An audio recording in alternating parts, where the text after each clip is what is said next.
The Seminar of Jacques Lacan. Book 7. The Ethics of Psychoanalysis 1959–1960. I. The Attraction of Transgression 1. From Aristotle to Freud. The Real. The Three Ideals. I announced that the title of my seminar this year was The Ethics of Psychoanalysis. I do not think that this is a subject whose choice is in any way surprising in itself, although it does leave open for some of you the question of what I might have in mind.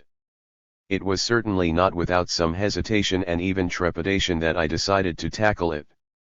I, in fact, decided to do so because the subject follows directly from my seminar of last year, if it is true that we can consider that work as completely finished. In any case, we must move forward. Given all that is implied by the phrase, the ethics of psychoanalysis will allow me, far more than anything else, to test the categories that I believe enable me, through my teaching, to give you the most suitable instruments for understanding what is new both in Freud's work and in the experience of psychoanalysis that derives from it. New in relation to what? In relation to something that is both very general and very specific. Very general to the extent that the experience of psychoanalysis is highly significant for a certain moment in the history of man, namely, the one we are living in, although this does not imply we are able, far from it, to specify what the collective work we are engaged in means. Very specific, on the other hand, like our daily work, namely, in the way in which we have to respond in experience to what I have taught you to articulate as a demand, a patient's demand, to which our response gives an exact meaning. And in our response itself we must maintain the strictest discipline, so as not to let its deeply unconscious meaning be adulterated by that demand. 2. In speaking of the ethics of psychoanalysis, I chose a word which to my mind was no accident. I might have said morality instead. If I say ethics, you will soon see why. It is not because I take pleasure in using a term that is less common. 1. Let us begin by noting this, something that, in a word, makes the subject eminently accessible and even tempting. It is my belief that no one who is involved with psychoanalysis has not been drawn to treat the subject of its ethics.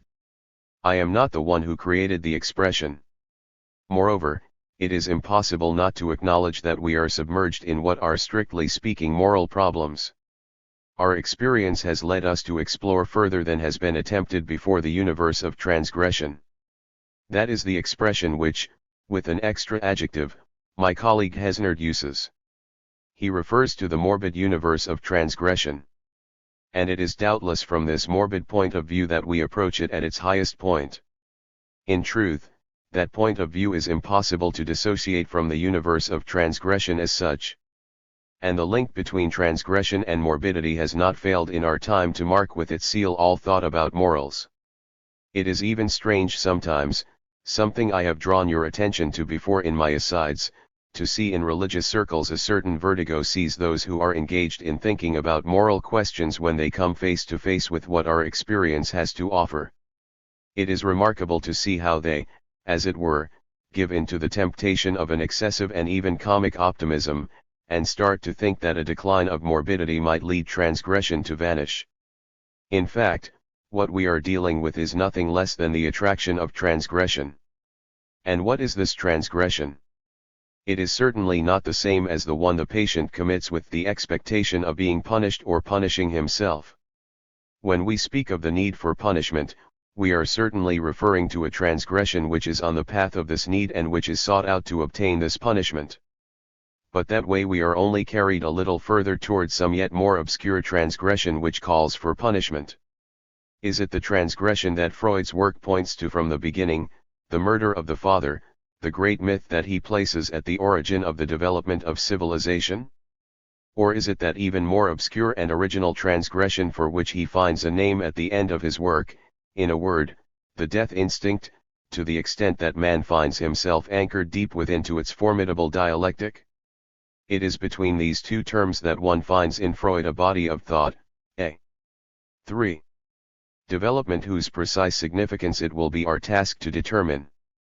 But it is not, in truth, in the sphere either of practice or of theory, that is to be found all that which makes me emphasize the importance of the ethical dimension in my experience and my teaching of Freud. In effect, as has been quite properly pointed out, not everything in ethics is simply related to the sense of obligation. Moral experience as such, that is to say, the reference to sanctions, puts man in a certain relation to his own action that concerns not only an articulated law but also a direction, a trajectory, in a word, a good that he appeals to, thereby engendering an ideal of conduct. All that, too, properly speaking, constitutes the dimension of ethics and is situated beyond the notion of a command, beyond what offers itself with a sense of obligation. That is why I believe it necessary to relate the dimension of our experience to the contribution of those who have attempted in our time to advance moral thought. I am, in fact, alluding to Fritz Rau, whom we will be concerned with as one of our reference points in this exercise. But I am certainly not one of those who gladly sets the sense of obligation aside. If there is, in fact, something that psychoanalysis has drawn attention to, it is, beyond the sense of obligation properly speaking, the importance, I would even say the omnipresence, of a sense of guilt. Certain internal tendencies of ethical thought attempt to evade what, it must be said, is this disagreeable aspect of moral experience. If I am certainly not one of those who attempt to soften, blunt, or attenuate the sense of guilt, it is because in my daily experience I am too insistently brought back to it and reminded of it. It nevertheless remains true that analysis is the experience which has restored to favor in the strongest possible way the productive function of desire as such. This is so evidently the case that one can, in short, say that the genesis of the moral dimension in Freud's theoretical elaboration is located nowhere else than in desire itself. It is from the energy of desire that that agency is detached which at the end of its development will take the form of the censor. Thus something is enclosed in a circle that was imposed on us, deduced from what is most characteristic in our experience. A certain philosophy, it immediately preceded the one which is the nearest relative to the Freudian enterprise, the one which was transmitted to us in the 19th century, a certain 18th century philosophy assumed as its task what might be called the naturalist liberation of desire. One might characterize this thought, this particularly practical thought, as that of the man of pleasure. Now the naturalist liberation of desire has failed. The more the theory, the more the work of social criticism, the more the sieve of that experience, which tended to limit obligation to certain precise functions in the social order, have raised in us the hope of relativizing the imperative, the contrary, or, in a word, conflictual character of moral experience, the more. 4. We have, in fact, witnessed a growth in the incidence of genuine pathologies.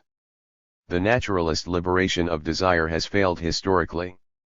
We do not find ourselves in the presence of a man less weighed down with laws and duties than before the great critical experience of so-called libertine thought. If we find ourselves led to consider even in retrospect the experience of that man of pleasure, through reflection on what psychoanalysis has contributed to the knowledge and the circumstances of perverse experience, we will soon see that in truth everything in this moral theory was to destine it to failure. In effect, although the experience of the man of pleasure presents itself with an ideal of naturalist liberation, one has only to read the major authors, one mean those who in expressing themselves on the subject have adopted the boldest approaches to libertinage, and even to eroticism itself, to realize that this experience contains a note of defiance, a kind of trial by ordeal in relation to that which remains the terminal point of this argument, an undoubtedly diminished but nevertheless fixed term. And that is nothing less than the divine term. As the creator of nature, God is summoned to account for the extreme anomalies whose existence the Marquis de Sade, Mirabeau, and Diderot, among others, have drawn our attention to. This challenge, this summoning, this trial by ordeal ought not to allow any other way out than the one that was, in effect, realized historically. He who submits himself to the ordeal finds at the end its premises, namely, the other to whom this ordeal is addressed, in the last analysis its judge. That is precisely what gives its special tone to this literature, which presents us with the dimension of the erotic in a way that has never been achieved since, never equaled. In the course of our investigation, we definitely must submit to our judgment that which in analysis has retained an affinity with, a relationship to, and a common root with, such an experience. Here we are touching on a perspective that has been little explored in analysis.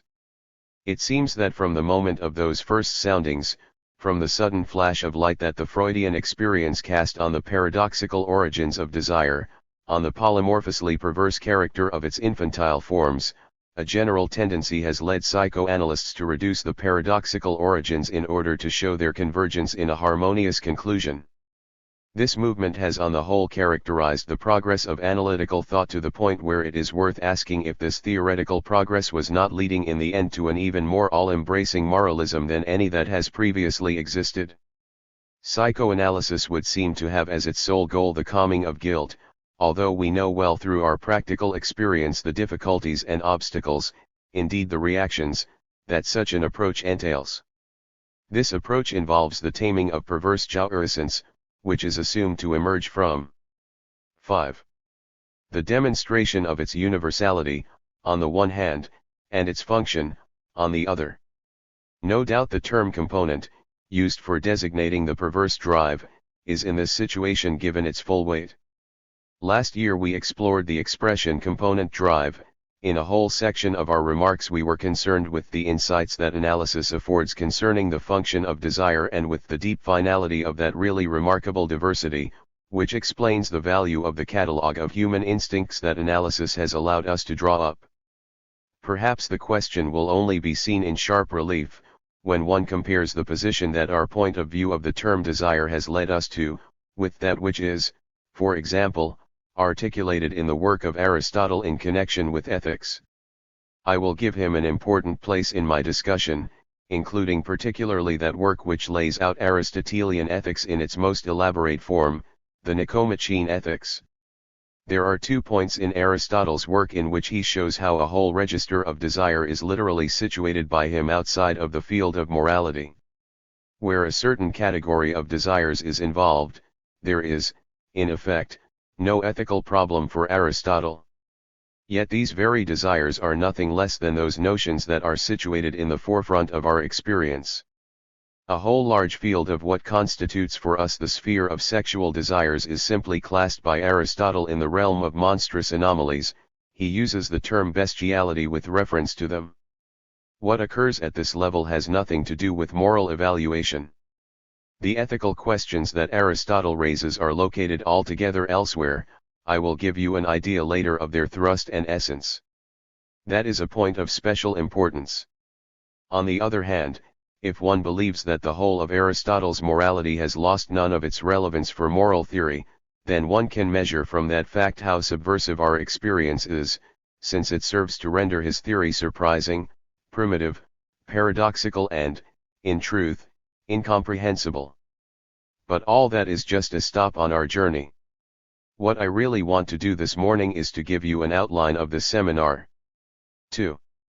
We are faced with the question of what analysis allows us to formulate concerning the origin of morality. Is its contribution limited to the elaboration of a mythology that is more credible and more secular than that which claims to be revealed? I have in mind the reconstructed mythology of totem and taboo, which starts out from the experience of the original murder of the father, from the circumstances that give rise to it and its consequences. From this point of view, it is the 6. Transformation of the energy of desire which makes possible the idea of the genesis of its repression. As a result, the transgression is not in this instance just something which is imposed on us in a formal way, it is instead something worthy of our praise, felix culpae, since it is at the origin of a higher complexity, something to which the realm of civilization owes its development. In short, is everything limited to the genesis of the superego whose description is formulated, perfected, deepened, and made more complex as Freud's work progresses? We will see that this genesis of the superego is not simply a psychogenesis and a sociogenesis. Indeed, it is impossible to articulate it by limiting oneself merely to the register of collective needs. Something is imposed there whose jurisdiction is to be distinguished from pure and simple social necessity. It is properly speaking something whose unique scope I am trying to make you appreciate here in terms of the relation to the signifier and to the law of discourse. We must maintain the autonomy of this term if we want to be able to locate our experience precisely or simply correctly. Here no doubt the distinction between culture and society contains something that might appear new or even divergent in comparison with what is found in a certain kind of teaching of the analytical experience. I hope, in fact, to point out to you the references to such a distinction and the scope they occupy in Freud himself, a distinction whose authority I am far from alone in promoting or emphasizing the need for. And in order to draw your attention immediately to the work in which we will take up the problem, I refer you to Civilization and Its Discontents, published in 1922 and written by Freud after the working out of his second topic, that is to say after he had placed in the foreground the highly problematic notion of the death instinct. You will find expressed there in striking phrases the idea that what, in brief, happens in the progress of civilization, those discontents that are to be explored, is situated, as far as man is concerned, far above him, the man involved here being the one who finds himself at that turning point in history where Freud himself and his work are situated. We will come back to the significance of Freud's formula and I will draw your attention to its significance in the text. But I believe it to be important enough for me to point it out to you right away, and already sufficiently illuminated in my teaching, where I show the originality of the Freudian conversion in the relation of man to the logos. This Civilization and Its Discontents that I invite you to get to know or to reread in the context of Freud's work is not just a set of notes. It is not the kind of thing one grants a practitioner or a scientist somewhat indulgently, as his way of making an excursion into philosophical inquiry without our giving it all the technical importance one would accord to such a thought coming from someone who considers himself to belong to the category of 7. Philosopher. Such a view of this work of Freud's is widespread among psychoanalysts and is definitely to be rejected. Civilization and Its Discontents is an indispensable work, unsurpassed for an understanding of Freud's thought and the summation of his experience. It illuminates, emphasizes, dissipates the ambiguities of wholly distinct points of the analytical experience and of what our view of man should be, given that it is with man, with an immemorial human demand, that we have to deal on a daily basis in our experience. As I have already said, moral experience is not limited to that acceptance of necessity, to that form in which such experience presents itself in every individual case. Moral experience is not simply linked to that slow recognition of the function that was defined and made autonomous by Freud under the term of superego, nor to that exploration of its paradoxes, to what I have called the obscene and ferocious figure in which the moral agency appears when we seek it at its root. The moral experience involved in psychoanalysis is the one that is summed up in the original imperative proposed in what might be called the Freudian ascetic experience, namely, that woe es war, soll ich werden, with which Freud concludes the second part of his 4 Lesson introductory lectures, on psychoanalysis. The root of this is given in an experience that deserves the term moral experience, and is found at the very beginning of the entry of the patient into analysis. That I which is supposed to come to be where it was, and which analysis has taught us to evaluate, is nothing more than that whose root we already found in the I which asks itself what it wants. It is not only questioned, but as it progresses in its experience, it asks itself that question and asks it precisely in the place where strange, paradoxical, and cruel commands are suggested to it by its morbid experience. Will it or will it not submit itself to the duty that it feels within like a stranger, beyond, at another level? Should it or should it not submit itself to the half-unconscious, paradoxical, and morbid command of the superego, whose jurisdiction is moreover revealed increasingly as the analytical exploration goes forward and the patient sees that he is committed to its path? If I may put it thus, isn't its true duty to oppose that command? One finds here something which belongs to the givens of our experience as well as to the givens of pre-analysis. It is enough to see how the experience of an obsessional is structured at the beginning to know that the enigma concerning the term duty as such is always already formulated even before he formulates the demand for help, which is what he goes into analysis for. In truth, although the response to the problem that we are proposing here is obviously illustrated in the conflict of an obsessional, it nevertheless has a universal validity. That is why there are different ethics and there is ethical. 8. Thought. It is not simply the philosopher's thought alone that seeks to justify duty, that duty on which we have shed a variety of light, genetical and originary, for example. The justification of that which presents itself with an immediate feeling of obligation, the justification of duty as such, not simply in one or other of its commands, but in the form imposed, is at the heart of an inquiry that is universal. Are we analysts simply something that welcomes the suppliant then, something that gives him a place of refuge? Are we simply, but it is already a lot, something that must respond to a demand, to the demand not to suffer, at least without understanding why? In the hope that through understanding the subject will be freed not only from his ignorance, but also from suffering itself. Isn't it obvious that analytical ideals are normally to be found here? They are certainly not lacking. They grow in abundance. The evaluation, location, situation, and organization of values, as they say in a certain register of moral thought, that we propose to our patients, and around which we organize the assessments of their progress and the transformation of their way into a path, is supposed to be part of our work. For the moment I will mention 3 of these ideals. The first is the ideal of human love. Do I need to emphasize the role that we attribute to a certain idea of love fulfilled? That is an expression you must have learned to recognize, and not only here, since, in truth, there is hardly an analyst who writes who has not drawn attention to it. And you know that I have often taken aim at the approximative and vague character, so tainted with an optimistic moralism, which marks the original articulations taking the form of the genitalization of desire. That is the ideal of genital love, a love that is supposed to be itself alone the model of a satisfying object relation. Dr. Love, I would say, if I wanted to emphasize in a comical way the tone of this ideology, love as hygiene, I would say, to suggest what analytical ambition seems to be limited to here. It is a problem that I will not expand on indefinitely, since I have not stopped making you think about it since the seminar began. But so as to give it a more marked emphasis, I will point out that analytical thought seems to shirk its task when faced with the convergent character of our experience. This character is certainly not deniable, but the analyst seems to find in it a limit beyond which it is difficult for him to go. To say that the problems of moral experience are entirely resolved as far as monogamous union is concerned would be a formulation that is imprudent, excessive, and inadequate. Analysis has brought a very important change of perspective on love by placing it at the center of ethical experience. It has also brought an original note, which was certainly different from the way in which love had previously been viewed by the moralists and the philosophers in the economy of Mde'er. 9. Human relations. Why then has analysis not gone further in the direction of the investigation of what should properly be called an erotics? That is something that deserves reflection.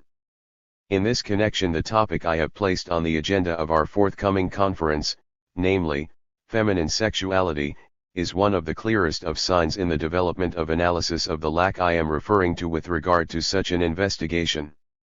It is hardly necessary to recall what Jones learned from a source that to my mind is not especially qualified, but which, believe it or not, is nevertheless supposed at the very least to have transmitted in his exact words what it heard from Freud's own mouth.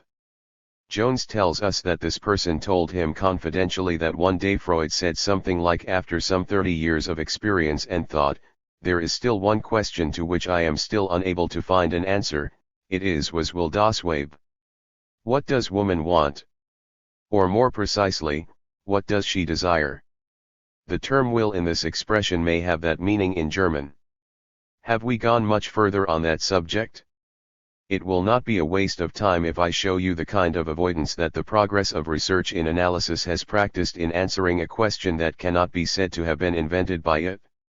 Let us just say that analysis, and the thought of Freud in particular, is connected to a time that articulated this question with a special emphasis. The Ibsenian context of the end of the 19th century in which Freud's thought matured cannot be overlooked here. And it is, in brief, very strange that analytical experience has if anything stifled, silenced, and evaded those areas of the problem of sexuality which relate to the point of view of feminine demand.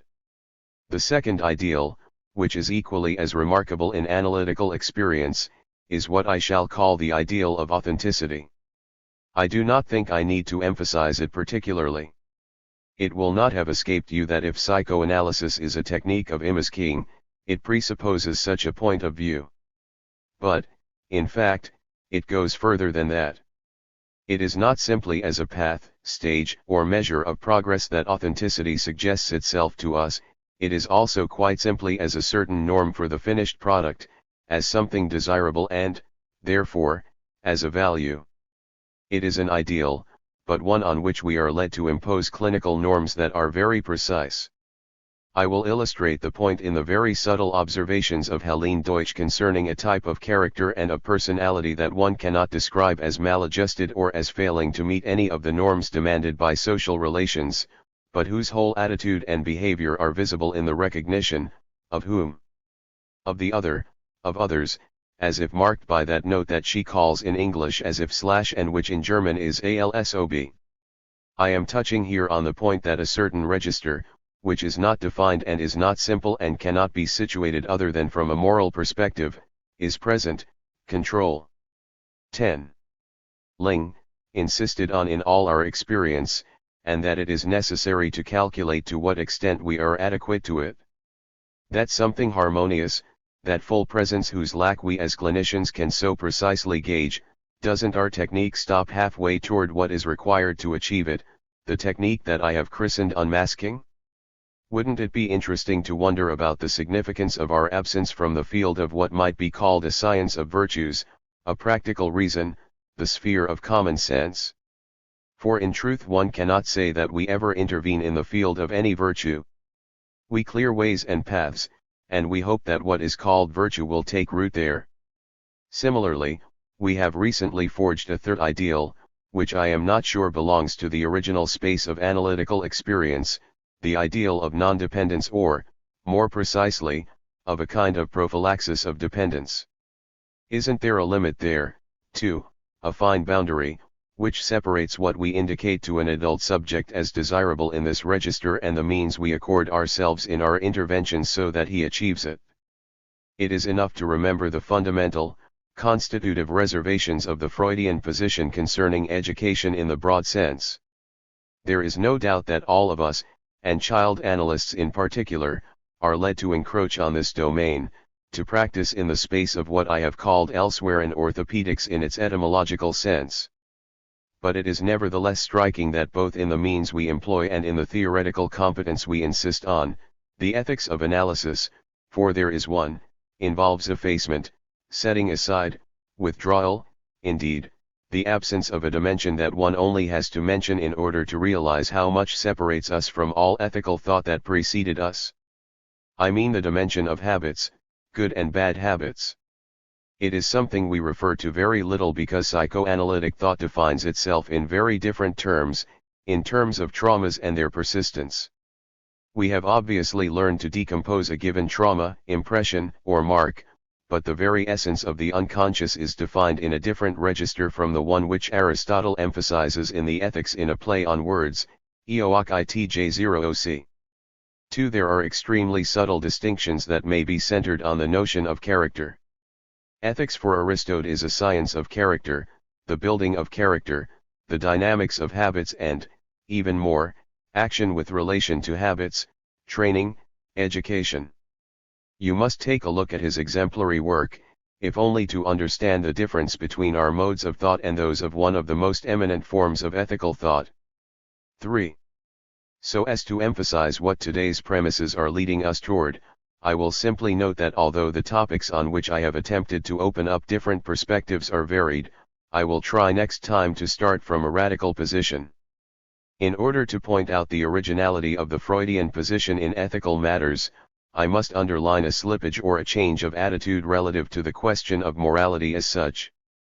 In Aristotle the problem is that of a good, of a sovereign good. we will have to consider why he emphasized the problem of pleasure, its function in the mental economy of ethics from the beginning. It is something that we cannot avoid, not least because it is the reference point of the Freudian theory concerning the two systems. Is the same pleasure function at work in both of these articulations? It is almost impossible to isolate this difference if we do not realize what took place in the interval.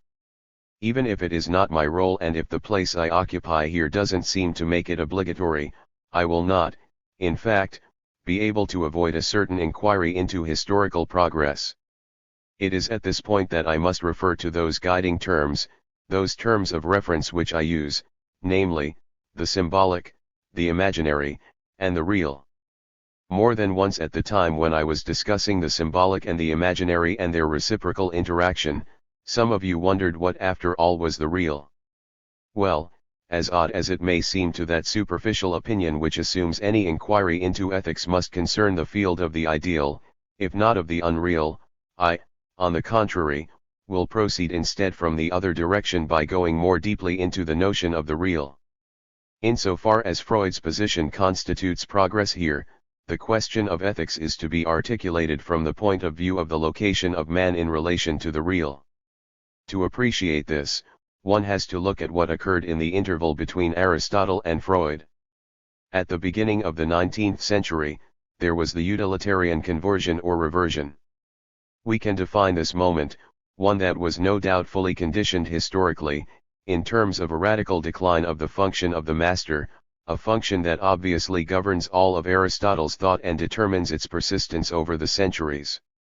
It is in Hegel that we find expressed an extreme devalorization of the position of the master, since Hegel turns him into the great dupe, the magnificent cuckold of historical development, given that the virtue of progress passes by way of the vanquished, which is to say, of the slave, and his work. Originally, when he existed in his plenitude in Aristotle's time, the master was something very different from 12.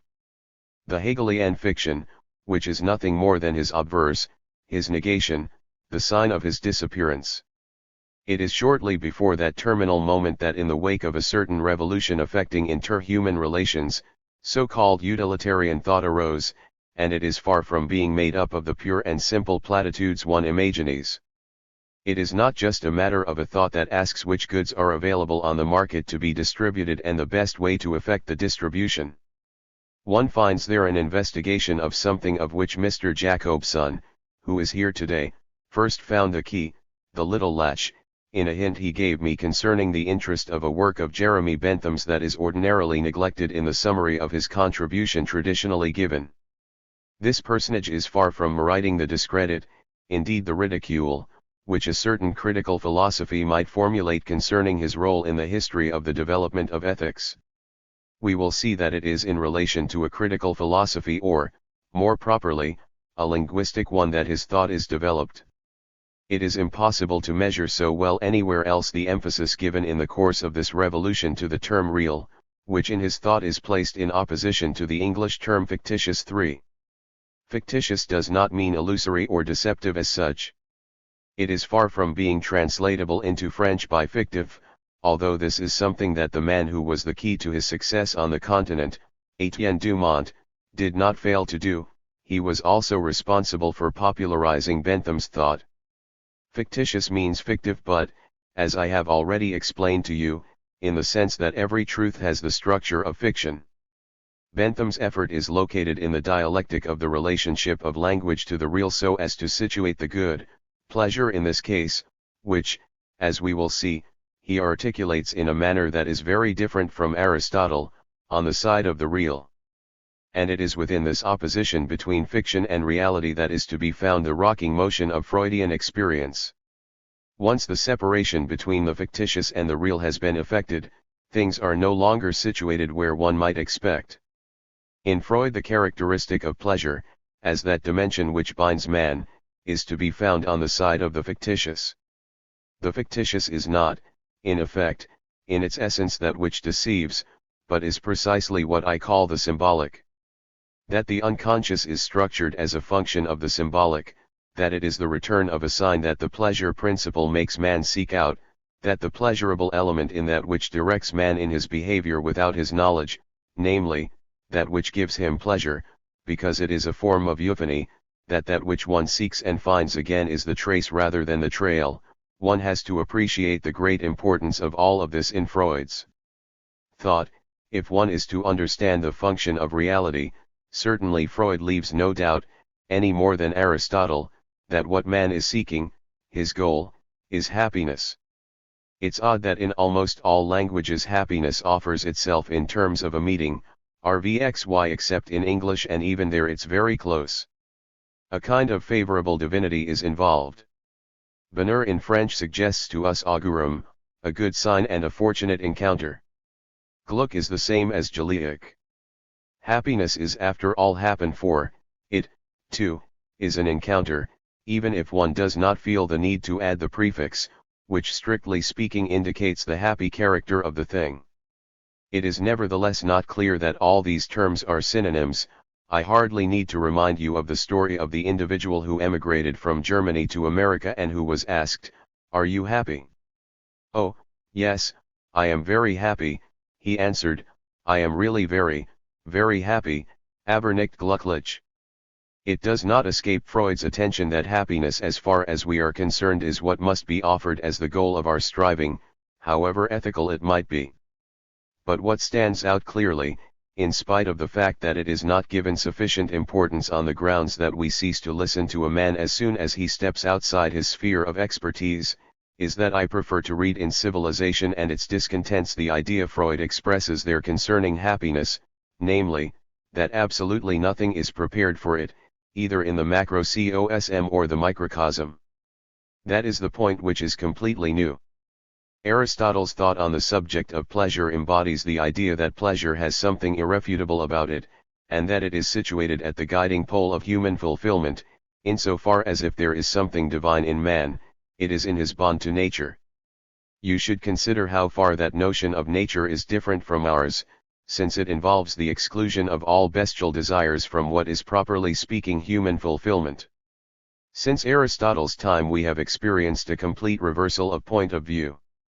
As far as Freud is concerned, everything that moves toward reality requires a certain tempering, a lowering of tone, of what is properly speaking the energy of pleasure. That has a huge importance, although it may seem to you as men of our time rather banal. I have even heard it said that Lacan doesn't say much more than "the king is naked." Perhaps after all I was the one referred to, but let us assume the best, namely, that it had to do with my teaching. Of course, I do teach in a somewhat more humorous way than my critic thinks. One don't under the circumstances have to reflect on his hidden intentions. If I do say the king is naked, it is not in the same way as the child who is supposed to have exposed the universal illusion, but more in the manner of Alphonse Alice, who gathered a crowd around him by announcing in a sono. 14. Rouse voice, "How shocking! Look at that woman. Beneath her dress she's stark naked." Yet in truth I don't even say that. If the king is, in fact, naked, it is only insofar as he is so beneath a certain number of clothes, no doubt fictitious but nevertheless essential to his nudity. And in connection with these clothes, as another good story of Alphonse Alice demonstrates, his very nakedness might never be naked enough. After all, a king can be skinned alive as easily as a female dancer. In truth, the point of view of this absolutely closed character reminds us of the way in which the fictions of desire are organized.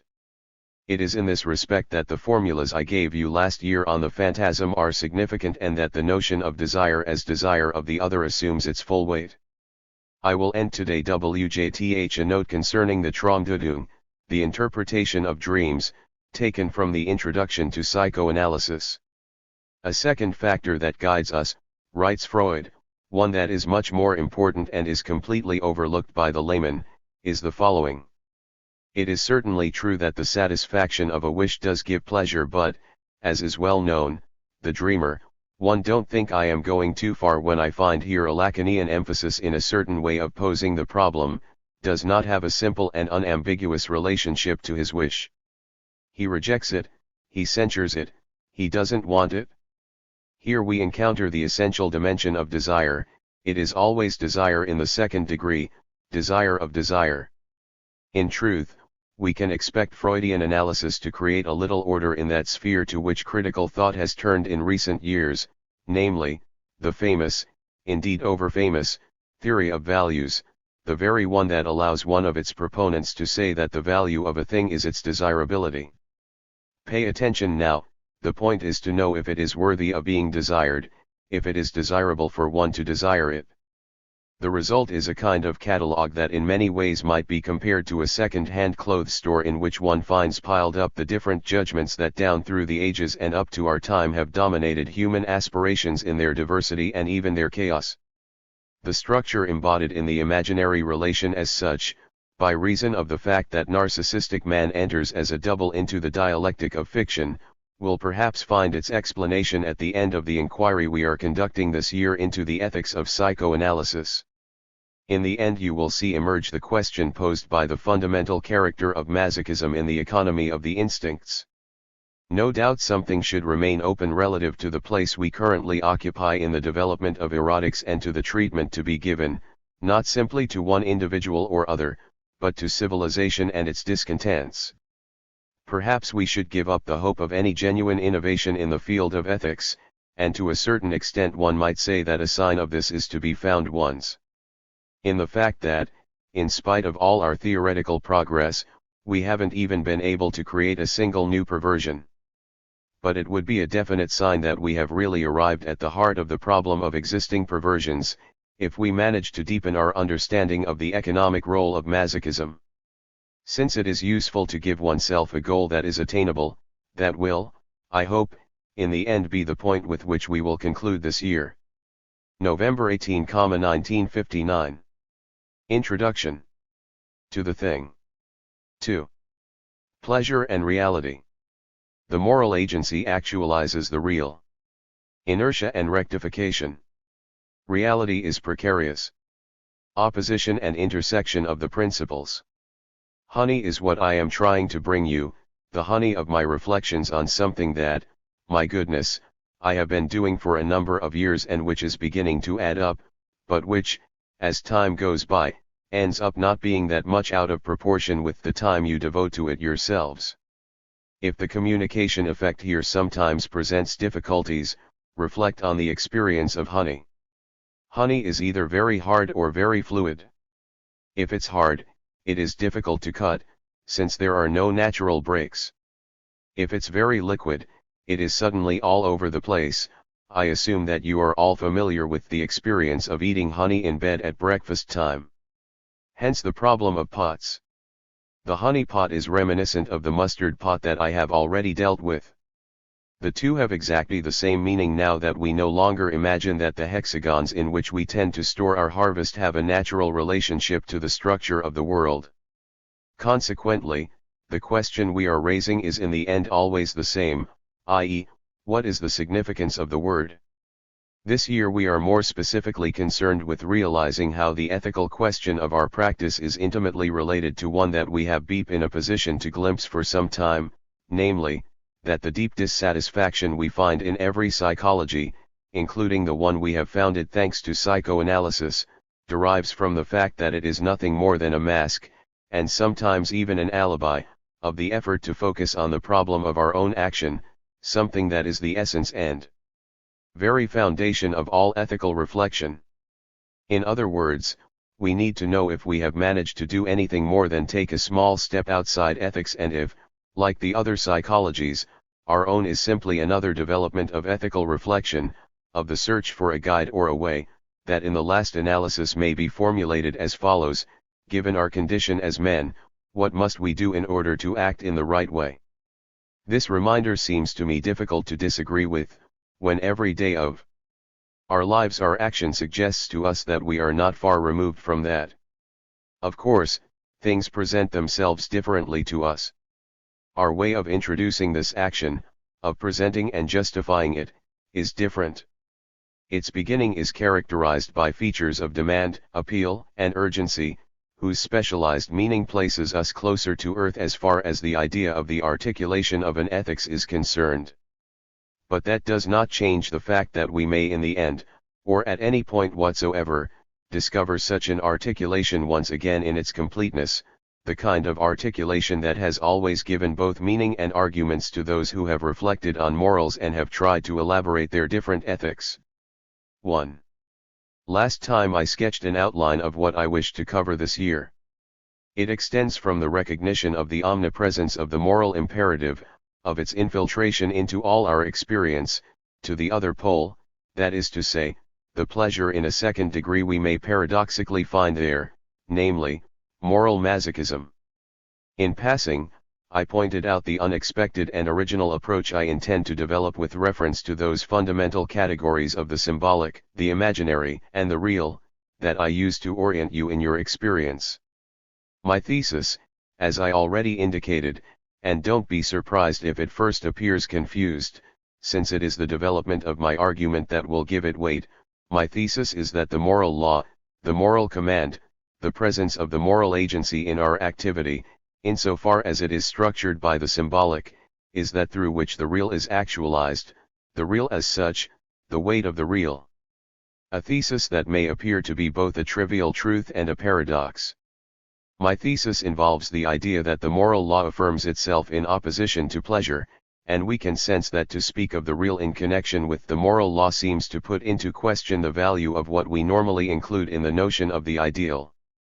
Thus for the moment I will not attempt to polish further the blade of my argument, since what will likely constitute the thrust of my purpose has precisely to do with the meaning to be given to the term real, within that system of categories that I profess as a function of our practice as analysts.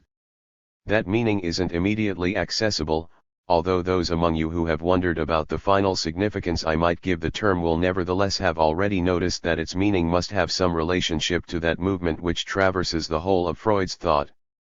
It is a movement which makes him start with a first opposition between reality principle and pleasure principle in order, after a series of vacillations, oscillations and 21 imperceptible changes in his references, to conclude at the end of the theoretic formulations by positing something beyond the pleasure principle that might well leave us wondering how it relates to the first opposition.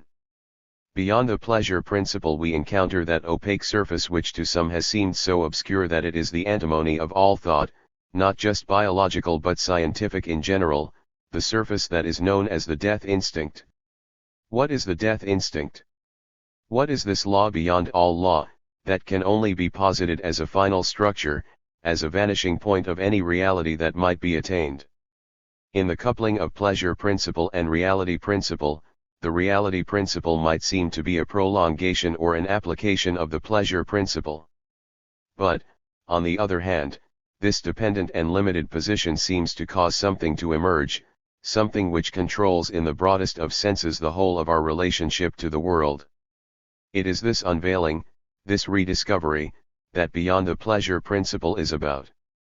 And in this process, this progress, we see before our eyes the problematic character of that which Freud posits under the term reality. Is it a question of daily reality, of immediate, social reality? Of conformity to established categories or accepted practices? Of the reality discovered by science or of the one which is yet to be discovered?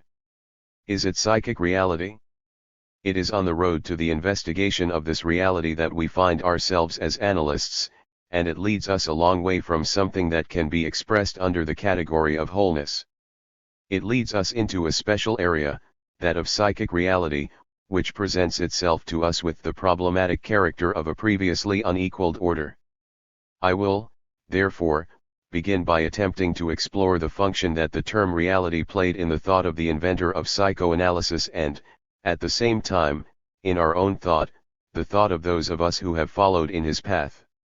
On the other hand, I will straight away point out to those who might be inclined to forget it, or who might think that I am following in this direction only by referring to the moral imperative in our experience, I will point out that moral action poses problems for us precisely to the extent that if analysis prepares us for it, it also in the end leaves us standing at the door. Moral action is, in effect, grafted onto the real. It introduces something new into the real and thereby opens a path in which the point of our presence is legitimized. How is it that psychoanalysis prepares us for such action, if it is indeed true that this is the case? How is it that psychoanalysis leaves us ready, so to speak, to get down to work? And why does it lead us in that way?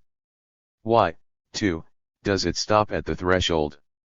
That's where one finds the other pole on which I will focus what I hope to formulate here, it being understood that what I pointed to last time constitutes the limits of the things I have to say, and the extent to which we claim to be able to formulate an ethics. I will say right off that the ethical limits of psychoanalysis coincide. 22. With the limits of its practice. Its practice is only a preliminary to moral action as such, the so-called action being the one through which we enter the real. Among all those who have undertaken the analysis of an ethics before me, Aristotle is to be classed among the most exemplary and certainly the most valid. Reading him is an exciting activity, and I cannot recommend too highly that by way of an exercise you find out for yourselves, you will not be bored for a moment. Read the Nicomachean Ethics, which of all his treatises scholars seem to attribute to him with the least hesitation and which is certainly the most readable. There are no doubt a number of difficulties to be found at the level of the text, in its digressions and in the order of his arguments. But skip over the passages that seem too complicated or acquire an edition with good notes that refers you to what it is sometimes essential to know about his logic in order to understand the problems that he raises. Above all, don't overburden yourself by trying to grasp everything paragraph by paragraph. Try instead to read him from beginning to end and you will certainly be rewarded. One thing at least will emerge, something that to some extent the work has in common with all the other ethics. It tends to refer to an order. This order presents itself first of all as a science, an emperor/itj, the science of what has to be done, the uncontested order which defines the norm of a certain character, E0os. Thus the problem is raised of the way in which that order may be established in a subject. How can a form of adequation be achieved in a subject so that he will enter that order and submit himself to it? The establishment of an regedos is posited as differentiating a living being from an inanimate, inert being. As Aristotle points out, no matter how often you throw a stone in the air, it will never acquire the habit of its trajectory. Man, on the other hand, acquires habits. That's what is meant by R6OS. And this RC0OS has to be made to conform to the tjus, that is to an order that from the point of view of Aristotle's logic has to be brought together in a sovereign good, a point of insertion, attachment, or convergence, in which a particular order is unified with a more universal knowledge, in which ethics becomes politics, and beyond that with an imitation of the cosmic order. The notions of macrocosm and microcosm are presupposed from the beginning in Aristotle's thought. It is then a question of having a subject conform to something which in the real is not contested as presupposing the paths of that order. What is the problem constantly taken up and posed within Aristotelian ethics? Let us start with him who possesses this science. Of course, the one whom Aristotle addresses, that is the pupil or disciple, by the very fact that he listens is supposed to participate in this scientific discourse. The discourse in question, the pus/oyos, the right discourse, the appropriate discourse, is therefore already introduced by the very fact that the ethical question is posed. In that way the problem is clearly returned to the point where Socrates had left it. 23. With an excessive optimism that did not fail to strike his immediate successors, if the rule of action is in pus aiok, if there can be no good action except in conformity with the latter, how is it possible that what Aristotle calls intemperance can survive? How is it possible that a subject's impulses draw him elsewhere? How is that to be explained? However superficial this demand for an explanation may seem to us, since we believe we know so much more about the matter, it nevertheless constitutes the greater part of the substance of Aristotle's thought in the Ethics. I will come back to this later in connection with Freud's reflections on the same topic.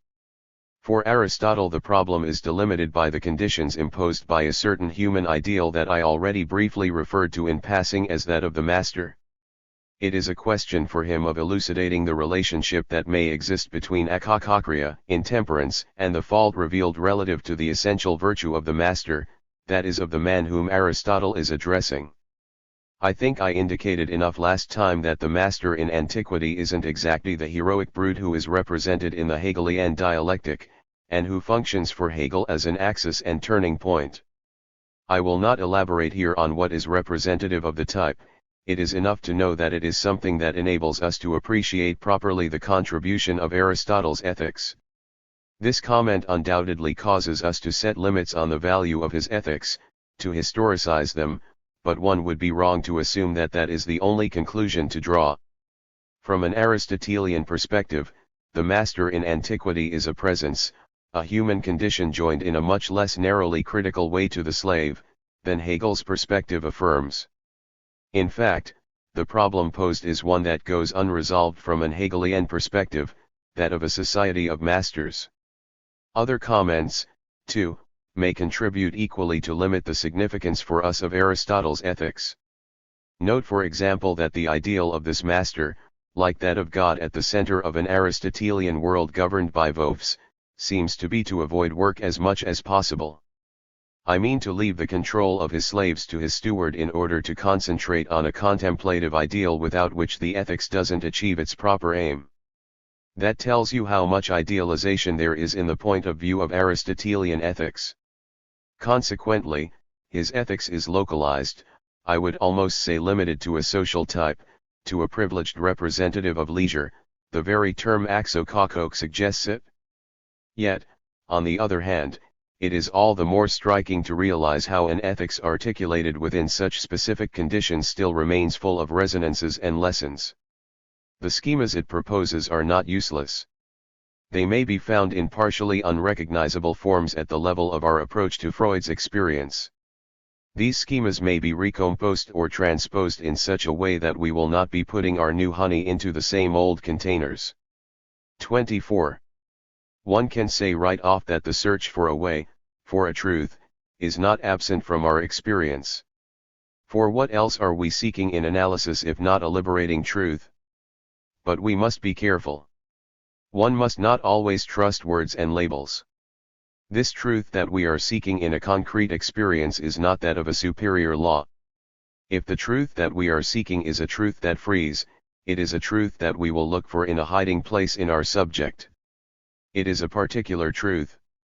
But if the form of its articulation that we find is the same in everyone though always different, it is because it appears to everyone in its intimate specificity with the character of an imperious Wunsch. Nothing can be compared to it that allows it to be judged from the outside. The quality that best characterizes it is that of being the true Wunsch, which was at the origin of an aberrant or atypical behavior. We encounter this Wunsch with its particular, irreducible character as a modification that presupposes no other form of normalization than that of an experience of pleasure or of pain, but of a final experience from whence it springs and is subsequently preserved in the depths of the subject in an irreducible form. The Wunsch does not have the character of a universal law but, on the contrary, of the most particular of laws, even if it is universal that this particularity is to be found in every human being. We find it in a form that we have categorized as a regressive, infantile, unrealistic phase, characterized by a thought abandoned to desire, by desire taken to be reality. That surely constitutes the text of our experience. But is that the whole of our discovery, is that the whole of our morality? That attenuation, that exposure to the light of day, that discovery of the thought of desire, of the truth of that thought? Do we expect that as a result of its mere disclosure the area will be swept clean for a different thought? In one way, it is indeed so, it is as simple as that. Yet at the same time if we formulate things thus, then everything remains veiled for us. If the reward or the novelty of the psychoanalytic experience were limited to that, it wouldn't go much further than the dated notion that was born long before psychoanalysis, namely, that the child is father of the man. The phrase comes from Wordsworth, the English Romantic poet, and is quoted respectfully by Freud. It is no accident that we discover it in that period with its fresh, shattering, and even breathtaking quality, bursting forth at the beginning of the 19th century with the Industrial Revolution, in the country that was most advanced in experiencing its effects, in England. English Romanticism has its own special features, which include the value given to childhood memories, to the whole world of childhood, to the ideals and wishes of the child. And the poets of the time drew on this not only for the source of their inspiration, but also for the development of their principal themes. In this respect they 25 are radically different from the poets who preceded them, and especially from that wonderful poetry of the 17th and early 18th century, which for a reason that escapes me is called metaphysical. That reference to childhood, the idea of the child in man, the idea that something demands that a man be something other than a child, but that the demands of the child as such are perpetually felt in him, all of that in the sphere of psychology can be historically situated. Another man who lived in the first half of the 19th century, a Victorian from the early period, the historian Macaulay, noted that at the time, rather than call you a dishonest man or a perfect idiot, one preferred the excellent weapon of affirming that your mind was not fully adult, that you retained characteristics of a juvenile mentality. This attitude, which is historically datable since you find no evidence of it in any previous history, is the sign of an interval, a break in historical development. In Pascal's time, when one speaks of childhood, it is simply to say that a child is not a man. And if one speaks of adult thought, it is in no way in order to discover their traces of infantile thought. For us, the question is not posed in those terms. If we do nevertheless constantly pose it thus, if it is justified by the contents and the text of our relationship to the neurotic and by the reference in our experience to individual genesis, this also disguises what lies behind it. For in the end, no matter how true it may be, there is a very different tension between the thought that we have to deal with in the unconscious and the thought that we characterize, goodness knows why, as adult. We constantly come upon the fact that this adult thought runs out of steam relative to the famous child's thought that we use to judge our adult. We use it not as a foil, but as a reference point, a vanishing point where unfulfillments and even degradations come together and reach their end. There is a perpetual contradiction in the reference we make to these things. Before coming here today I read in Jones a kind of celebration of the sublime virtues of social pressure, without which our contemporaries, our fellow humans, would be vain, egotistical, sordid, sterile, etc. One is tempted to comment in the margin, what are they but that? And when we speak of the adult human being, what is our reference? Where is this model of the adult human being? These considerations incite us to re-examine the true, solid backbone of Freud's thought. No doubt psychoanalysis has ended up ordering all the material of its experience in terms of an ideal development. But at its beginning it finds its terms in a wholly different system of references, to which development and genesis only give intermittent support. This is, I believe, something that I have made you appreciate sufficiently, even if I am obliged on this occasion to refer to it only in passing. The fundamental reference is 26. The tension or, to designate it finally by its name, the opposition between the primary process and the secondary process, between the pleasure principle and the reality principle. 2. Freud in the course of his so-called autoanalysis writes in a short letter, it is number 73, Mein Analyse geht weiter, my analysis continues. It is my principal interest, mein Hauptinteresse. Everything remains obscure, even the problems involved, but there is a feeling of comfort. It is as if, he writes, one had only to reach into a larder and take what one wanted. The unpleasant thing, he says, are the Stimmungen, in the most general sense we can give to that word, which has a special resonance in German, namely, moods or feelings, which by their very nature cover, hide, what precisely? Die Wirklichkeit, reality. It is in terms of Wirklichkeit that Freud questions what presents itself to him as a Stimmung. The Stimmung is that which reveals to him what he has to look for in his autoanalysis, what he is questioning, the moment when he has the feeling of having, as in a dark room, in a larder or Vorratskammer, everything he needs, and that it is waiting there for him, in store for him. But he isn't led toward it by his Stimmungen. Such is the meaning of his sentence: the most unpleasant experience, das unangenehm Saint, is the Stimmungen. Freud's experience begins with the search for the reality that is somewhere inside himself. And it is this that constitutes the originality of his point of departure. Moreover, he adds in the same vein that even sexual excitement is for someone like me unusable in this approach. Even there I do not trust myself to see where are the final realities. And he adds, I maintain my good humor in this whole business. Before achieving results, we must be patient a little longer. I bring to your attention in passing a recent little book by Erich Fromm that I won't say I recommend to you, since it is a strangely discordant, almost insidious work, that is close to being defamatory. It is called Sigmund Freud's Mission, and it makes insinuating points that are not without interest and that concern the special traits of Freud's personality, invariably seen from an obviously belittling point of view. In particular, he selects from the text Freud's sentences on sexual excitation in order to have us draw the conclusion that by the age of 40 Freud was already impotent. We are now in a position to analyze Freud's 1895 manuscript concerning his fundamental conception of the structure of the psyche, a manuscript that chance has placed in our hands. He had thought of calling it Psychology for the use of neurologists. Since he never published it, the draft remained attached. 27. To a packet of letters to Flies, and it is available to us thanks to the acquisition of these collections. It is, therefore, not only proper but necessary that we begin at that point our analysis of the meaning in Freud's thought of the thematics of the reality principle in opposition to the pleasure principle. Is there or is there not something distinctive relative to the development of his thought there, and at the same time to the directions taken by our own experience? It is here that we may find that hidden backbone which, I believe, is required on this occasion.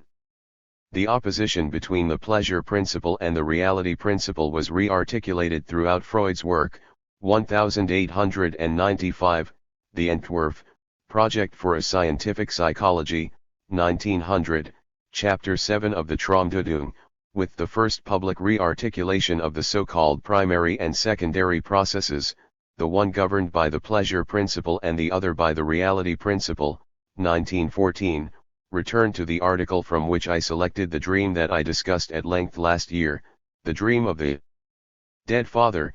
He didn't know, the article, Formulieren über die zwei Prinzipien des psychischen Gehirns, that one might translate as of the structure of the psyche, 1930, that civilization and its discontents which, I promised you, we will get to by way of conclusion. Others before Freud spoke of pleasure as a guiding function of ethics. Not only does Aristotle set great store by it, but he finds it impossible not to place it at the center of his ethical teaching. What is happiness if it doesn't contain the bloom of pleasure? A significant part of the discussion of the Nicomachean Ethics is designed to restore the true function of pleasure to its proper place. Strangely enough, it is introduced in such a way that it is given a value that is not merely passive. Pleasure in Aristotle is an activity that is compared to the bloom given off by youthful activity. It is, if you like, a radiance. In addition, it is also the sign of the blossoming of an action, in the literal sense of evapaia, a word that expresses the true praxis as that which includes its own end. Pleasure has no doubt been given other modulations down through the ages as sign, stigmatum, reward, or substance of the psychic life. But let us consider the case of the man who questions us directly, of Freud. What cannot fail to strike us right away is that his pleasure principle is an inertia principle. Its function is to regulate by a kind of automatism everything that comes together through a process that, in his first formulation, Freud tends to present as dependent on a preformed apparatus that is strictly limited to the neuronic apparatus. The latter regulates the facilitations that it retains after having suffered their effects. It is essentially a matter of everything that results from a fundamental tendency to discharge in which a given quantity is destined to be expended. That is the point of view from which the functioning of the pleasure principle is first articulated. 28. That attempt at a hypothetical formulation is offered in a way that is unique in Freud's extant writings. And one shouldn't forget that he came to dislike it and didn't want to publish it. No doubt he wrote it in response to certain demands for coherence he made of himself when confronted by himself. But it must be said that this formulation apparently makes no reference to the clinical facts, which doubtless constituted for him the whole force of the demands he had to deal with. He discusses those questions with himself or with Fliess, which under the circumstances comes to the same thing. He presents himself with a probable and coherent representation, a working hypothesis, in order to respond to something whose concrete, experimental dimension is masked and avoided here. He claims it is a question of explaining a normal functioning of the mind. In order to do this he starts with an apparatus whose basis is wholly antithetical to a result involving adequation and equilibrium. He starts with a system which naturally tends toward deception and error. That whole organism seems designed not to satisfy need, but to hallucinate such satisfaction. It is, therefore, appropriate that another apparatus is opposed to it, an apparatus that operates as an agency of reality. It presents itself essentially as a principle of correction, of a call to order. I am not exaggerating things. Freud himself insists that there must be a distinction between the two apparatuses, although he admits he can find no trace of them in the anatomical structures sustaining them. The reality principle, or that to which the functioning of the neuronic apparatus in the end owes its efficacy, appears as an apparatus that goes much further than a mere checking up. It is rather a question of rectification. It operates in the mode of detour, precaution, touching up, restraint. It corrects and compensates for that which seems to be the natural inclination of the psychic apparatus, and it radically opposes it. The conflict is introduced here at the base, at the origins of an organism which, let us say, seems after all to be destined to live. Nobody before Freud, and no other account of human behavior, had gone so far to emphasize its fundamentally conflictual character. No one else had gone so far in explaining the organism as a form of radical inadequation, to the point where the duality of the systems is designed to overcome the radical inadequation of one of them. This opposition between the P system and the N system, which is articulated throughout, seems almost like a wager. For what is there to justify it, if it isn't that experience of ungovernable quantities which Freud had to deal with in his experience of neurosis? That is the driving imperative behind the whole system. We sense directly that the justification for giving such prominence to quantity as such has nothing to do with Freud's desire to bring his theory into 29. Conformity with the mechanistic ideas of Helmholtz and Bruck. For him it corresponds rather to the most direct kind of lived experience, namely, that of the inertia which at the level of symptoms presented him with obstacles whose irreversible character he recognized. It is here that one finds his first advance in darkness toward that Wirklichkeit, which is the point to which his questioning returns. It is the key, the distinctive feature of his whole system. I ask you to reread this text, without wondering along with the annotators, commentators, and connotators who have edited it, whether this or that is closer to psychological or physiological thought, whether this or that refers to Herbart, Helmholtz, or anyone else. And you will see that beneath a manner that is cool, abstract, scholastic, complex, and arid, one can sense a lived experience, and that this experience is at bottom moral in kind. People play the historian on this topic, as if to explain an author like Freud in terms of influences had any value, to explain him by means of a greater or lesser similarity between one of his formulas and those which had been used by some previous thinker in a context that was different. But since it is an exercise that people engage in, why shouldn't I do the same, in my own way? Isn't the functioning of the apparatus that supports the reality principle strangely similar to what one finds in Aristotle? Freud's task is to explain how the activity of review and restraint functions, or, in other words, how the apparatus which supports the secondary processes avoids the occurrence of catastrophes that would inevitably follow the lapse of too much or too little time, or the abandonment to its own devices of the pleasure principle. If the latter is released too soon, the movement will be triggered simply by a Wunschgedanke, it will necessarily be painful and will give rise to unpleasure. If on the other hand the secondary apparatus intervenes too late, if it doesn't give the little discharge required to attempt the beginning of an adequate solution through action, then there will be a regressive discharge, that is to say, an hallucination, which is also a source of displeasure. Well now, this theory is not unrelated to Aristotle's ideas concerning the question of how it is that someone who knows may be intemperate. Aristotle offers several solutions. I will skip the earlier ones, which introduce syllogistic and dialectical elements that are relatively remote from our concerns here. He also attempts a solution that is not dialectical but physical. He nevertheless advances it in the form of a syllogism of the desirable. I believe that Chapter V of Book 7 on pleasure is worth reading in its entirety. Beside the major premise, one must always taste what is sweet, there is a particular, concrete minor premise, i.e., this is sweet. And the principle of wrong action is to be found in the error of a particular judgment relative to the minor premise. Where is the error found? Precisely in the circumstance that the desire which is subjacent to the major premise causes. 30. The wrong judgment to be made concerning the reality of the supposed sweetness toward which the action is directed. I can't help thinking that Freud, who had attended the lecture series given by Brentano on Aristotle in 1887, is transposing here the properly ethical articulation of the problem onto a hypothetical, mechanistic point of view. And he does so in a way that is purely formal and gives the question a completely different accent. In truth, it is no more of a psychology than any other of those that were devised at the time.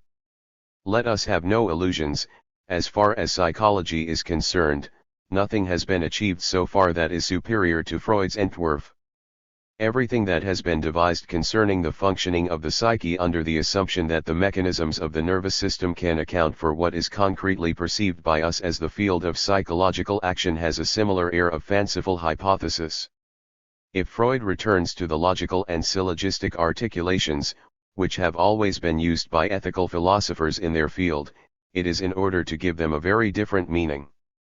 We must remember that in interpreting the true content of his thought, which is to say what I have taught you, the 6p06 sequoiac that concerns us here are not simply major premises, they concern rather the way in which I have taught you to articulate what goes on in the unconscious, they concern the discourse that is employed on the level of the pleasure principle. It is in relation to this 6p0c, ironically highlighted by inverted commas, that the reality principle has to guide the subject in order for him to complete a possible action. 3.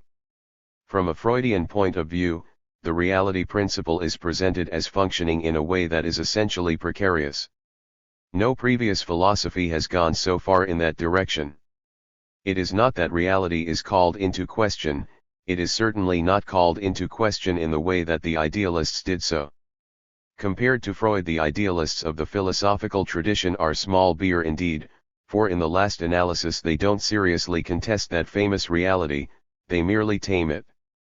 Idealism consists in affirming that we are the ones who give shape to reality, and that there is no point in looking any further. It is a comfortable position. Freud's position, or that of any sensible man for that matter, is something very different. Reality is precarious. And it is precisely to the extent that access to it is so precarious that the commandments which trace its path are so tyrannical. As guides to the real, feelings are deceptive. That intuition which animates the whole auto-analysis of Freud expresses itself thus concerning the approach. 31. To the real. Its very movement can only begin to occur by means of a primary defense. The profound ambiguity of this approach to the real demanded by man is first inscribed in terms of a defense that already exists even before the conditions of repression as such are formulated. In order to emphasize what I am calling the paradox of the relationship to the real in Freud, I will put this on the board, the pleasure principle on the one hand and reality principle on the other. Once you have been gently reassured by these two terms, things seem to go along by themselves. Speaking broadly, one can say that the unconscious is on one side and the conscious on the other. Please bear that in mind in your attempt to follow the points I am trying to bring out. What are we led to articulate the apparatus of perception onto? Onto reality, of course. Yet, if we follow Freud's hypothesis, on what theoretically is the control of the pleasure principle exercised? Precisely on perception, and it is here that one finds the originality of his contribution. The primary process, as he tells us in the seventh part of the Traumdeutung, tends to be exercised toward an identity of perception. It doesn't matter whether it is real or hallucinated, such an identity will always tend to be established. If it isn't lucky enough to coincide with reality, it will be hallucinated.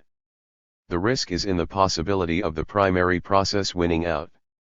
On the other hand, what does the secondary process tend toward? Once again you should look at chapter 7, but it is already articulated in the Entwurf. It tends toward an identity of thought. What does that mean?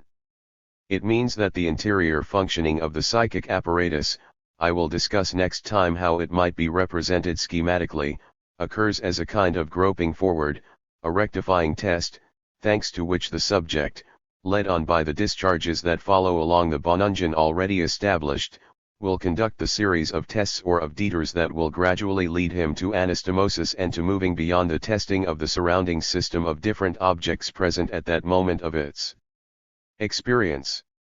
One might say that the backcloth of experience consists in the construction of a certain system of Wunsch or of Erwartung of pleasure, defined as anticipated pleasure, and which tends for this reason to realize itself autonomously in its own sphere, theoretically without expecting anything from the outside.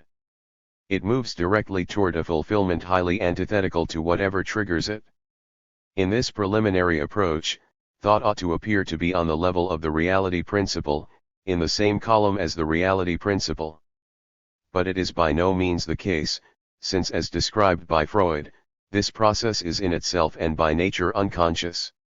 Understand that unlike that which reaches the subject in the perceptual order from the outside world, nothing that takes place at the level of these tests, thanks to which, by means of approximations in the psyche, the facilitations are realized that enable the subject to 32. Make his action adequate, is perceptible as such. All thought by its very nature occurs according to unconscious means. It is doubtless not controlled by the pleasure principle, but it occurs in a space that as an unconscious space is to be considered as subject to the pleasure principle. Of everything that occurs at the level of inner processes, and thought itself is such a process, according to Freud, the only signs of which the subject is consciously aware are signs of pleasure or pain. As with all the other unconscious processes, nothing else reaches the level of consciousness but those signs there. How then do we have some apprehension of those processes of thought? Here again Freud responds in a fully articulated way, only insofar as words are uttered.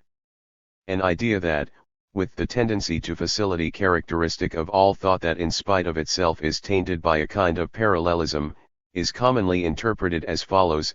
It is, of course, clear that what Freud is telling us there is that words are that which characterizes the transition into the preconscious. But the transition of what precisely? Of what else but movements that belong to the unconscious? Freud tells us that the thought processes are only known to us through words. What we know of the unconscious reaches us as a function of words. The idea is articulated in the most precise and the most powerful of ways in the Entwurf. For example, without the cry that it elicits, we would only have the most confused notion of an unpleasant object, a notion that would indeed fail to detach it from the context of which it would simply be the evil center. The object would instead be stripped of the particularity of its context. Freud tells us that a hostile object is only acknowledged at the level of consciousness when pain causes the subject to utter a cry. The existence of the feigned liker object as such is the cry of the subject. This notion is expressed in the Entwurf. The cry fulfills the function of a discharge. It plays the role of a bridge where something of what is happening may be seized and identified in the consciousness of the subject. This something would remain obscure and unconscious if the cry did not lend it, as far as the conscious is concerned, the sign that gives it its own weight, presence, structure.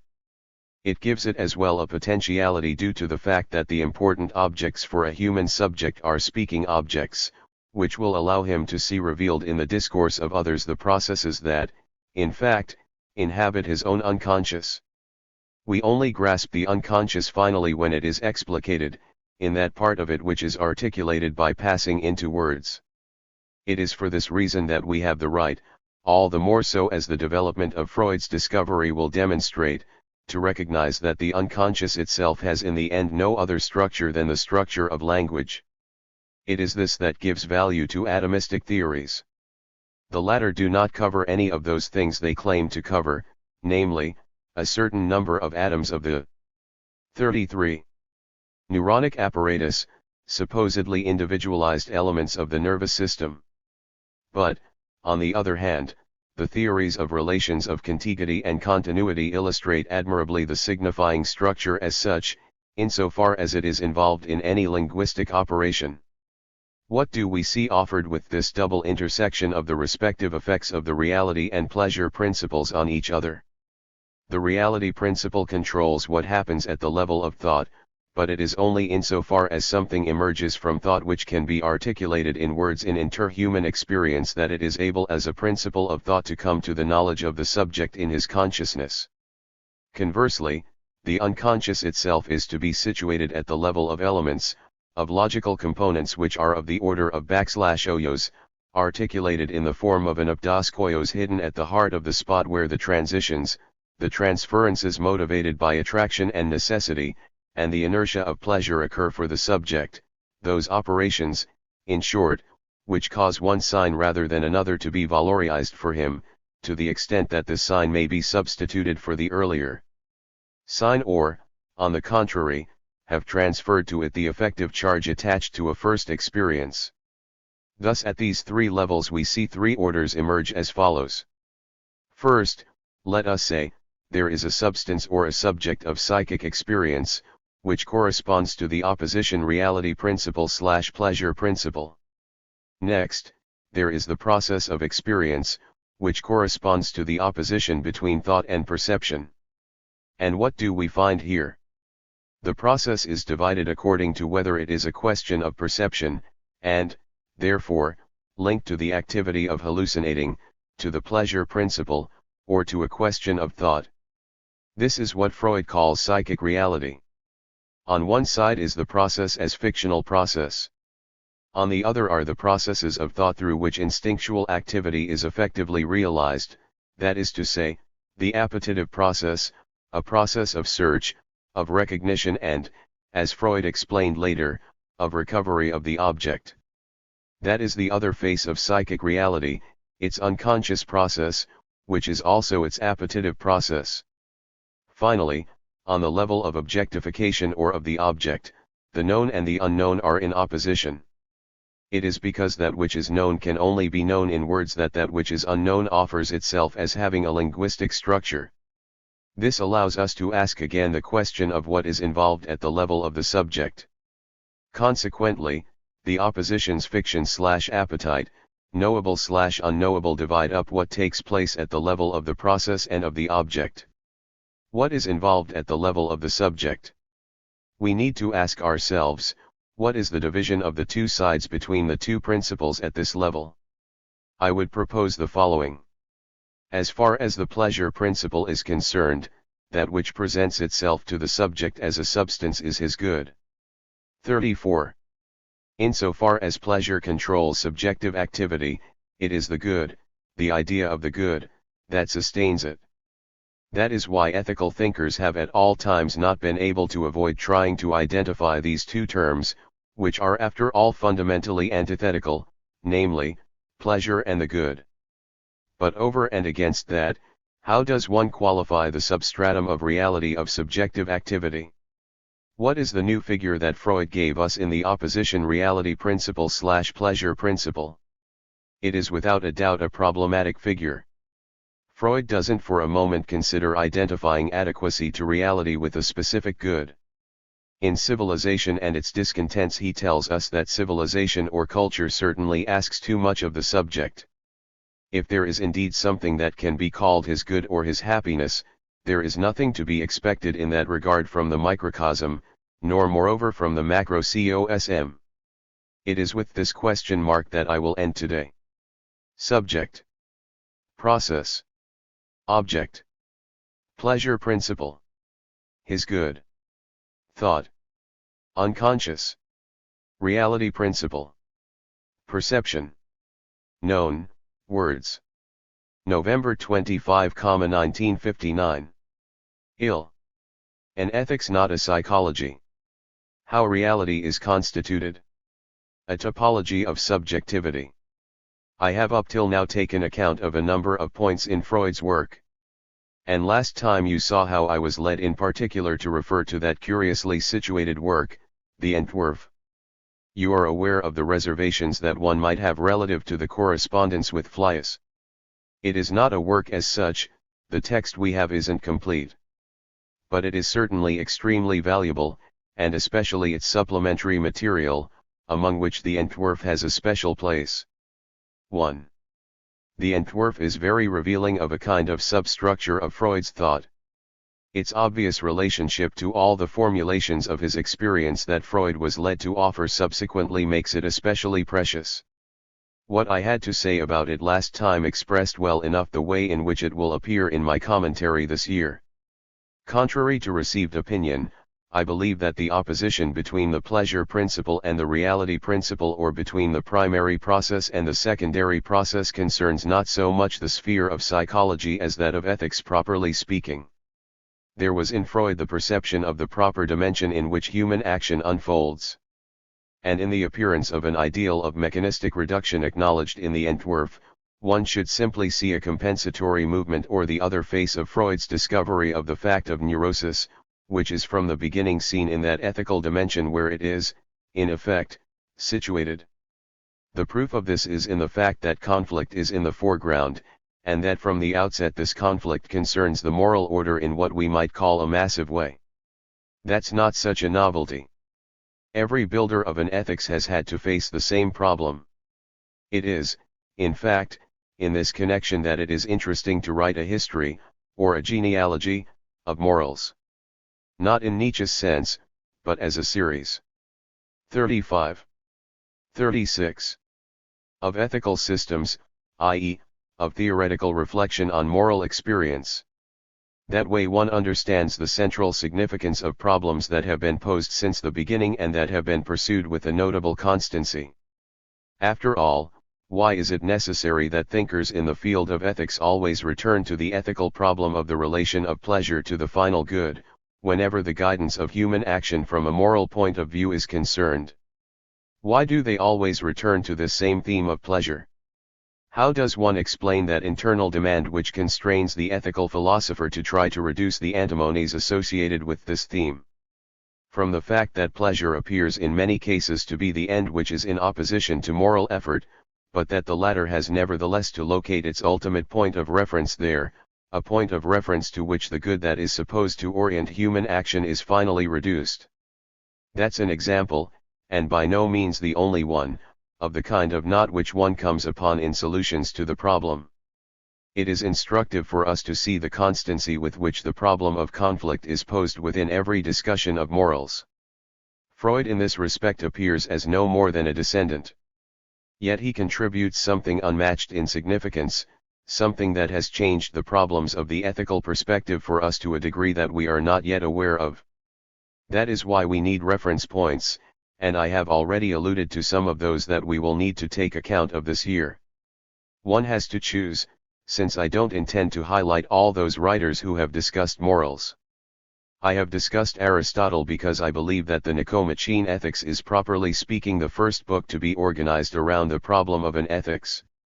As you know, there are plenty of others around, before, after, and in Aristotle's work itself, who focus primarily on the problem of pleasure. I will not be referring to Epictetus or Seneca here, but I will be discussing utilitarian theory insofar as it is significant for the new direction which culminated in Freud. I will indicate today the interest of the analysis I will be giving of certain works in the same terms that Freud used in the Entwurf, when he designated something which, to my mind at least, is close to the language that I have taught you over the years to pay attention to in the functioning of the primary process, namely, Vonung or facilitation. As far as the statement of the problem of ethics is concerned, Freud's discourse facilitates something that allows us to go further than anyone has gone before in a domain that is essential to the problems of morality. That will be the inspiration for our discussion this year. It is around the term reality in the true meaning of the word, a term we always use in such a careless way, that the power of Freud's conception is situated. And it is a power that one can measure through the persistence of Freud's name in the development of our analytical activity. It is obvious that it is not the poor little contribution to a physiology of 37 fantasy involved, which explains the passionate interest we might take in reading the Entwurf. You will no doubt be told that this text is difficult, but it is also exciting. Not so much in French as in German, for the French translation is extraordinarily awkward. It is wanting in precision, emphasis, and resonance throughout. In brief, I am obliged to evoke or to provoke at this point the sense of regret some of you may have that you don't know German. In German it is a brilliant, pure text, it suggests a virgin source and is altogether remarkable. The outlines of the French translation obliterate that and make it gray. Make the effort to read it and you will realize how true my comment is that one finds there's something very different from a work constructed of hypotheses. It is Freud's first skirmish with that hyperbole of reality he had to deal with in his patients. There we have it, around 40 years old he discovers the true dimensions, the profoundly meaningful life, of that reality. It is not out of a vain concern to refer you to a text that I draw your attention to the Entwurf. Yet why not, after all? You all know that on occasion I know how to take liberties with Freud's texts and affirm my distance. If for example I have taught you the doctrine of the dominance of a signifier in a subject's unconscious chain, it is so as to emphasize certain characteristics of our experience. By virtue of a distinction that I don't fully agree with, a distinction that does nevertheless express something, the paper we heard last night called the above the experience of the content. And it affirmed in opposition to it the scaffolding of concepts. Well now, this year I am proposing not simply to be faithful to the text of Freud and to be its exegete, as if it were the source of an unchanging truth that was the model, mold, and dress code to be imposed on all our experience. What are we going to do? We are going to look for the phylum and the development of the concepts in Freud, in the Entwurf, in chapter 7 of the Traumdeutung, where he publishes for the first time the opposition between the primary and the secondary processes, and his conception of the relationship between the conscious, the preconscious, and the unconscious, in the introduction of narcissism into this economy, then in what is called the second topic, with its emphasis on the reciprocal functioning of the ego, the superego and the outside world, which gives a complete expression to things that we may have glimpsed as new shoots in the Entwurf, and finally in the later texts that are still centered around the same theme, how is reality constituted for man, namely, in the 1925 article on Verneinung, which we will look at again together, and in Civilization and its Discontents, the discontents of man's situation in the world. The German term is Kultur, and we will perhaps have to try to define its exact meaning in Freud's writings. He never takes over concepts in a neutral, conventional sense, a concept has always for him a fully assumed significance. It turns out then that if we are following so closely the development of 38 Freud's metapsychology this year, it is in order to uncover the traces of a theory that reflects an ethical thought. The latter is, in fact, at the center of our work as analysts, however difficult it may be to realize it fully, and it is also the latter which holds together all those who constitute the analytic community, that dispersion, which often gives the impression of being a mere scattering, of a fundamental intuition that is taken up by each one of us from one perspective or another. If we always return to Freud, it is because he started out with an initial, central intuition, which is ethical in kind. I believe it essential to emphasize that, if we are to understand our experience and animate it, and if we are not to lose our way and allow it to be degraded. That's the reason why I am tackling this subject this year. 2. Last time I was pleased to hear an echo, a kind of response. Two of you who for other reasons are involved in rereading the Entwurf, because they are working on a lexicon and perhaps for personal reasons, came to tell me after my seminar how happy they were with the way in which I had discussed Freud's text. It helped justify the interest of their own rereading. I, therefore, had no difficulty remembering, it is something of which I am painfully aware, that this seminar is a seminar, and that it would be a good idea if it were not simply the signifier seminar alone that maintained its right to such a denomination. That is why I asked one of the two people to come and tell us the thoughts inspired in him by the way in which I related the subject of this seminar to the Entwurf. You will hear Jean-Bertrand Lefebvre-Pontalis, but his colleague, Jean Laplanche, and he are currently equally on top of the Entwurf, a work that, as Valabrega noted just now, you really have to have fresh in your memory, if you are to say anything valid about it. Is that really true? I don't know, for one ends up realizing that it's not as complicated as all that. Mr. Lefebvre-Pontalis, there is a slight misunderstanding that I would like to clear up. I am by no means a specialist of the Entwurf and I haven't reread it, I am in the process of reading it. Dr. Lacan asked me to go over a number of points made in his seminar last week, including especially the question of the relation to reality, that he described as particularly problematic, if not downright paradoxical, in this early text of Freud. Mr. Lefebvre-Pontalis's presentation followed. 3. I would like to thank you for what you have done today. It will perhaps enable us to introduce this year a way of dividing up the seminar that will. 39. Allow me to stop now and then, to take a rest, and at the same time have another use. It seems to me that you presented with remarkable elegance the vital armature of a problem where one risks getting lost in details that are, I must say, extraordinarily tempting. I did occasionally regret that you didn't enter into the detail of the position of the Bonung, on the one hand, and the Befriedigung zur Lubnis, on the other. I also regretted that you didn't remind us of the topology that the system P/I/SCO presupposes. All that might perhaps have illuminated things. But it is clear that one could spend a whole term, indeed a year, simply in the attempt to rectify the distortions of certain of the Entwurf's original intuitions, distortions caused by the English translation. I notice an example of this more or less at random. Bonung is translated into English by facilitation. It is obvious that the word has an exactly opposite meaning.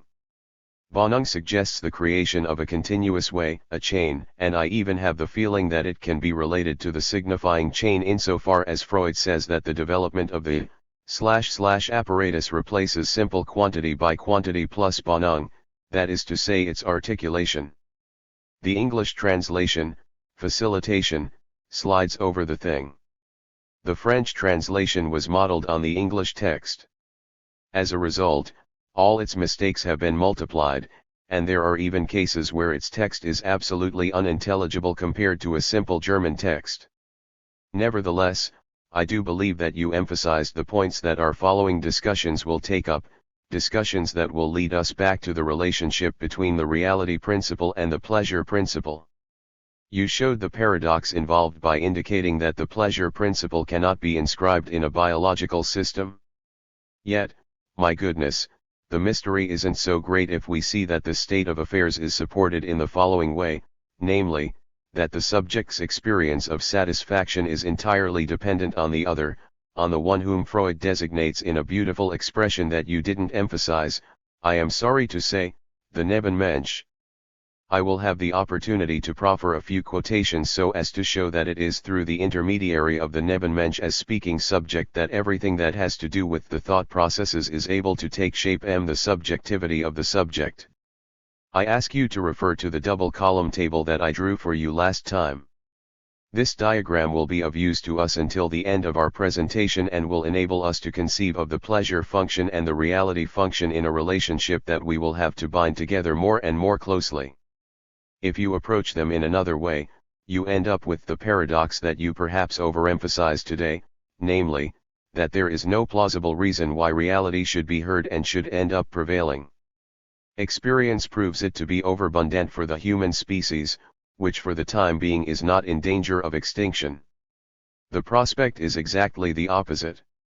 Pleasure in the human economy is only ever articulated in a certain relationship to this point, which 40. Is no doubt always left empty, enigmatic, but which presents a certain relationship to what man takes to be reality. And it is through this that we manage to approach ever more closely that intuition, that apperception of reality which animates the whole development of Freud's thought. Freud posits that the end system must always contain a certain level of QT quantity, which will play to the end an essential role.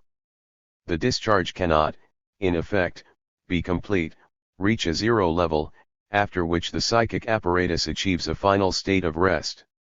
The latter is certainly not the plausible goal or end of the functioning of the pleasure principle. Freud wonders, therefore, and this is something that the translation misses, how one can justify that it is at such a level that the quantity which regulates everything is maintained. You perhaps skipped a little quickly over the reference to the IFF system and the C system? If the one is related to exogenous stimulations, it isn't enough to say that the other is related to endogenous stimulations.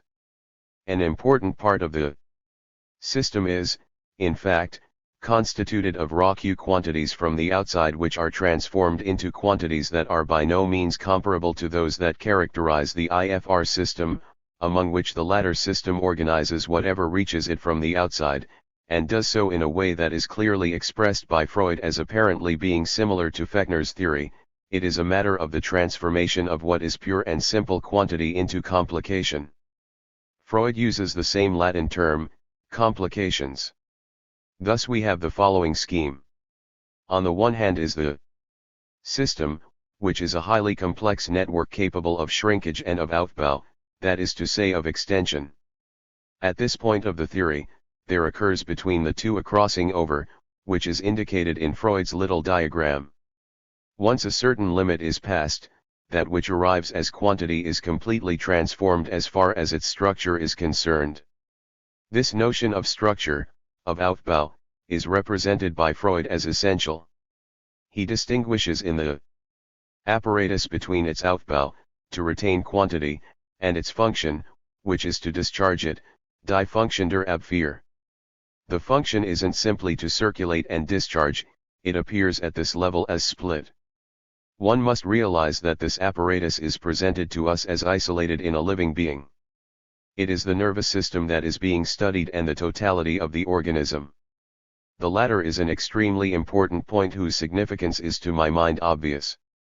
It affirms and sustains itself in a very different way from the hypotheses that Freud evokes nicely when he says that if one has a taste for them, one should only take them seriously once their arbitrary nature has been attenuated, die Willkürlichkeit der Constructio ad hoc.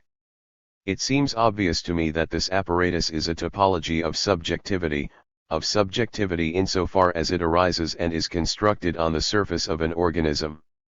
There is also in the system an important portion that Freud distinguishes from the part called the nucleus, namely, the spinal neuronen, which are open. 41. To endogenous stimulation, a stimulation on the side where there is no apparatus transforming the quantities. One finds there a wealth of material that, given your wholly legitimate purpose to simplify, you failed to mention. By way of linking up with what I will have to say next time, I will do so. There is, for example, the notion of Schlüsselneuronen, which have a certain function in relation to that part of the system which is turned toward endogeny and which receives its quantities. The Schlüsselneuronen are a particular form of discharge that occurs within the if system. Yet paradoxically that discharge has as its function to increase the pressure. He also calls these Schlüsselneuronen motorische Neuronen, and I don't think it is a mistake. They provoke stimulations that occur within the end system, a series of movements which increase the tension still further and which as a result are at the origin of current neuroses.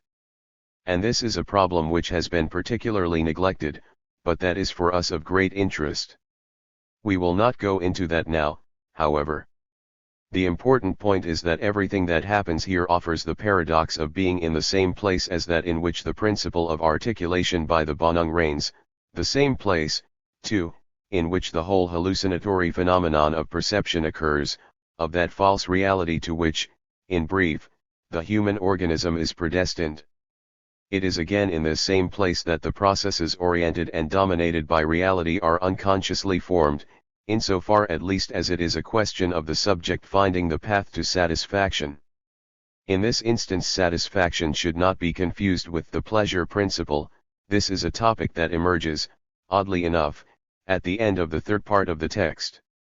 You could not, of course, lead us right through such a rich text. When Freud sketches out what the normal functioning of the apparatus might represent, he speaks not of specific reaction but of specific action as corresponding to satisfaction. There is a big system behind that specific action, for it can only correspond, in fact, to the refound object. We find here the foundation of the principle of repetition in Freud, and it is something we will have to come back to.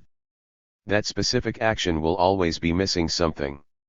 It is not distinguishable from what takes place when a motor reaction occurs, for it is, in effect, a reaction, a pure act, the discharge of an action.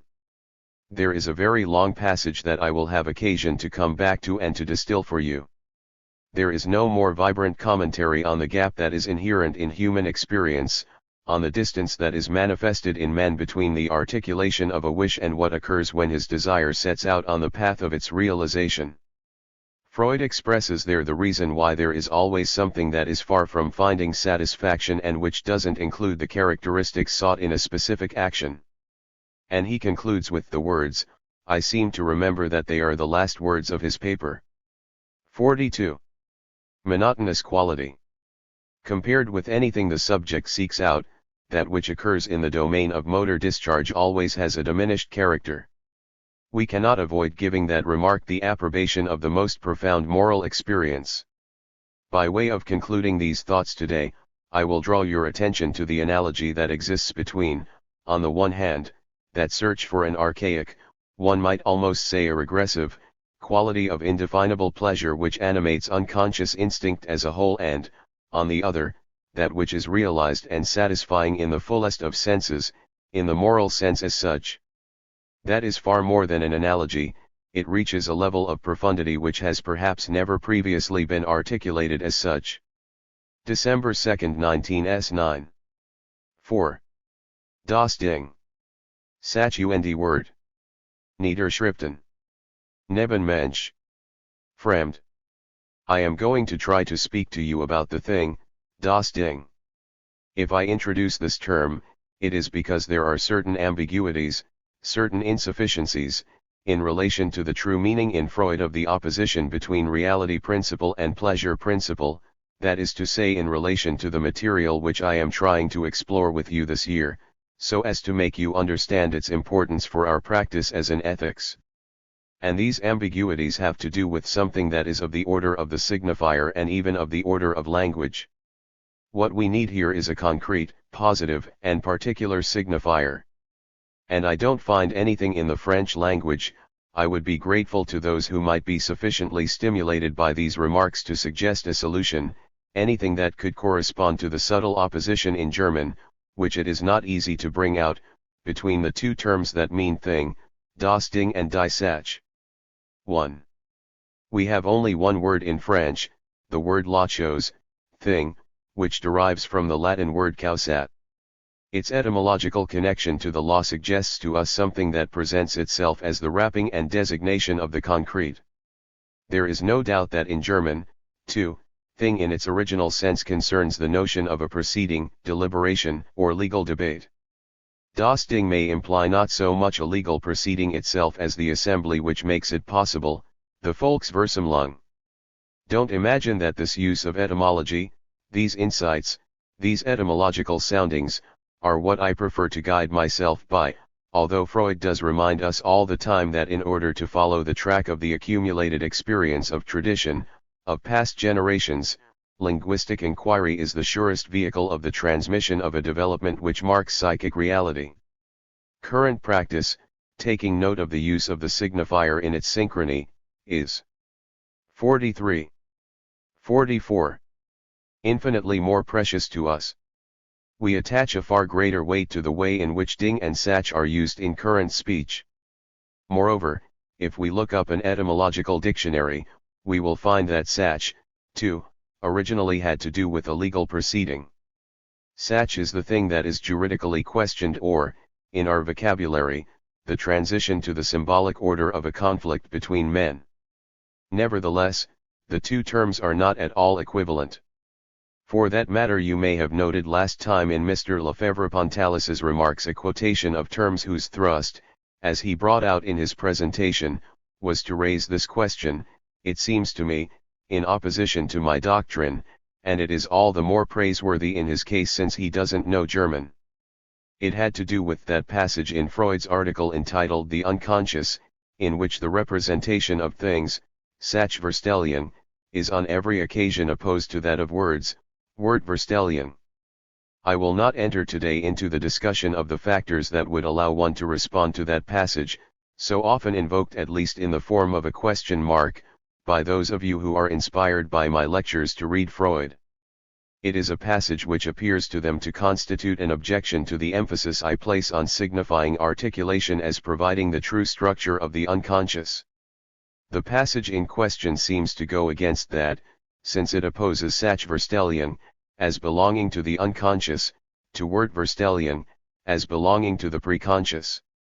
I would just beg those who stop at that passage, the majority of you presumably do not go and verify in Freud's texts what I affirm here in my commentaries, I would beg them to read together, one after the other, the article called Die Verdrängung * or repression, which precedes the article on the unconscious, then that article itself, before arriving at the passage involved.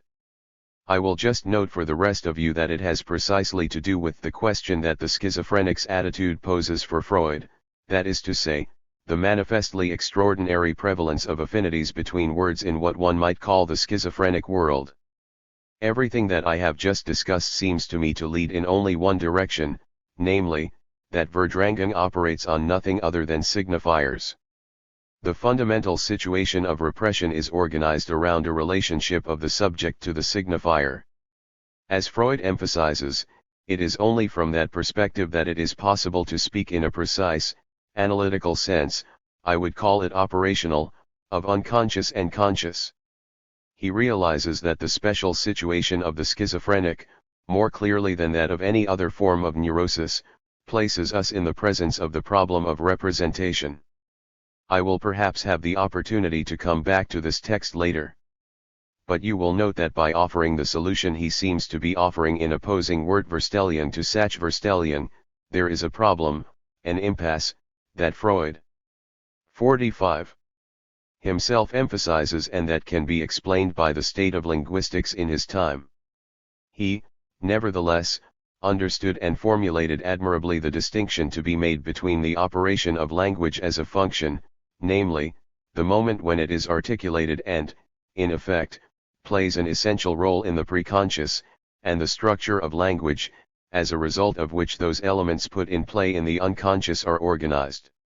In between, those coordinations are set up, those Bonungen, that concatenation, which dominate its whole economy. I have digressed too much, since today I only want to restrict myself to the remark that Freud speaks of Sachverstellen and not Dingverstellen. Moreover, it is no accident if the Sachverstellen gen are linked to Wortverstellen gen, since it tells us that there is a relationship between thing and word. The straw of words only appears to us as straw insofar as we have separated it from the grain of things, and it was first the straw which bore that grain.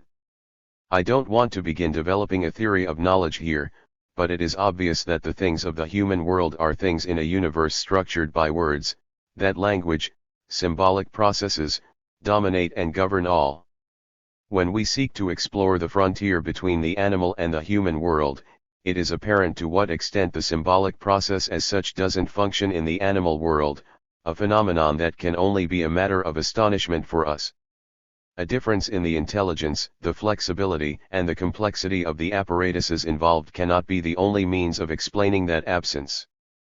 That man is caught up in symbolic processes of a kind to which no animal has access cannot be resolved in psychological terms, since it implies that we first have a complete and precise knowledge of what this symbolic process means.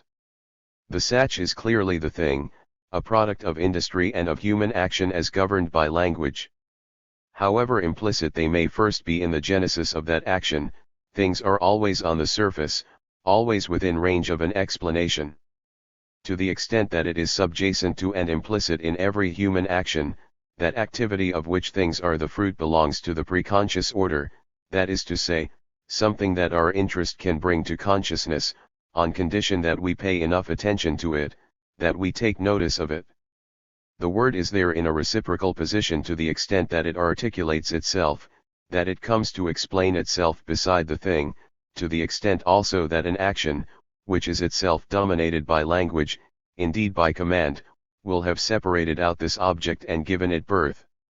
Sach and word are, therefore, closely linked, they form a couple. Das Ding is found somewhere else. I would like today to show you the sting in life and in the reality principle that Freud introduces at the beginning of his thought and that persists to the end.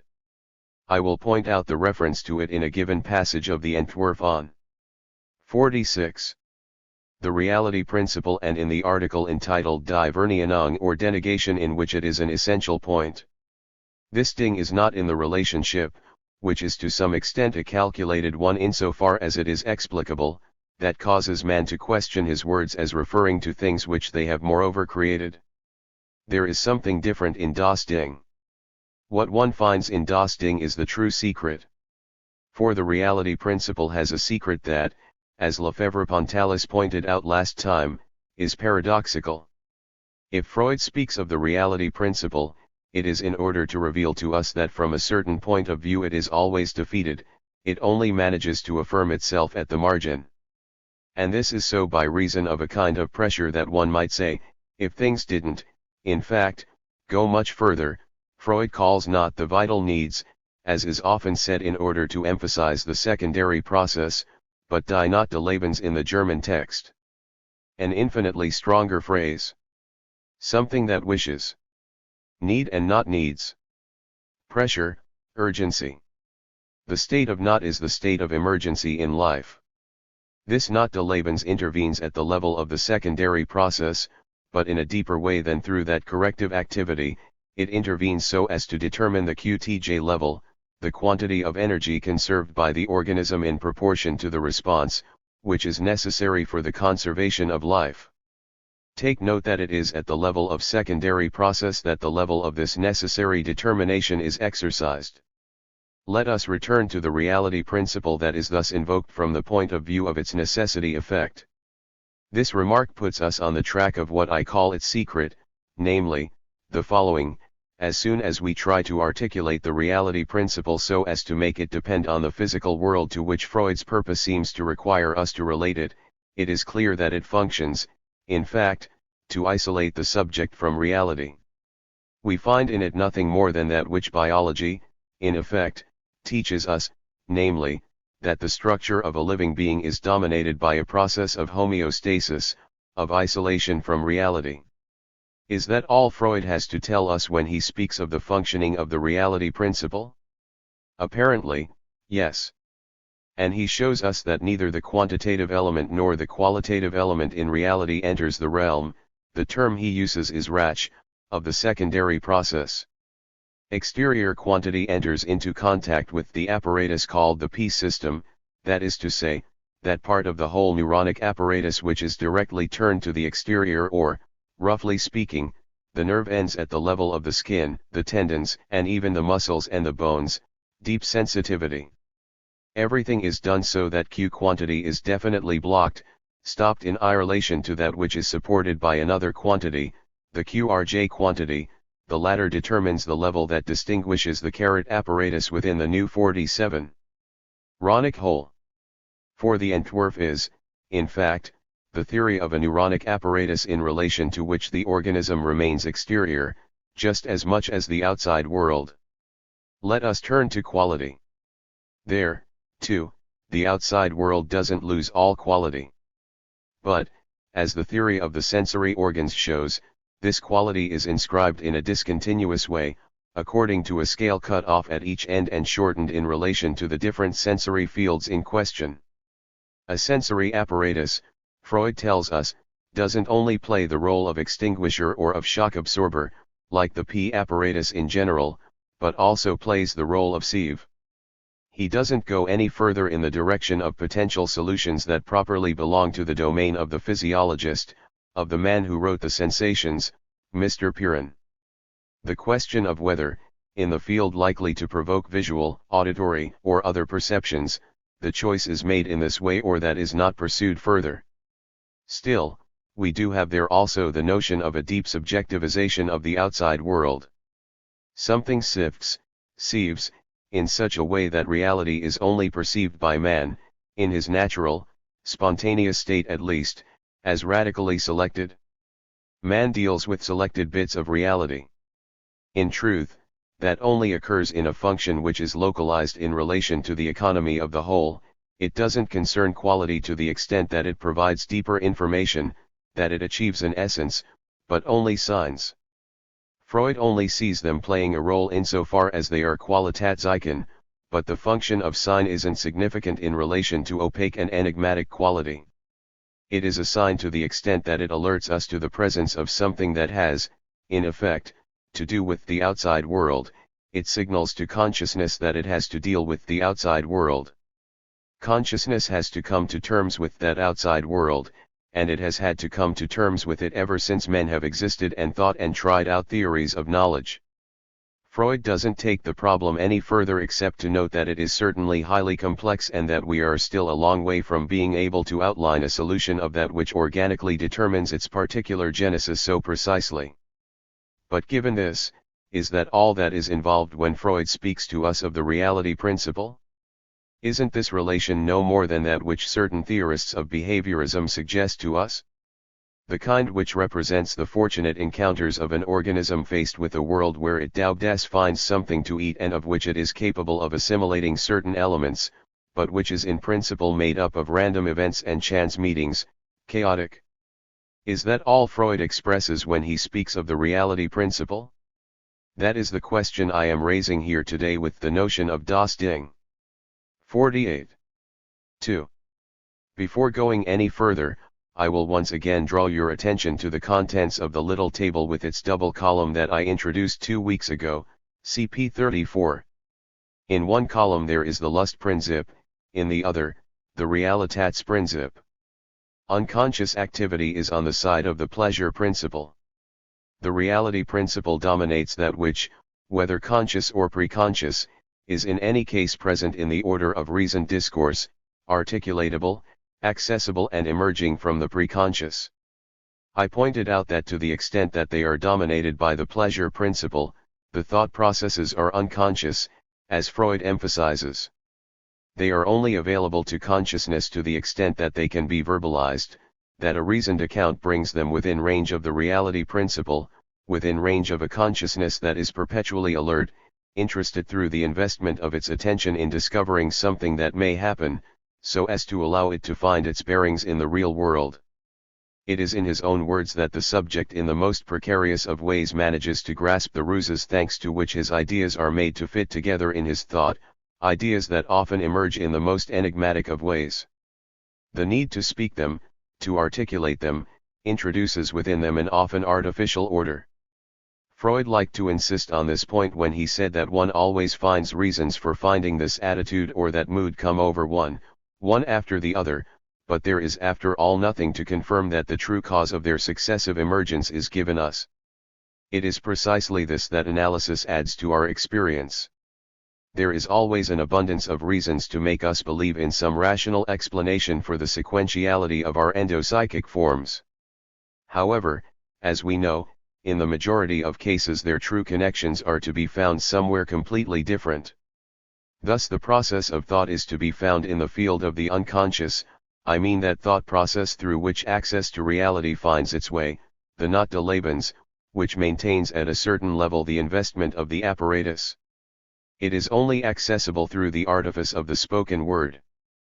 Freud even goes so far as to say that it is only insofar as relations are spoken that we can hear ourselves speak, that there is Bewegung, movement of speech.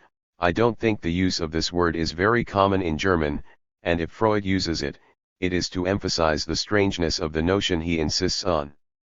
It is only insofar as this Bewegung announces itself in the P apparatus tends above all to discharge 49. Itself through movement, so as to maintain tension at the lowest possible level.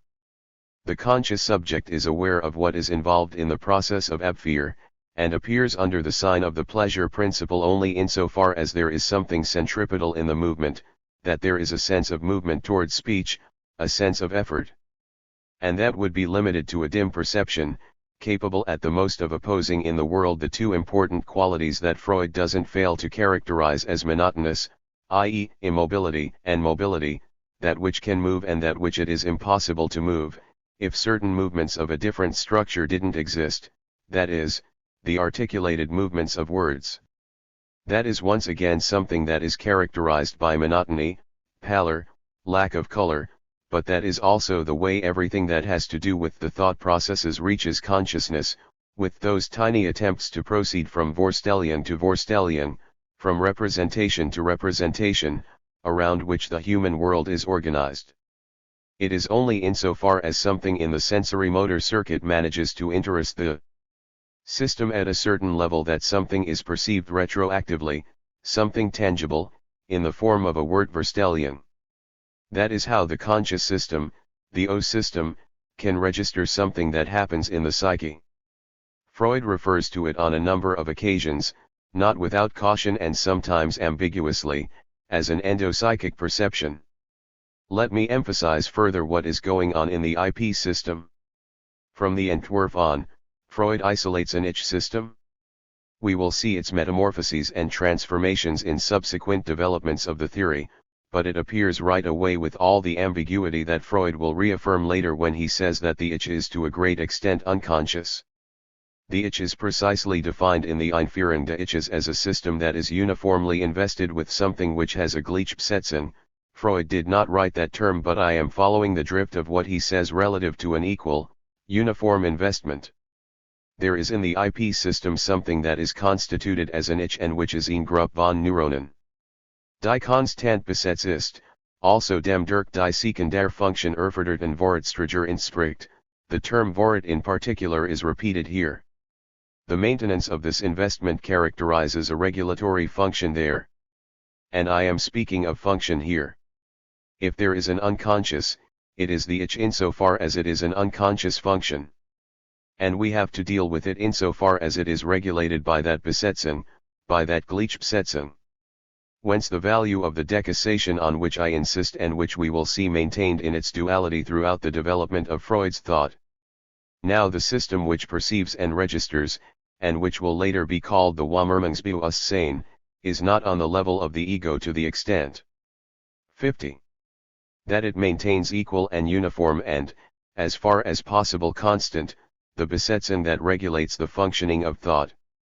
Consciousness is elsewhere, it is an apparatus that Freud has to invent, that he tells us is intermediary between the N system and the P system, yet that at the same time everything in the text informs us we should not put at the boundary between them.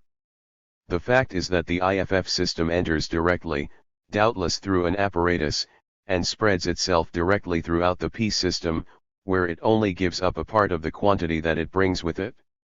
The O system functions elsewhere in a more isolated position, one that is less easily situated than any other apparatus. In fact, it isn't from exterior quantity that the O neurons extract their energy. Freud tells us, one can assume at most that they sich die Periode, they appropriate the period. That is what I was alluding to just now when I was referring to the choice of sensory apparatus. It plays a guiding role there in relation to the contributions coming from the Qualitätszeichen, in order to allow with the least movement all those departures that are individualized as attention paid to this or that chosen point on the circuit, and that will permit a better approximation to the process than the pleasure principle would tend to make automatically. As soon as Freud tries to articulate the function of the system, something strikes us about this coupling, this union, which seems a fusion, between Wahrnehmung perception, and Bewusstsein, consciousness, expressed in the symbol WBW. I enjoin you to refer to letter 52 that, as Lefebvre-Pontalis noted last time, I have remarked on a number of times. 1. It is a letter in which Freud begins to explain to Fliess in confidence his conception of how the unconscious must work. His whole theory of memory has to do with the sequence of Niederschriften, of inscriptions. The fundamental demand to which the whole system responds is that of ordering, in a coherent conception of the psychic apparatus, the different fields of that which he finds effectively functioning in the memory traces in letter 52 Wahrnehmung, that is to say the impression of the external world as raw, original, primitive, is outside the field which corresponds to a notable experience, namely, one that is effectively inscribed in something that, it is quite striking to note, Freud expresses right at the beginning of his thought as a Niederschrift, something that presents itself not simply in terms of Prägung or of impression, but in the sense of something which makes a sign and which is of the order of writing. And I wasn't the one who made him choose that term. The first Niederschrift occurs at a certain age that his first estimate has him situate before 4 years old, but that's not important. Later, up to the age 1. The complete letters of Sigmund Freud to Wilhelm Fliess, pages 158 to 162. 51. Of 8, another, more organized Niederschrift, one that is organized in terms of memories, seems to me to constitute more precisely an unconscious. It's not important if Freud is right or wrong, we have seen since how we can trace the unconscious and its organization of thought much further back. What is important is that next we have the level of the Vorbewusstsein and then that of the Bewusstsein insofar as it is not the sign of a time but of a terminus. In other words, that discussion which takes us forward from a meaning of the world to speech that can be formulated, the chain that extends from the most archaic unconscious to the articulate form of speech in a subject, all that takes place between Wahrnehmung and Bewusstsein, between glove and hand, so to speak. The progress that interests Freud is then situated somewhere that, from the point of view of the topology of the subject, is not easily identified with a neuronic apparatus. Yet what goes on between Wahrnehmung and Bewusstsein must after all have to do with the unconscious, since that's how Freud represents it to us, this time not simply in the form of a function, but of an Aufbau, of a structure, as he puts it himself in making the opposition. In other words, it is to the extent that the signifying structure interposes itself between perception and consciousness that the unconscious intervenes, that the pleasure principle intervenes. Yet it is no longer in the form of a Gleichsetzung or the function of the maintenance of a certain investment, but insofar as it concerns the Bonungen, the structure of accumulated experience resides there and remains inscribed there. At the level of the Ich, of the functioning unconscious, something regulates itself that tends to exclude the outside world. On the other hand, what is expressed at the level of Übung is discharge. And one finds the same intersection as in the whole economy of the apparatus. The structure regulates discharge, the function restrains it. Freud also calls that Vorrat, provisions, this is the word he uses for the larder of his own unconscious, Vorratskammer. Vorratstrager is the Ich as the basis of quantity and of energy that constitutes the core of the psychic apparatus. On that basis there enters into play what we will see function as the first apprehension of reality by the subject. And it is at this point that that reality intervenes, which has the most intimate relationship to the subject, the Nebenmensch. The formula is striking to the extent that it expresses powerfully the idea of beside yet alike, separation and identity. I ought really to read you the whole passage, but I will limit myself to the climactic sentence. Thus the complex of the Nebenmensch is separated into two parts, one of which affirms itself through an unchanging apparatus, which remains together as a thing, als Ding. That's what the awful French translation you have at your disposal misses when it says something remains as a coherent whole. It has nothing to do. 52. With an allusion to a coherent whole that would occur in the passage from the verb to the noun, quite the contrary. The Ding is the element that is initially isolated by the subject in his experience of the Nebenmensch as being by its very nature alien, fremd. The complex of the object is in two parts, there is a division, a difference in the approach to judgment. Everything in the object that is quality can be formulated as an attribute, it belongs to the investment of the \FSS system and constitutes the earliest Vorstellungen gen around which the destiny of all that is controlled according to the laws of lust and unlust, of pleasure and unpleasure, will be played out in what might be called the primary emergence of the subject. Das Ding is something entirely different. We have here an original division of the experience of reality. We find it as well in Verneinung. Look it up in the text. You will find the same function with the same significance ofthat which, from within the subject, finds itself in the beginning led toward a first outside, an outside which, Freud tells us, has nothing to do with that reality in which the subject will subsequently have to locate the Qualitätszeichen, signs that tell him that he is on the right track in his search for satisfaction. That is something which, even prior to the test of this search, sets up its end, goal, and aim.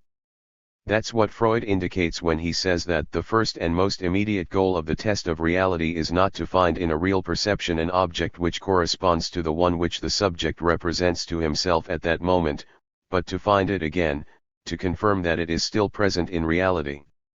The whole progress of the subject is then oriented around the Ding as fremd, strange and even hostile on occasion, or in any case the first outside. It is clearly a probing form of progress that seeks points of reference, but with relation to what? With the world of desires.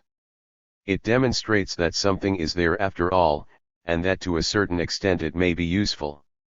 Yet useful for what? For nothing other than to serve as points of reference in relation to the world of wishes and expectations.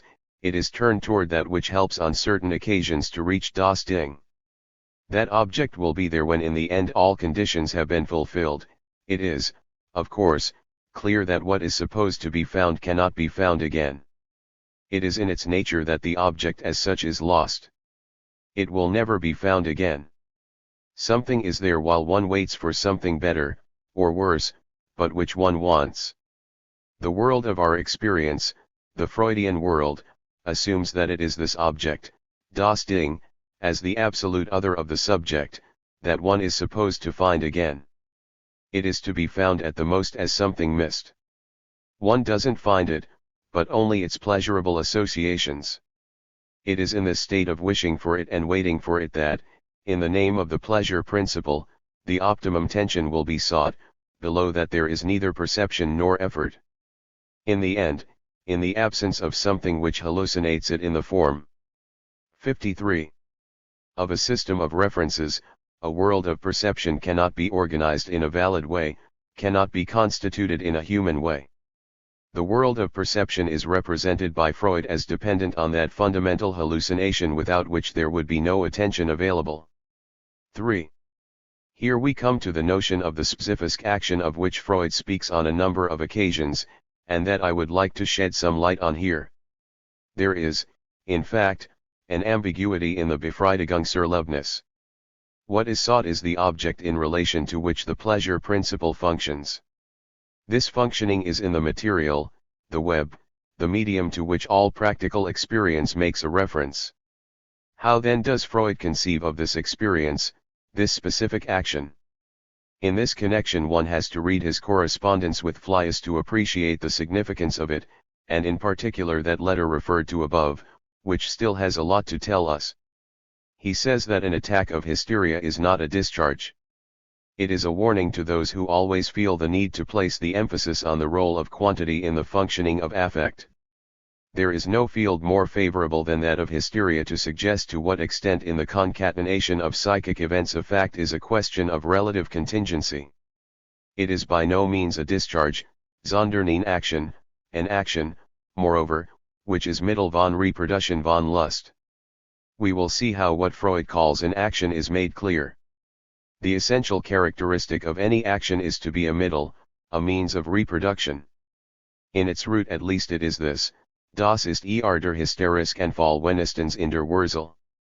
and elsewhere sonst motiviert sich von dem Vorbewusst sein allerlei Gründen, an action may be motivated on all kinds of grounds which are located at the level of the preconscious. Immediately afterwards Freud explains what its essence consists of. And he illustrates at the same time what an action as Mittel zur Reproduction means. In the case of hysteria, of a crisis of tears, everything is calculated, regulated, and, as it were, focused on den anderen, on the other, the prehistoric, unforgettable other, that later no one will ever reach. The thoughts we find expressed here allow us to make a first approach to the problem of neurosis and to understand its correlative or regulatory term. If one goal of the specific action which aims for the experience of satisfaction is to reproduce the initial state, to find das Ding, the object, again, we will be able to understand a great many forms of neurotic behavior.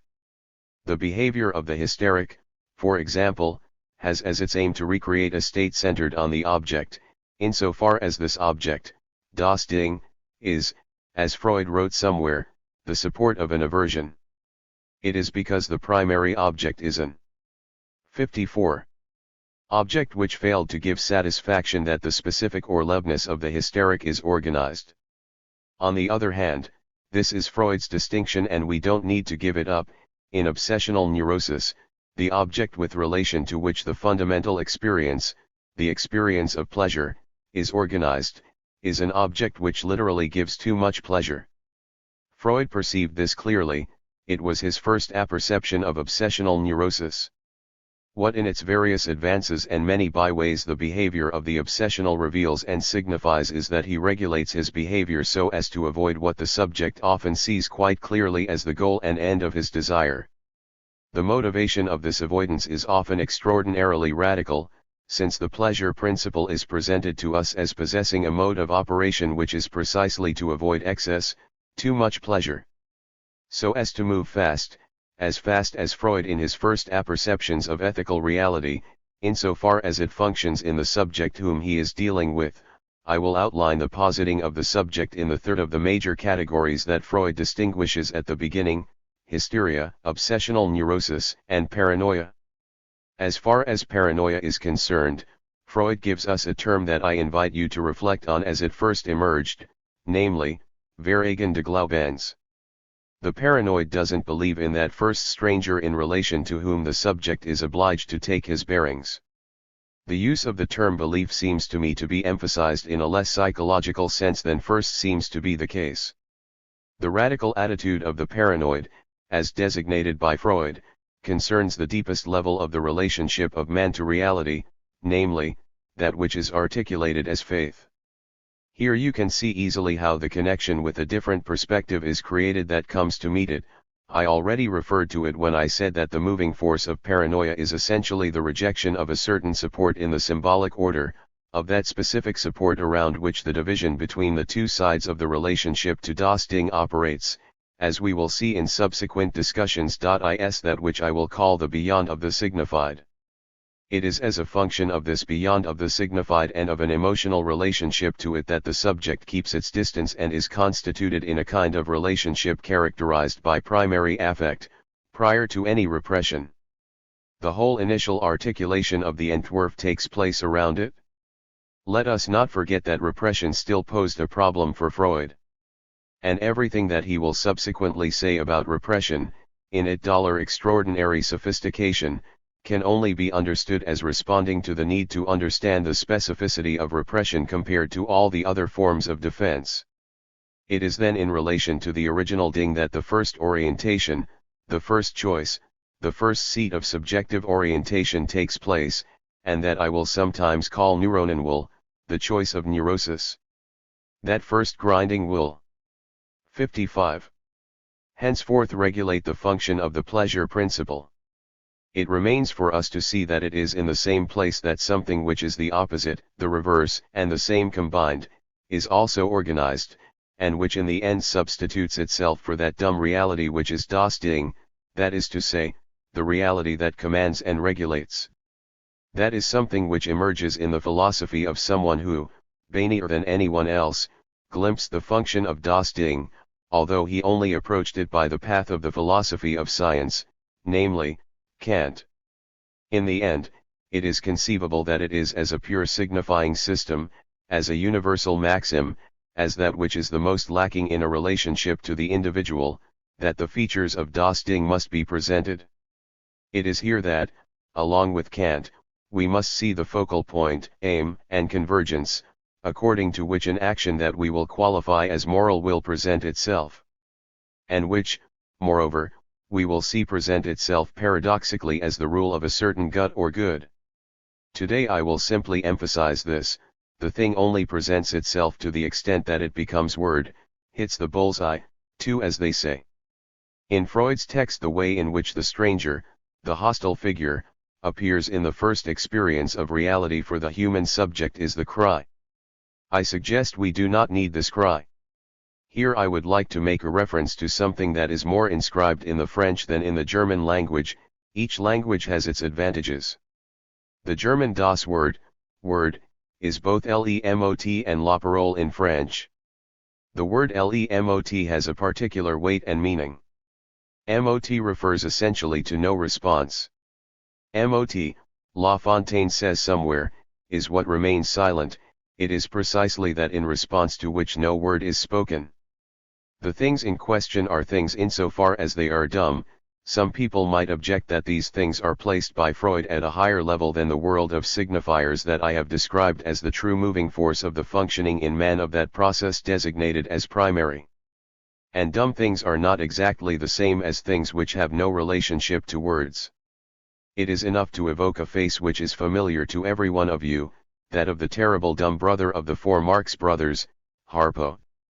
Is there anything that poses a question which is more present, more pressing, more absorbing, more disruptive, more nauseating, more calculated to thrust everything that takes place before us into the abyss or void than that face of Harpo Marx, that face with its smile which leaves us unclear as to whether it signifies the most extreme perversity or complete simplicity? This dumb man alone is sufficient to sustain the atmosphere of doubt and of radical annihilation which is the stuff of the Marx Brothers' extraordinary farce and the uninterrupted play of jokes three that makes their activity so valuable. 56. Just one more thing. I have spoken today of the other as a ding. I would like to conclude with something that is much more accessible to our experience. And that is the isolated use that French reserves for certain forms of the pronoun of interpellation. What does the emission, the articulation, the sudden emergence from out of our voice of that you, toi, mean? A you that may appear on our lips at a moment of utter helplessness, distress, or surprise in the presence of something that I will not right off call death, but that is certainly for us an especially privileged other, one around which our principal concerns gravitate, and which for all that still manages to embarrass us. I do not think that this you is simple, this you of devotion that other manifestations of the need to cherish occasionally comes up against. I believe that one finds in that word the temptation to tame the other, that prehistoric, that unforgettable other, which suddenly threatens to surprise us and to cast us down from the height of its appearance. You contains a form of defense, and I would say that at the moment when it is spoken, it is entirely in this you, and nowhere else, that one finds what I have evoked today concerning das Ding. So as not to end with something that might seem to you to be so optimistic, I will focus on the weight of the identity of the thing and the word that we can find in another isolated use of the word. To the you which, according to me, tames, but which tames nothing, a you of vain incantation and fruitless connection, there corresponds what may happen to us when some order comes from beyond the apparatus where there lurks that which, along with ourselves, has to do with das Ding. I am thinking of what we answer when we are made responsible or accountable for something. Me. Moi. For what is this me, this me? All by itself, if it is not a me. Of apology, a me? Of refusal, a me? That's simply not for me. Thus from its beginning the I as thrust forth in an antagonistic movement, the I as defense, the I as primarily and above all an I that refuses and denounces rather than announces, the I in the isolated experience of its sudden emergence, which is also perhaps to be considered as its original decline, This I is articulated here. I will speak about this I again next time in order to explore further the way in which moral action presents itself as an experience of satisfaction. December 9, 1759. v. 2. The combinatoire of the Vorstellian gen. The limit of pain. Between perception and consciousness. The Interset of Verneinung. Mother as das Ding. Freud comments somewhere that if psychology succeeded in making some people anxious, by insisting excessively on the reign of the instincts, it nevertheless also promoted the importance of the moral agency. This is an obvious truth, one that is confirmed every day in our practice. Furthermore, we still do not rate highly enough in the world outside the exorbitant character of the power of the sense of guilt, which is exercised without the subject's knowledge. Thus it is that which presents itself in the massive guise of the sense of guilt that I believe is important to focus on more narrowly this year. Moreover, it is important to articulate it so as to bring out the originality, the revolution in thought, that was the effect of the Freudian experience in the field of ethics. 1. Last time I tried to show you the meaning in Freudian psychology of the Entwurf in connection with which Freud organized his first intuition concerning what takes place in the experience of the neurotic. I tried, in particular, to show you the pivotal function that we must accord something which is to be found in a detour taken by the text. And it is one that it is important not to miss, especially since Freud picks up on it again in a variety of forms right to the end. I mean das Ding. Right at the beginning of the organization of the world in the psyche, both logically and chronologically, das Ding is something that presents and isolates itself as the strange feature around which the whole movement of the Vorstellian turns, a Vorstellian that Freud shows us is governed by a regulatory principle, the so-called pleasure principle, which is tied to the functioning of the neuronic apparatus.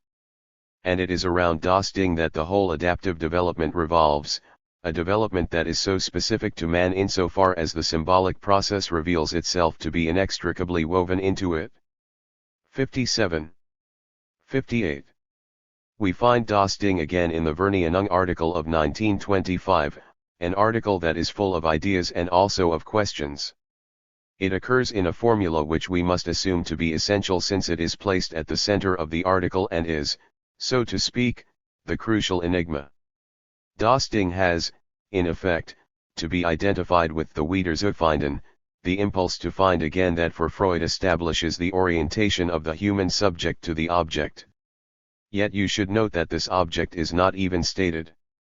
And here we might give its due to a certain textual criticism, whose attachment to the signifier sometimes seems to take a Talmudic turn.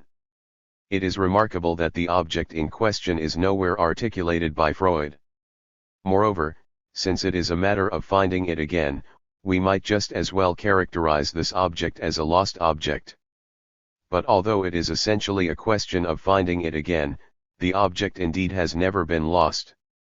In this orientation to the object, the regulation of the thread, the Vorstellian gen relate to each other in accordance with the laws of a memory organization, a memory complex, a Bonung, that is to say, a facilitator, but also, I would say more decidedly, a concatenation, whose neuronic apparatus perhaps allows us to glimpse those operations in a material form, and whose functioning is governed by the law of the pleasure principle.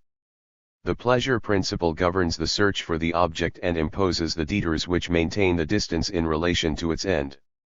Even in French the etymology of the word, which replaced the archaic querir, to search, refers to circa, detour. The transference of the quantity from Vorstellian to Vorstellian always maintains the search at a certain distance from that which it gravitates around. The object to be found confers on the search its invisible law, but it is not that, on the other hand, which controls its movements. The element that fixes these movements, that models the return, and this return itself is maintained at a distance, is the pleasure principle. It is the pleasure principle which, when all is said and done, subjects the search to encounter nothing but the satisfaction of the not de Lebens. Thus the search encounters in its path a series of satisfactions that are tied to the relation to the object and are polarized by it. And at every point they model, guide and support its movements according to the particular law of the pleasure principle. This law fixes the level of a certain quantity of excitation which cannot be exceeded without going beyond the limit of the lust/unlust polarity. Pleasure and unpleasure are the only two forms through which that same and single mode of regulation we call the pleasure principle expresses itself. The admission of quantity is regulated by the width of the channels that do the conducting, by the individual diameters that a given organism can support. The thing is expressed metaphorically by Freud, but it is almost as if we were to take it literally. What happens once the limit is exceeded? The 59. Psychic impulse is not as such capable of advancing any further toward what is supposed to be its goal. Instead it is scattered and diffused within the psychic organism, the quantity is transformed into complexity. In a kind of expansion of the lighted zone of the neuronic organism, here and there in the distance, it lights up according to the laws of associative facilitation, or constellations of Vorstellungen which regulate the association of ideas, unconscious Gedanken, according to the pleasure principle. The limit has a name. It is something more than the lust/unlust polarity Freud speaks of.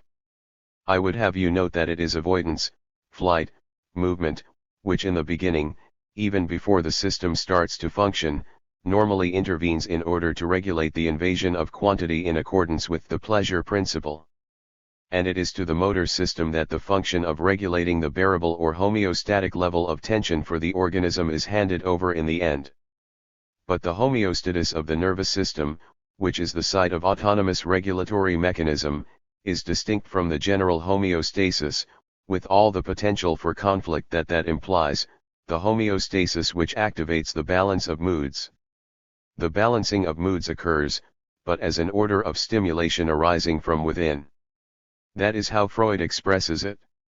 Certain stimulations come from within the nervous system, and he compares them to external stimulations. I would like us to stop for a moment at this limit of pain. Those commentators who collected the letters to Fliess consider that Freud slipped up by using the term motorisch, motor, instead of secretorisch, cell, nucleus, organ. I once said that it did not seem to be clear that it was such a slip. Freud tells us, in effect, that in the majority of cases, the reaction of pain derives from the fact that the motor reaction, the flight reaction, is impossible. And the reason for this is that the stimulation, the excitation, comes from within. Consequently, it seems to me that this so-called slip is only present in order to point to the fundamental homology between the relationship of pain and the motor reaction. Besides, this idea occurred to me a long time ago, and I hope you will not find it absurd.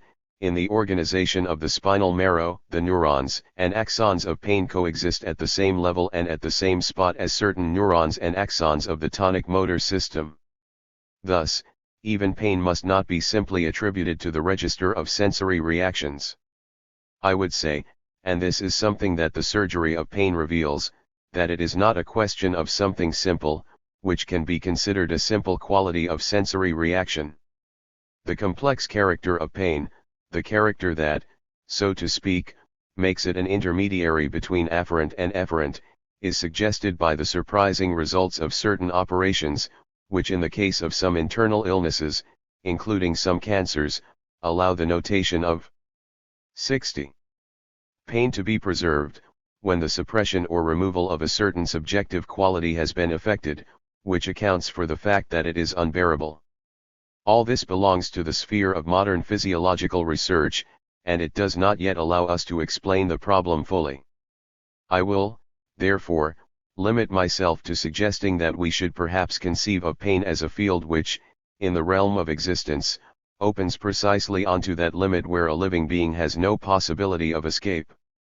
Isn't something of this suggested to us by the insight of the poets in that myth of Daphne transformed into a tree under the pressure of a pain from which she cannot flee? Isn't it true that the living being who has no possibility of escape suggests in its very form the presence of what one might call petrified pain? Doesn't what we do in the realm of stone suggest this? To the extent that we don't let it roll, one but erect it, and make of it something fixed, isn't there in architecture itself a kind of actualization of pain? What happened during the period of the Baroque, under the influence of an historical movement that we will come back to later, would support this idea.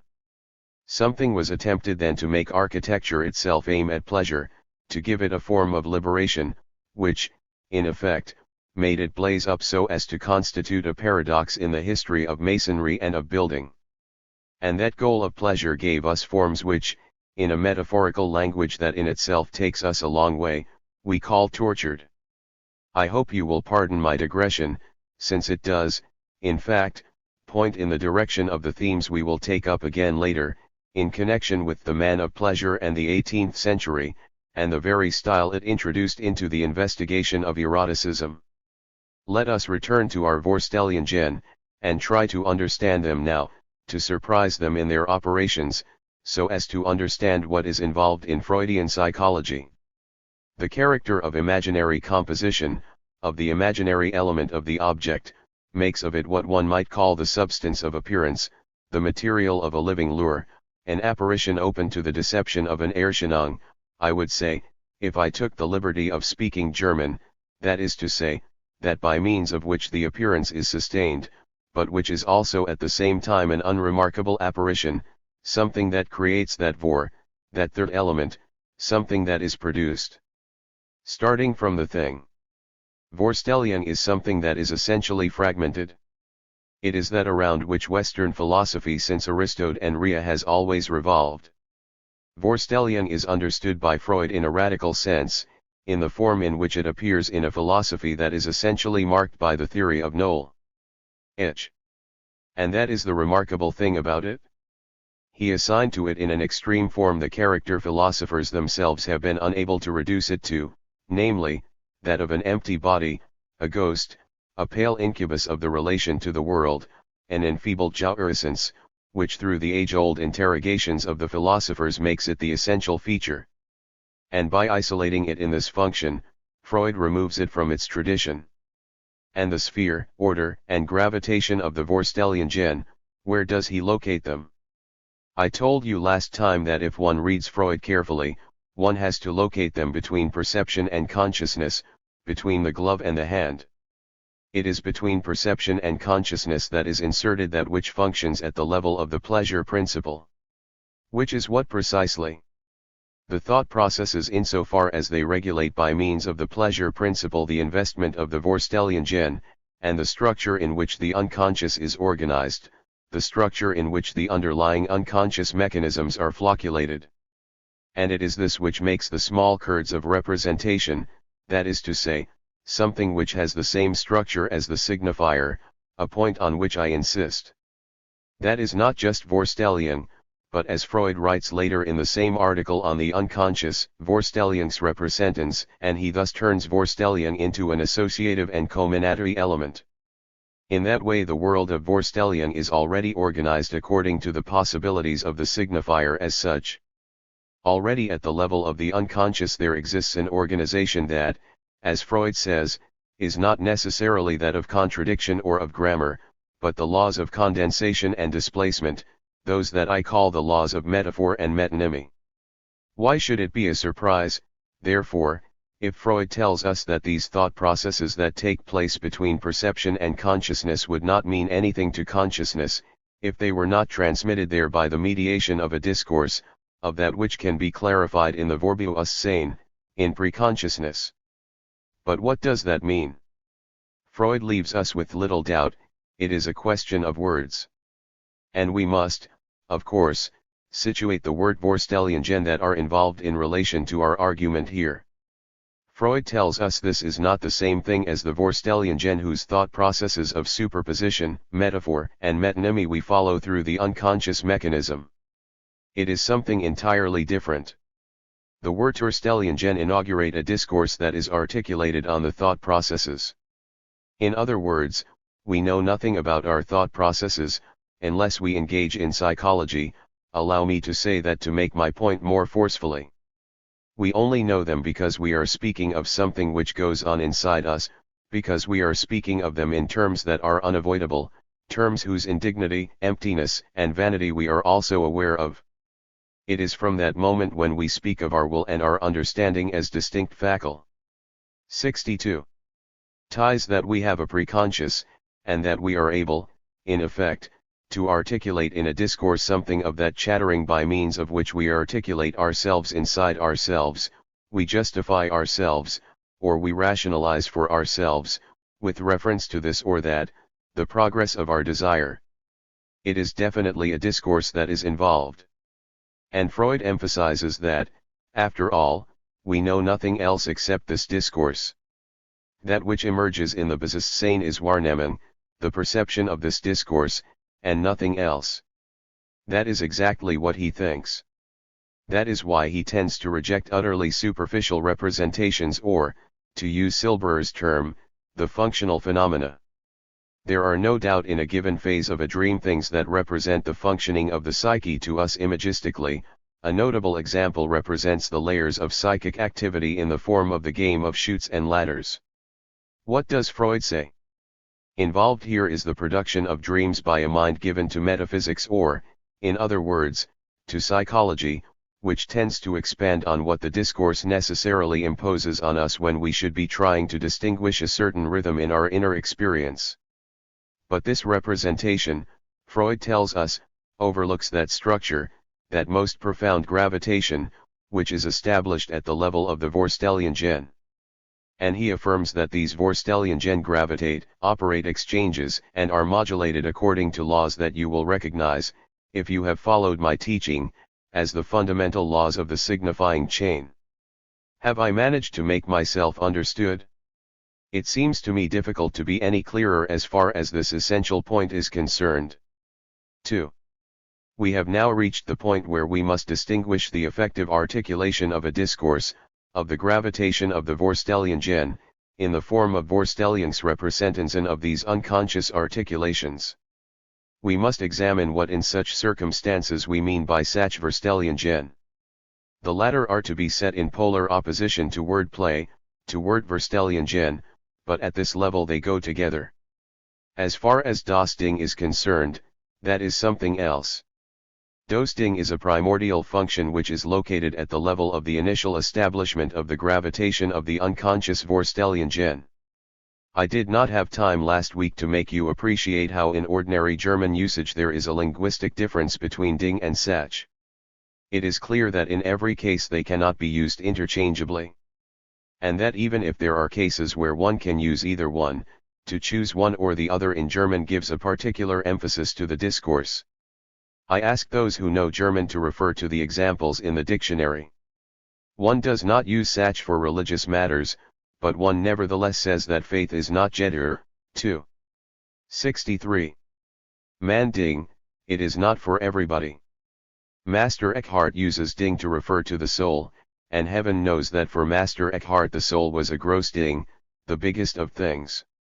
He certainly would not use the term Sach. If I wanted to make you sense the differences by giving you a general measure of the way in which the use of the signifier breaks down differently in German relative to French, I would cite this sentence that I was on the point of citing last time, but that I held back because I am not after all a Germanist, and I wanted to make use of the interval to test it on the ears of some people whose mother tongue is German. One could say that die Sach ist das Wort des Dinges. Or, in French, l'affaire est le mot de la chose, the affair is the word of the thing. It is precisely as we shift into discourse that das Ding, the thing, is resolved into a series of effects, in the sense that one can say mean Sach. That suggests all my kit and caboodle, and is something very different from das Ding, that thing to which we must now return. You will not be surprised if I tell you that at the level of the Vorstellungen gen, the thing is not nothing, but literally is not. It is characterized by its absence, its strangeness. Everything about it that is articulated as good or bad divides the subject in connection with it, and it does so irrepressibly, irremediably, and no doubt with relation to the same thing. There is not a good and a bad object, there is good and bad, and then there is the thing. The good and the bad already belong to the order of the Vorstellungen, they exist there as clues to that which orients the position of the subject, according to the pleasure principle in connection with that which will never be more than representation, search for a privileged state, for a desired state, For the expectation of what? Of something that is always a certain distance from the thing, even if it is regulated by the thing, which is there in a beyond. We see it at the level of what the other day we noted were the stages of the peace system. Here there are Waarneming psychen, here there is Voorbewustzijn, here there are the Woordverstellingen, insofar as they reflect in a discourse what goes on at the level of the thought processes. And the latter are themselves governed by the laws of the Onbewust, that is to say, by the pleasure principle. The Woordverstellingen, as a reflection of discourse, stand in opposition to that which is ordered in the Voorstellingsrepresentationen according to an economy of words. And in the end Freud calls these Voorstellingsrepresentationen conceptual memories, which is no more than a first approximation of the same notion. At the level of the peace system, that is to say, at the level of what takes place before the entry into the \peace system, and the crossover into the space of the Bonung and the organization of the Voorstellingen, the typical reaction of the organism as regulated by the neuronic system is avoidance.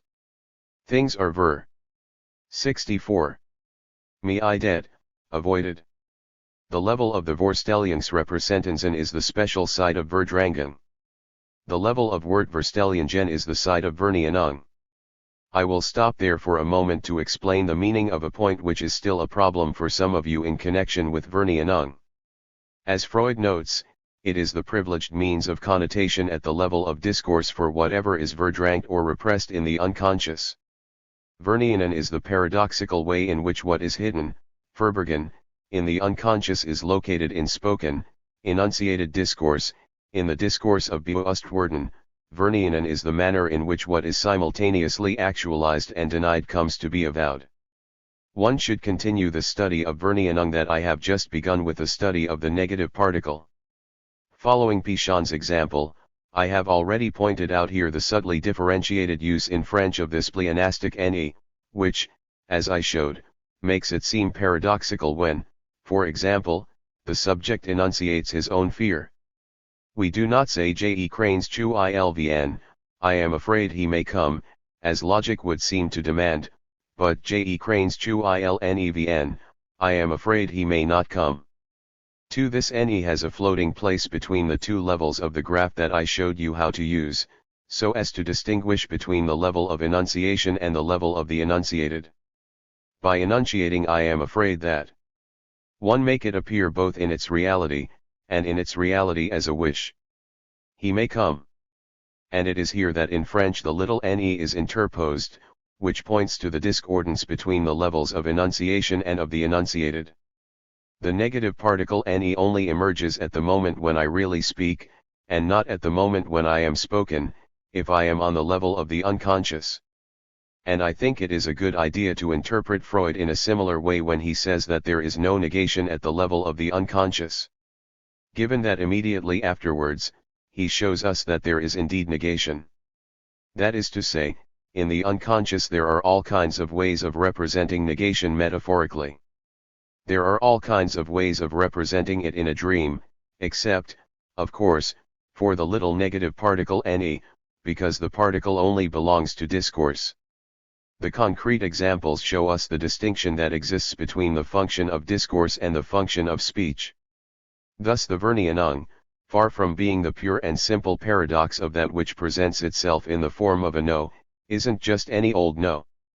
There is a whole world of no saying, non-did, of interdiction, antierdi, since it is in that very form that the verdrängt, which is the unconscious, essentially presents itself. But the verneinung is the most solid beachhead of that which I would call the intersed, entre did, in the same way that we say interview. One might just as easily explore a little common usage in the sphere of the language of love, in all that is said when, for example, one says, I do not say that. Or quite simply in the way people express themselves in cornet. No, I do not hate you. You can see that in this game of chutes and ladders, from a certain point of view verneinung represents the inverse of verdrängen, and that there is a difference of organization between them with relation to the function of avowal. Let me point out to those for whom this still constitutes a problem that there is a correspondence between that which is fully articulated at the level of the unconscious, Verartielung, and that which takes place at the level pointed to by Freud in letter 52, in the first signifying signification of Vernianung, that of Verwerfung. One of you who shall remain nameless, Laplanche, in a dissertation on Hölderlin that we will, I hope, have the opportunity to discuss here sometime, asked himself and asked me, what Verwerfung might be. He wanted to know if it was the paternal no/name, nom de père, as is the case in paranoia, or the no/name of the father, nom du père. 3. If that's what it is, there are few pathological examples that put us in the presence of its absence, of its effective refusal. If it is the no/name of the father, are we not entering into a series of difficulties concerning the fact that something is always signified for the subject who is attached to experience, whether present or absent, something which for one reason or another and to a variety of degrees has come to occupy that place for him? Of course, the notion of signifying substance cannot fail to create a problem for an alert mind. But don't forget that we are dealing with the system of the Wahrnehmungspsychen, signs of perception, or, in other words, the first system of Sinneverkehr, the original synchrony of the signifying system. Everything begins when several Sinnevekers can present themselves to the subject at the same time, in a Gleichzeitigkeit. It is at this level that Fort is the correlative of de. Fort can only be expressed as an alternative derived from a basic synchrony. It is on the basis of this synchrony that something comes to be organized, something that the mere play of Fort and de could not produce by itself. I have already asked the question here as to what the critical conceivable minimum is for a signifying scale, if the register of the signifier is to begin to organize itself. There cannot be a 2 without a 3, and that, I think, must certainly include a 4, the quadripartite, the Gewird, to which he. 3. In the context of this discussion of forms of denial, it seems appropriate to remind the English-speaking reader of the pun contained in the spoken French of the nom du père. 66. Deger refers somewhere. As we will see, the whole psychology of the psychotic develops insofar as a term may be refused, a term that maintains the basic system of words at a certain distance or relational dimension. Something is missing and his real effort at substitution and significization is directed in desperation at that. Let us hope that we will have the opportunity to return to the problem, along with the remarkable analysis that Laplanche has given of a poetic experience which displays and which unveils it, and makes it apparent in a way that is especially revealing, namely, the case of Hölderlin.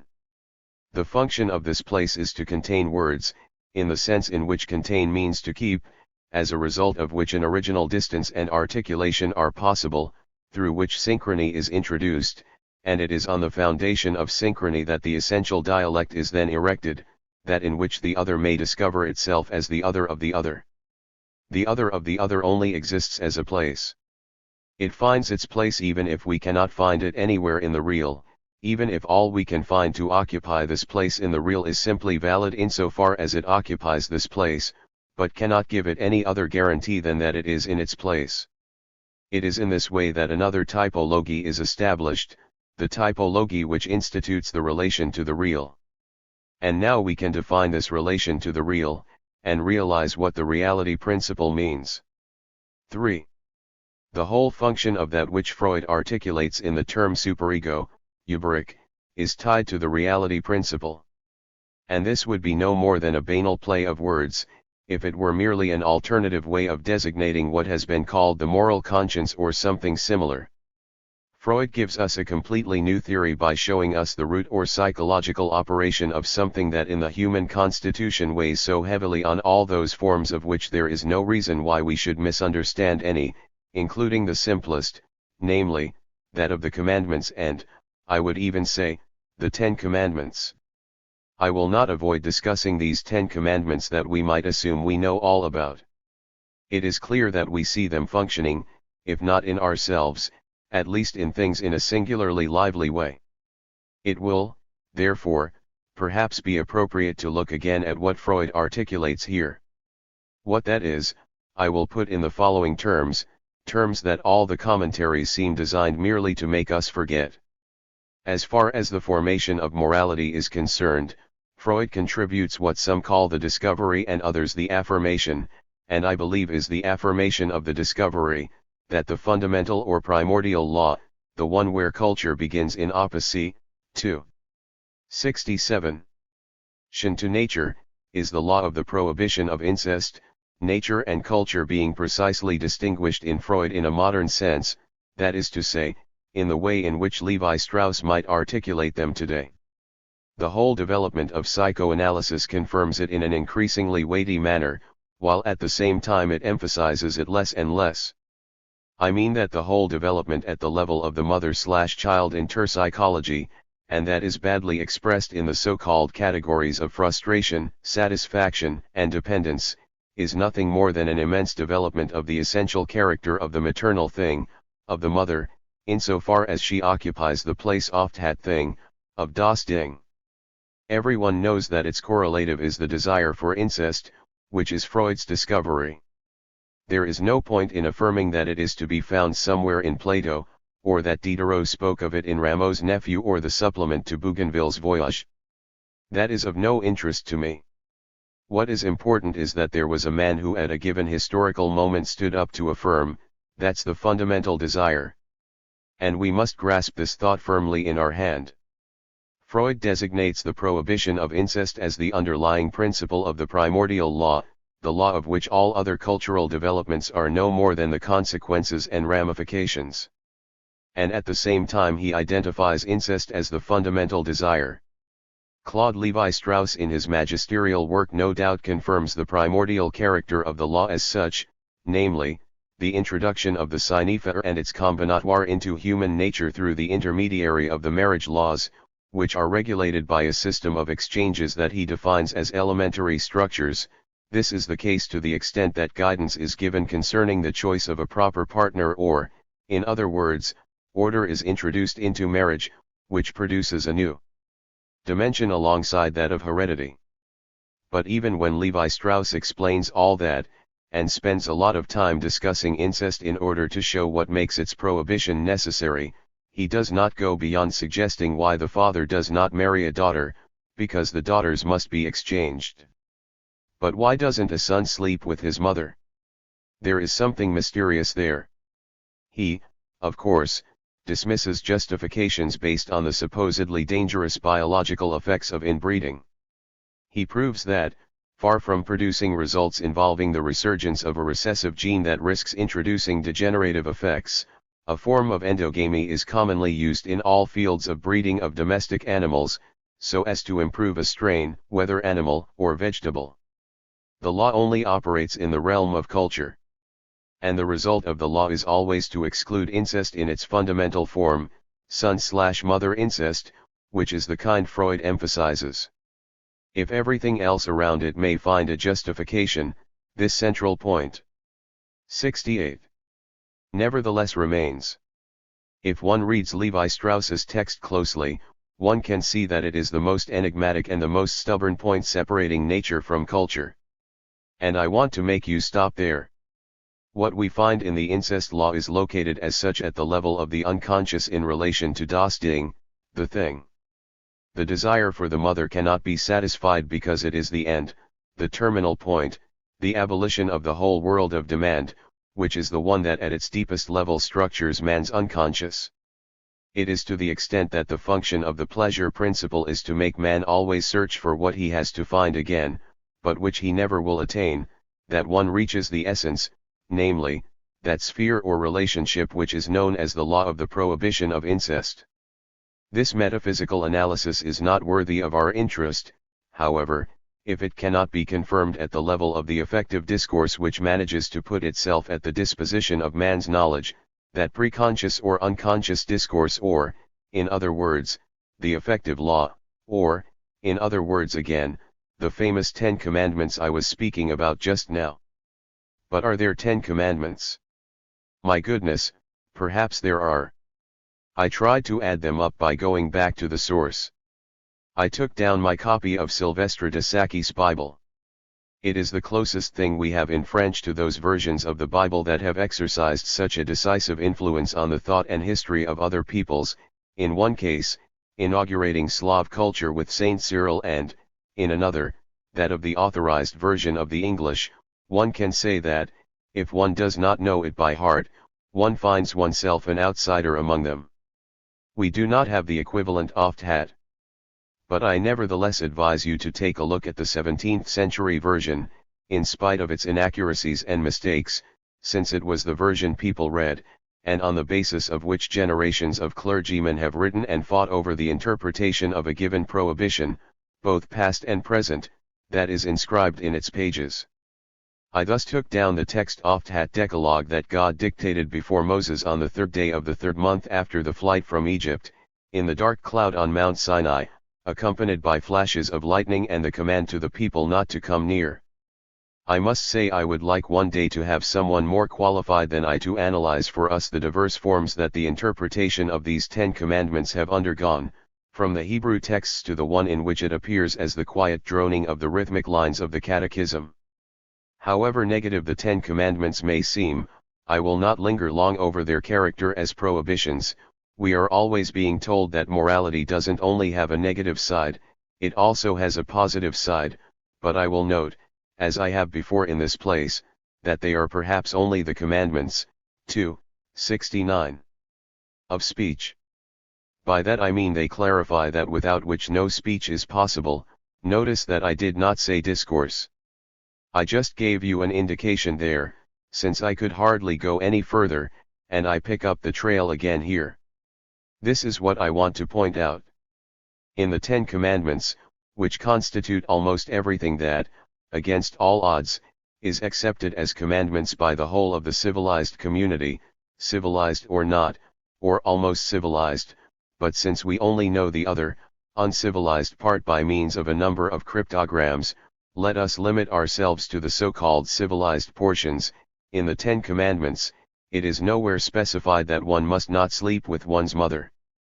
I do not think that the command to honor her should be considered as the least suggestive of this, either negatively or positively, in spite of what in the Provençal tales of Marius and Olive is known as performing honorable service for. Couldn't we next time try to interpret the 10 commandments as something very close to that which effectively goes on in repression in the unconscious? The 10 commandments may be interpreted as intended to prevent the subject from engaging in any form of incest on one condition, and on one condition only, namely, that we recognize that the prohibition of incest is nothing other than the condition sine qua non of speech. This brings us back to questioning the meaning of the 10 commandments insofar as they are tied in the deepest of ways to that which regulates the distance between the subject and das Ding, insofar as that distance is precisely the condition of speech, insofar as the 10 commandments are the condition of the existence of speech as such. I am simply on the point of broaching this topic, but I beg you right away not to stop at the idea that the 10 commandments are, so to speak, the condition of all social life. For from another point of view, how can one not in truth see, when one merely recites them, that they are in a way the chapter and verse of our transactions at every moment of our lives? They display the range of what are properly speaking our human actions. In other words, we spend our time breaking the 10 commandments, and that is why society is possible. I do not for all that have to push the paradox to its extreme, like Bernard de Mandeville in the fable of the bees, when he demonstrates that private vices constitute public wealth. It is not a question of that, but of seeing what kind of preconscious immanence the 10 commandments correspond to. I will take up the question there next time, not, however, without making a detour through that fundamental reference I evoked when I spoke to you for the first time of what might be called the real. The real, I have told you, is that which is always in the same place. You will see this in the history of science and thought. This detour is indispensable if we are to reach the great revolutionary crisis of morality, namely, the systematic questioning of principles there where they need to be questioned, that is, at the level of the imperative. That is the culminating point for both Kant and Sata with relation to the thing. It is there that morality becomes, on the one hand, a pure and simple application of the universal maxim and, on the other, a pure and simple object. This point is essential if one is to understand the step taken by Freud. By way of conclusion today, I would just like to bring to your attention something that a poet, who happens to be a friend of mine, once wrote: "The problem of evil is only worth raising as long as one has not fixed on the idea of transcendence by some good that is able to dictate to man what his duties are. Till that moment the exalted representation of evil will continue to have the greatest revolutionary value." Well now, the step taken by Freud at the level of the pleasure principle is to show us that there is no sovereign good, that the sovereign good, which is das Dinge, which is the mother, is also the object of incest, is a forbidden good, and that there is no other good. Such is the foundation of the moral law as turned on its head by Freud. Now we have to consider where the positive moral law comes from that has remained quite intact, and that we are literally capable of banging our heads against the wall for, to borrow an expression made famous by a film, rather than see it overturned. 5. What does this mean? It means, and this is where I am leading you, that what you were looking for in the place of the object that cannot be found again is the object that one always finds again in reality. In the place of the object impossible to find again at the level of the pleasure principle, something has happened that is nothing more than the following: something which is always found again, but which presents itself in a form that is completely sealed, blind and enigmatic, the world of modern physics. You will see that it is in relation to this that the crisis of morality was played out at the end of the 18th century at the time of the French Revolution. And it is to this that Freud's doctrine constitutes an answer. It sheds a light on the subject that, I hope to be able to show you, has not yet yielded up all its implications. December 16, 1959. 6. The Critique of Practical Reason. Philosophy in the Boudoir. The Ten Commandments. The Epistle to the Romans. What if we brought a simple soul into this lecture hall, set him down in the front row, and asked him what Lacan means? The simple soul will get up, go to the board and will give the following explanation: since the beginning of the academic year Lacan has been talking to us about das Ding in the following terms. He situates it at the heart of a subjective world which is the one whose economy he has been describing to us from a Freudian perspective for years. This subjective world is defined by the fact that the signifier in man is already installed at the level of the unconscious, and that it combines its points of reference with the means of orientation that his functioning as a natural organism of a living being also gives him. Simply by writing it on the board and putting das Ding at the center, with the subjective world of the unconscious organized in a series of signifying relations around it, you can see the difficulty of topographical representation. The reason is that das Ding is at the center only in the sense that it is excluded. That is to say, in reality das Ding has to be posited as exterior, as the prehistoric other that it is impossible to forget, the other whose primacy of position Freud affirms in the form of something infremdet, something strange to me, although it is at the heart of me, something that on the level of the unconscious only a representation can represent. 1. I said something that only a representation can represent. Do not look upon that as a simple pleonasm, for represent and representation here are two different things, as the term Vorstellungsrepresentans indicates. It is a matter of that which in the unconscious represents, in the form of a sign, representation as a function of apprehending, of the way in which every 71. 72. Representation is represented insofar as it evokes the good that das Ding brings with it. But to speak of the good is already a metaphor, an attribute. Everything that qualifies representations in the order of the good is caught up in refraction, in the atomized system that the structure of the unconscious facilitations imposes, in the complex mechanism of a signifying system of elements. It is only in that way that the subject relates to that which presents itself on the horizon as his good. His good is already pointed out to him as the significant result of a signifying composition that is called up at the unconscious level, or, in other words, at a level where he has no mastery over the system of directions and investments that regulate his behavior in depth. I will use a term here that only those who have present in their minds the Kantian formulas of the Critique of Practical Reason will be able to appreciate. I invite those who do not have them present in their minds or who have not yet encountered what is, from more than one point of view, an extraordinary book to make good their memories or their general knowledge. It is impossible for us to make any progress in this seminar relative to the questions posed by the ethics of psychoanalysis if you do not have this book as a reference point. So as to motivate you to look at it, let me emphasize that it is certainly extraordinary from the point of view of its humor.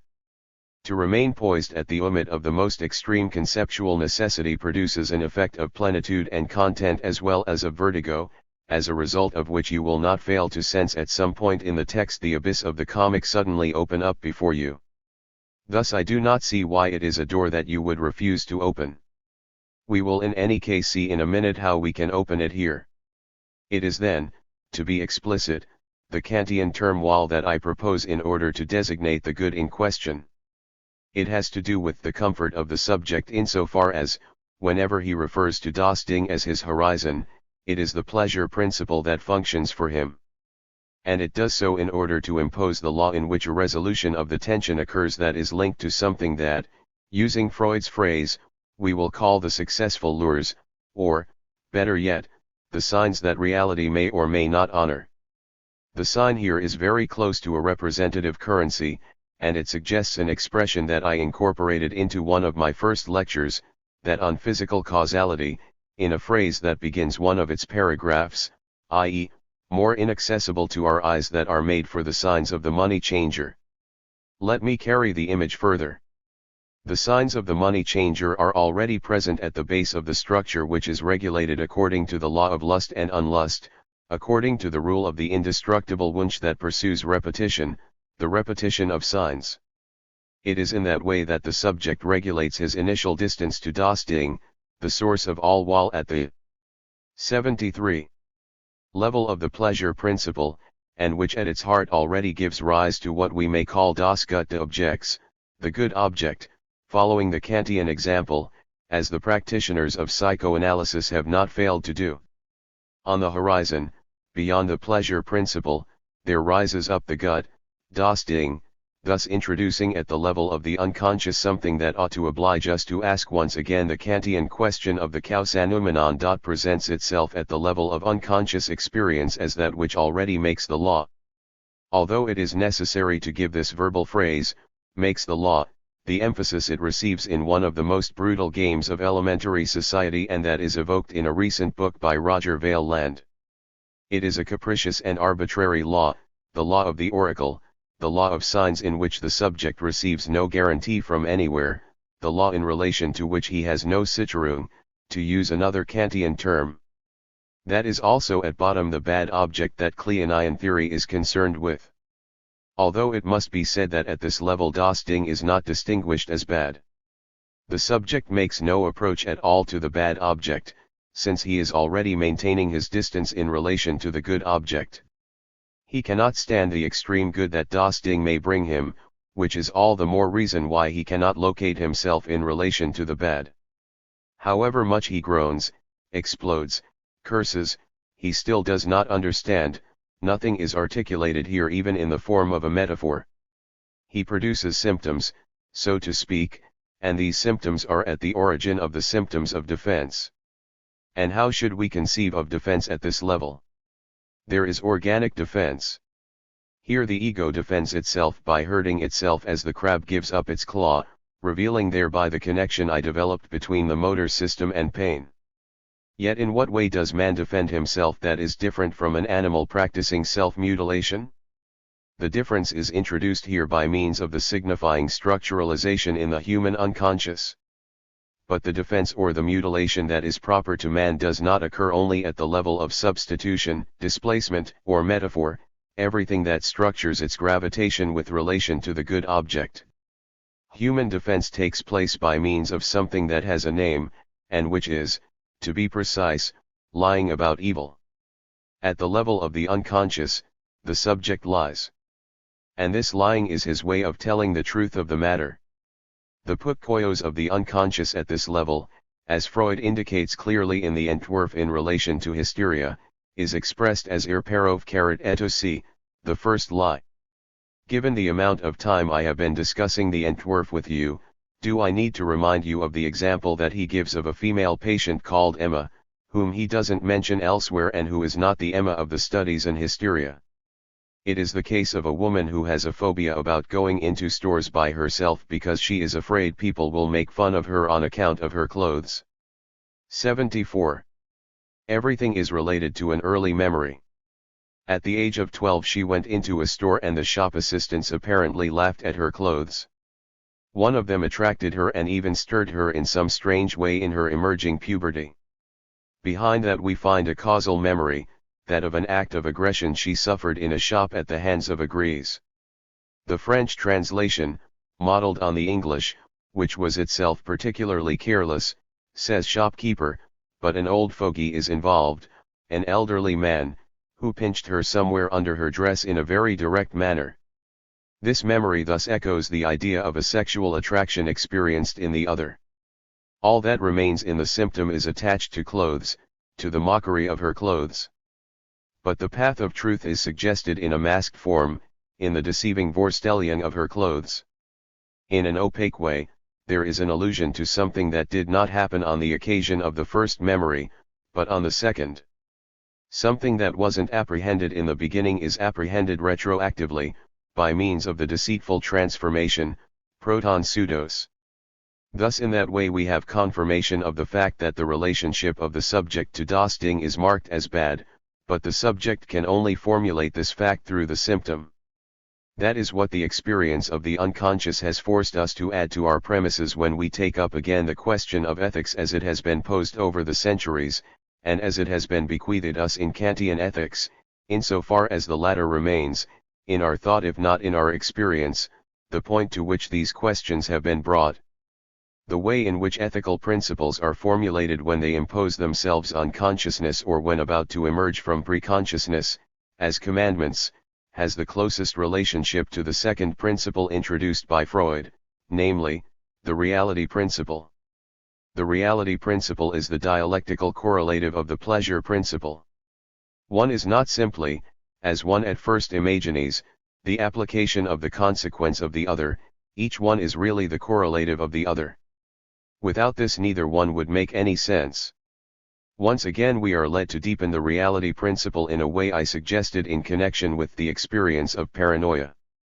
As I have already told you, the reality principle isn't simply the same as it appears in the Entwurf, the testing that sometimes takes place at the level of the O system or the Wahrnehmungsbewusstsein system.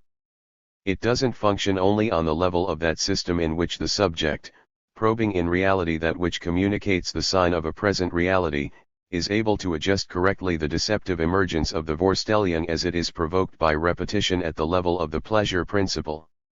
It is something more. Reality faces man, and that is what interests him in it, both as having already been structured and 75. As being that which presents itself in his experience as something that always returns to the same place. I pointed it out when I was discussing the case of President Schreiber. The function of the stars in the delirious system of that exemplary subject shows us, just like a compass, the polar star of the relation of man to the real. The history of science makes something similar seem plausible. Isn't it strange, paradoxical even, that it was the observations of shepherds and Mediterranean sailors of the return to the same place of an object which might seem to interest human experience least, namely, a star, that revealed to the farmer when he should sow his seeds? Think of the important role that the Pleiades played for Mediterranean navigators. Isn't it remarkable that it was the observation of the return of the stars to the very same places that, repeated over the centuries, led to the structuralization of reality by physics, which is what we mean by science. The fruitful laws involved came down to earth from the sky, to Galileo from the physics of the peripatetic philosophers.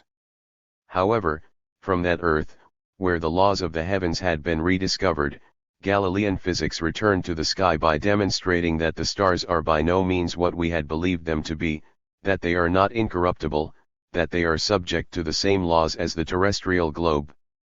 Furthermore, if a decisive step in the history of science was already taken by Nicolas of Cues, who was one of the first to formulate the idea that the stars were not incorruptible, we know something else, we know that they might not be in the same place.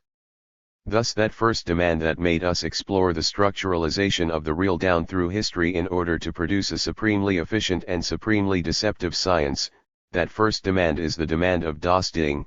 It seeks whatever is repeated, whatever returns, and guarantees that it will always return, to the same place, and it has driven us to the extreme position in which we find ourselves, a position where we can cast doubt on all places, and where nothing in that reality which we have learned to disrupt so admirably responds to that call for the security of a return. Yet it is to the search for something that always returns to the same place that what is known as ethics has attached itself over the centuries. Ethics is not simply concerned with the fact that there are obligations, that there is a bond that binds, orders, and makes the social law. There is also something that we have frequently referred to here by the term the elementary structures of kinship, the elementary structures of property and of the exchange of goods as well. And it is as a result of these structures that man transforms himself into a sign, unit, or object of a regulated exchange in a way that Claude Lévi-Strauss has shown to be fixed in its relative unconsciousness. That which over generations has presided over this new supernatural order. 76. Of the structures is exactly that which has brought about the submission of man to the law of the unconscious. But ethics begins beyond that point. It begins at the moment when the subject poses the question of that good he had unconsciously sought in the social structures. And it is at that moment, too, that he is led to discover the deep relationship as a result of which that which presents itself as a law is closely tied to the very structure of desire. If he doesn't discover right away the final desire that Freudian inquiry has discovered as the desire of incest, he discovers that which articulates his conduct so that the object of his desire is always maintained at a certain distance. But this distance is not complete, it is a distance that is called proximity, which is not identical to the subject, which is literally close to it, in the way that one can say that the Nebenmensch that Freud speaks of as the foundation of the thing is his neighbor. If at the summit of the ethical imperative something ends up being articulated in a way that is as strange or even scandalous for some people as "thou shalt love thy neighbor as thyself," this is because it is the law of the relation of the subject to himself that he make himself his own neighbor, as far as his relationship to his desire is concerned. My thesis is that the moral law is articulated with relation to the real as such, to the real insofar as it can be the guarantee of the thing. That is why I invite you to take an interest in what I have called the high point of the crisis in ethics, and that I have designated from the beginning as linked to the moment when the critique of practical reason appeared. 2. Kantian ethics appears at the moment when the disorienting effect of Newtonian physics is felt, a physics that has reached a point of independence relative to das Ding, to the human Ding. It was Newtonian physics that forced Kant to revise radically the function of reason in its pure form. And it is also in connection with the questions raised by science that a form of morality has come to engage us. It is a morality whose precise structure could not have been perceived until then, one that detaches itself purposefully from all reference to any object of affection, from all reference to what Kant called the pathologisches Objekt, a pathological object, which simply means the object of any passion whatsoever. No wall, whether it be our own or that of our neighbor, must enter into the finality of moral action. The only definition of moral action possible is that which was expressed in Kant's well-known formula: act in such a way that the maxim of your action may be accepted as a universal maxim. Thus action is moral only when it is dictated by the motive that is articulated in the maxim alone. To translate allgemeine as universal is not quite right. 77. Since it is closer to common. Kant contrasts general with universal, which he takes up in its Latin form. All of which proves that something here is left in an undetermined state. Handel so, das die Maxime deines Willens jederzeit als Prinzip einer allgemeinen Gesetzgebung gelten kann. Act so that die maxim of your will may always be taken as the principle of laws that are valid for all. That formula, which is, as you know, the central formula of Kant's ethics, is pursued by him to the limit of its consequences. His radicalism even leads to the paradox that in the last analysis the goodwill, is posited as distinct from any beneficial action. In truth, I believe that the achievement of a form of subjectivity that deserves the name of contemporary, that belongs to a man of our time, who is lucky enough to be born now, cannot ignore this text.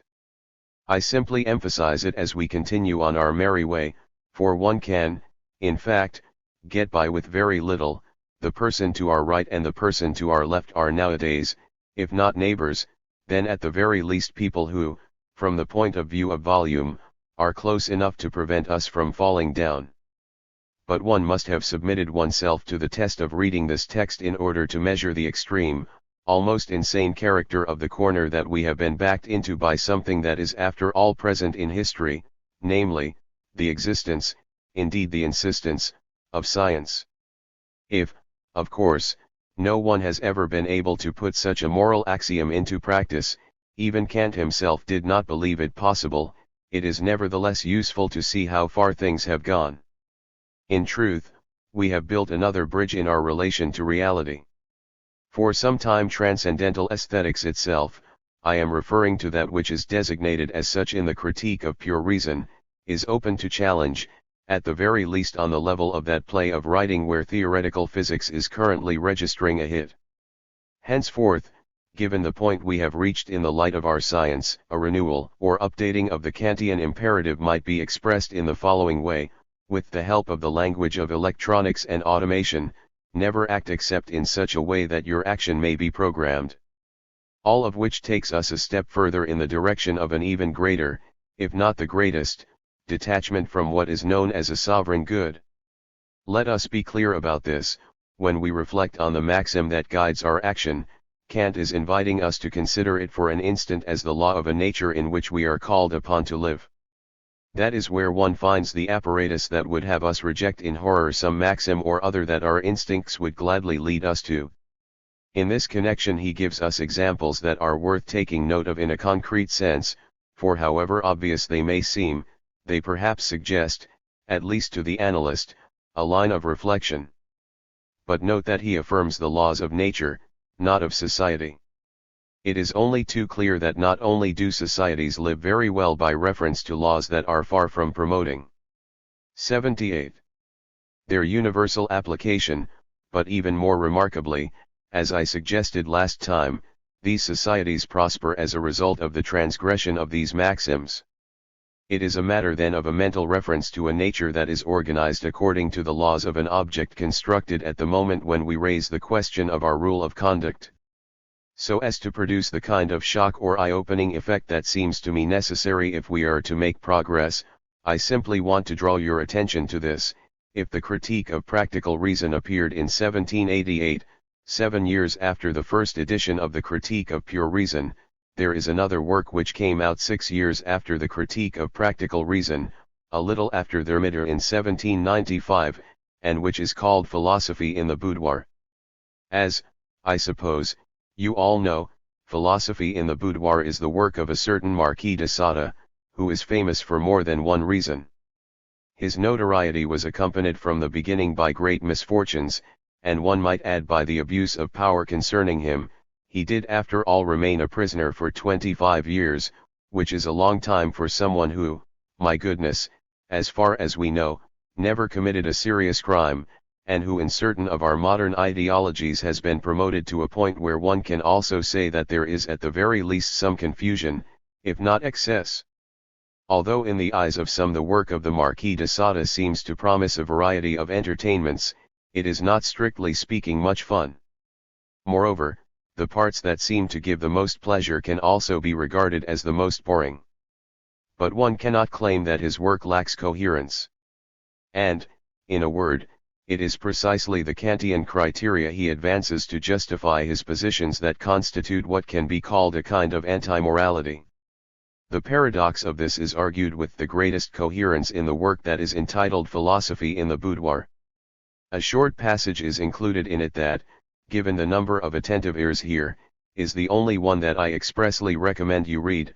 Frenchman, one more effort to become republicans.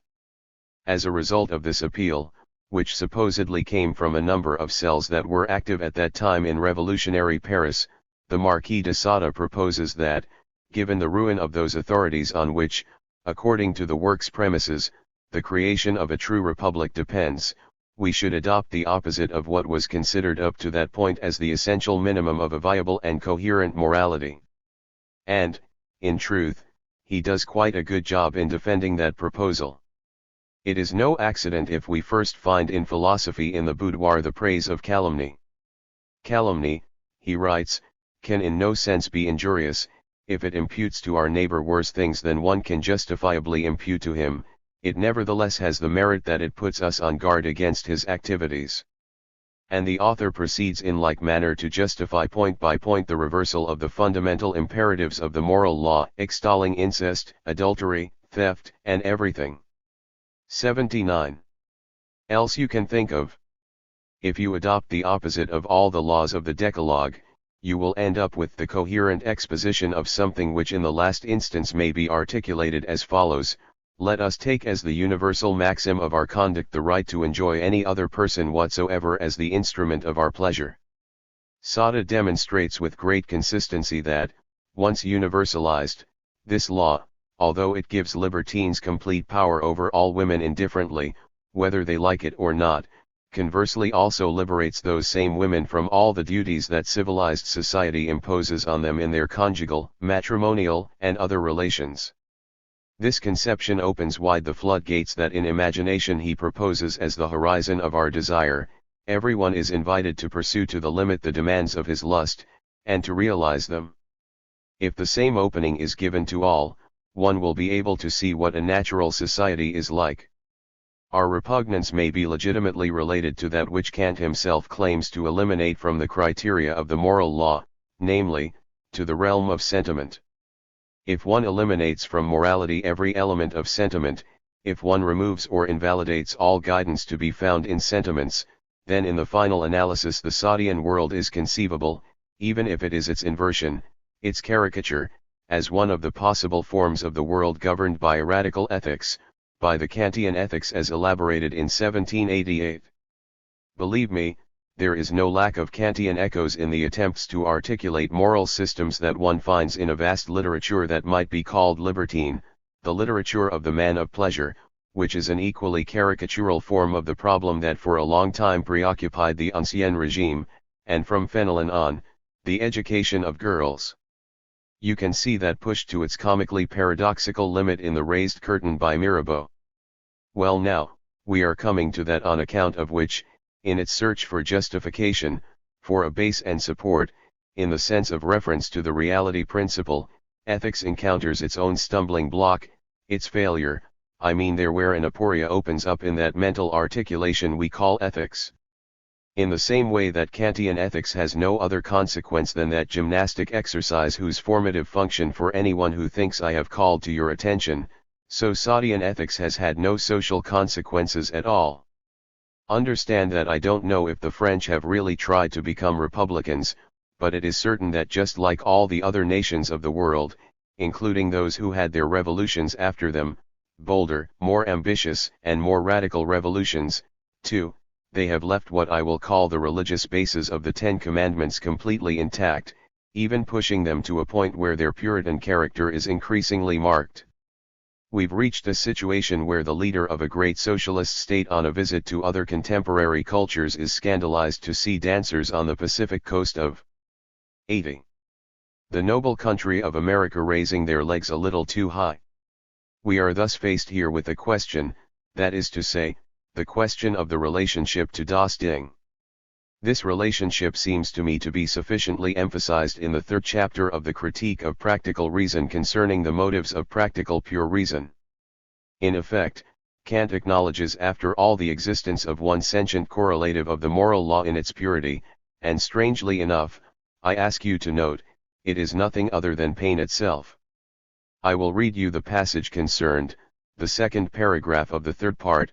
Consequently, we can see a priori that the moral law as the determining principle of will, by reason of the fact that it sets itself against our inclinations, must produce a feeling that one could call pain. And this is the first and perhaps only case, where we are allowed to determine, by means of a priori concepts, the relationship between a knowledge, which comes from practical pure reason, and a feeling of pleasure or pain.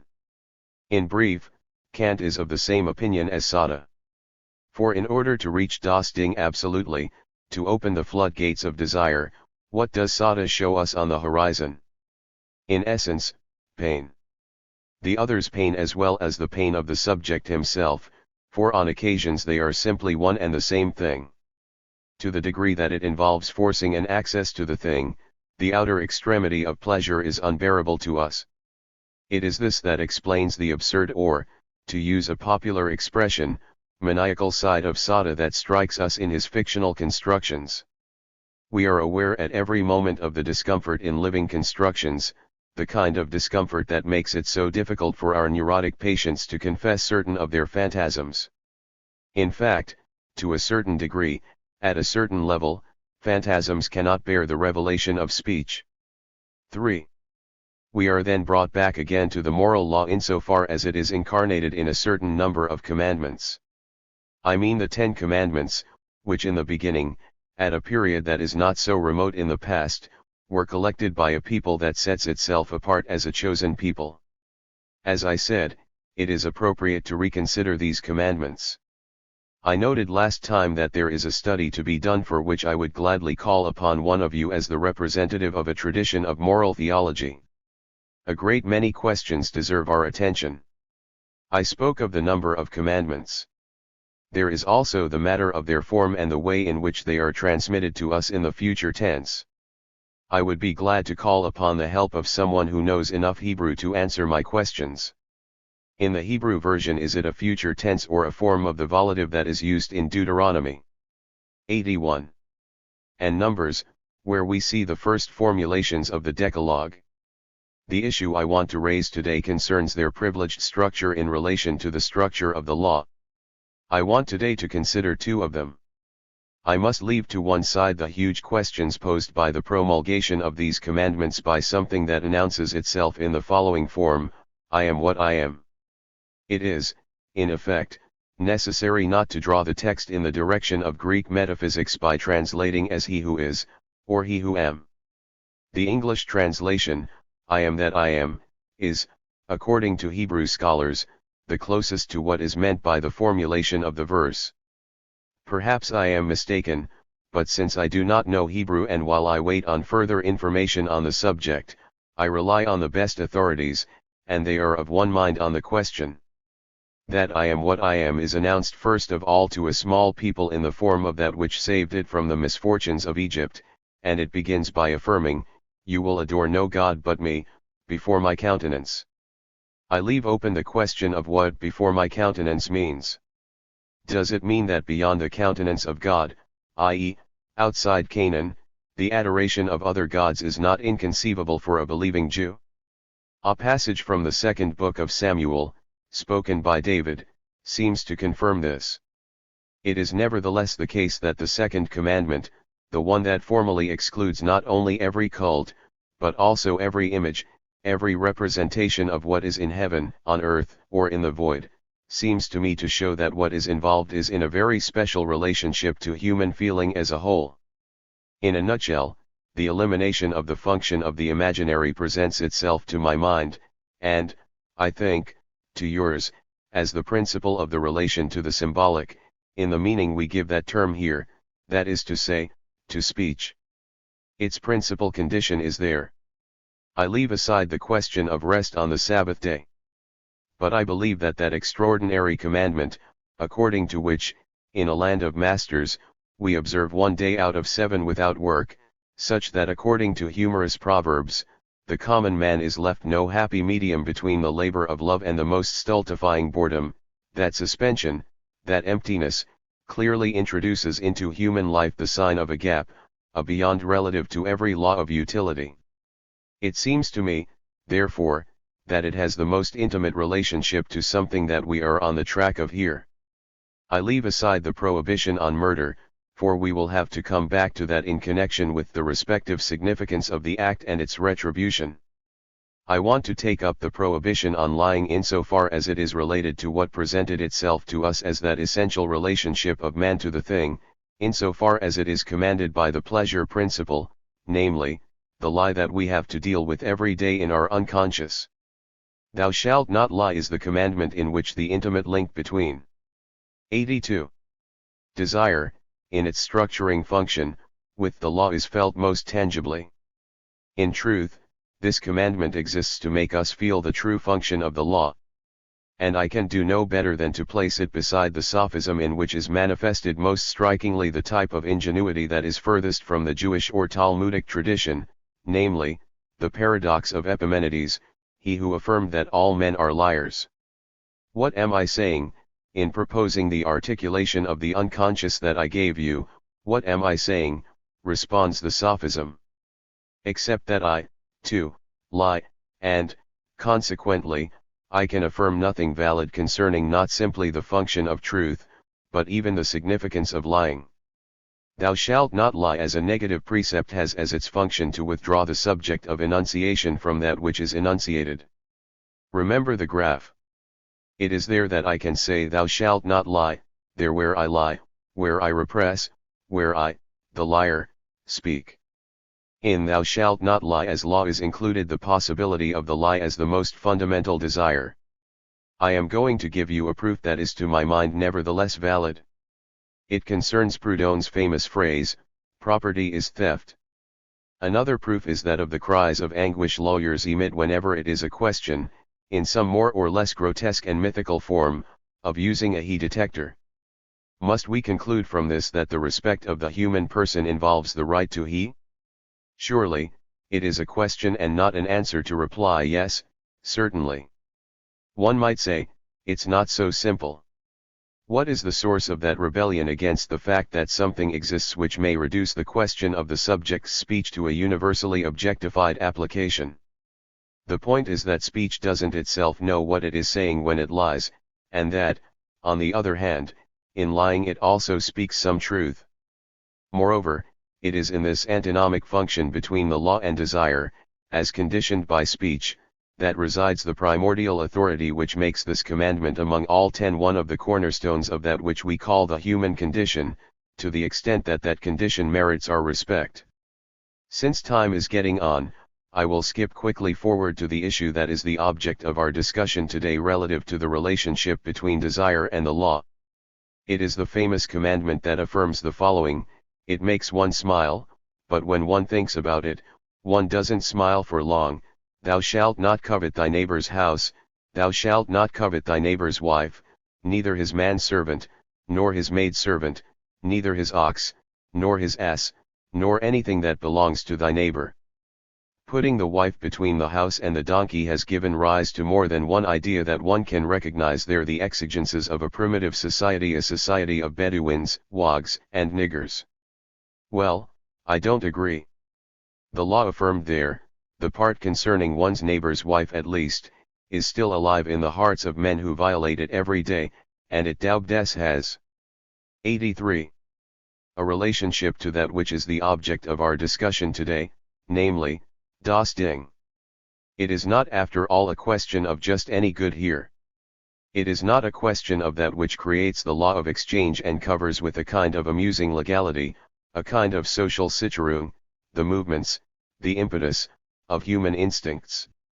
It is a question of something whose value resides in the fact that none of these objects exists without having the closest possible relationship to that in which the human being can rest as if it were die Trude, das Ding, not insofar as it is his good, but insofar as it is the good in which he may find rest. Let me add das Ding insofar as it is the very correlative of the law of speech in its most primitive point of origin, and in the sense that this ding was there from the beginning, that it was the first thing that separated itself from everything the subject began to name and articulate, that the covetousness that is in question is not addressed to anything that I might desire but to a thing that is my neighbor's thing.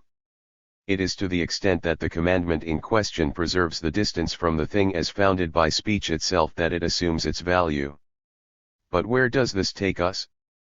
Is the law the thing? Certainly not. Yet I can only know of the thing by means of the law. In effect, I would not have had the idea to covet it if the law hadn't said, "Thou shalt not covet it." But the thing finds a way by producing in me all kinds of covetousness thanks to the commandment, for without the law the thing is dead. But even without the law, I was once alive. But when the commandment appeared, the thing flared up, returned once again, I met my death. And for me, the commandment that was supposed to lead to life turned out to lead to death, for the thing found a way and thanks to the commandment seduced me, through it I came to desire death. I believe that for a little while now some of you at least have begun to suspect that it is no longer I who have been speaking.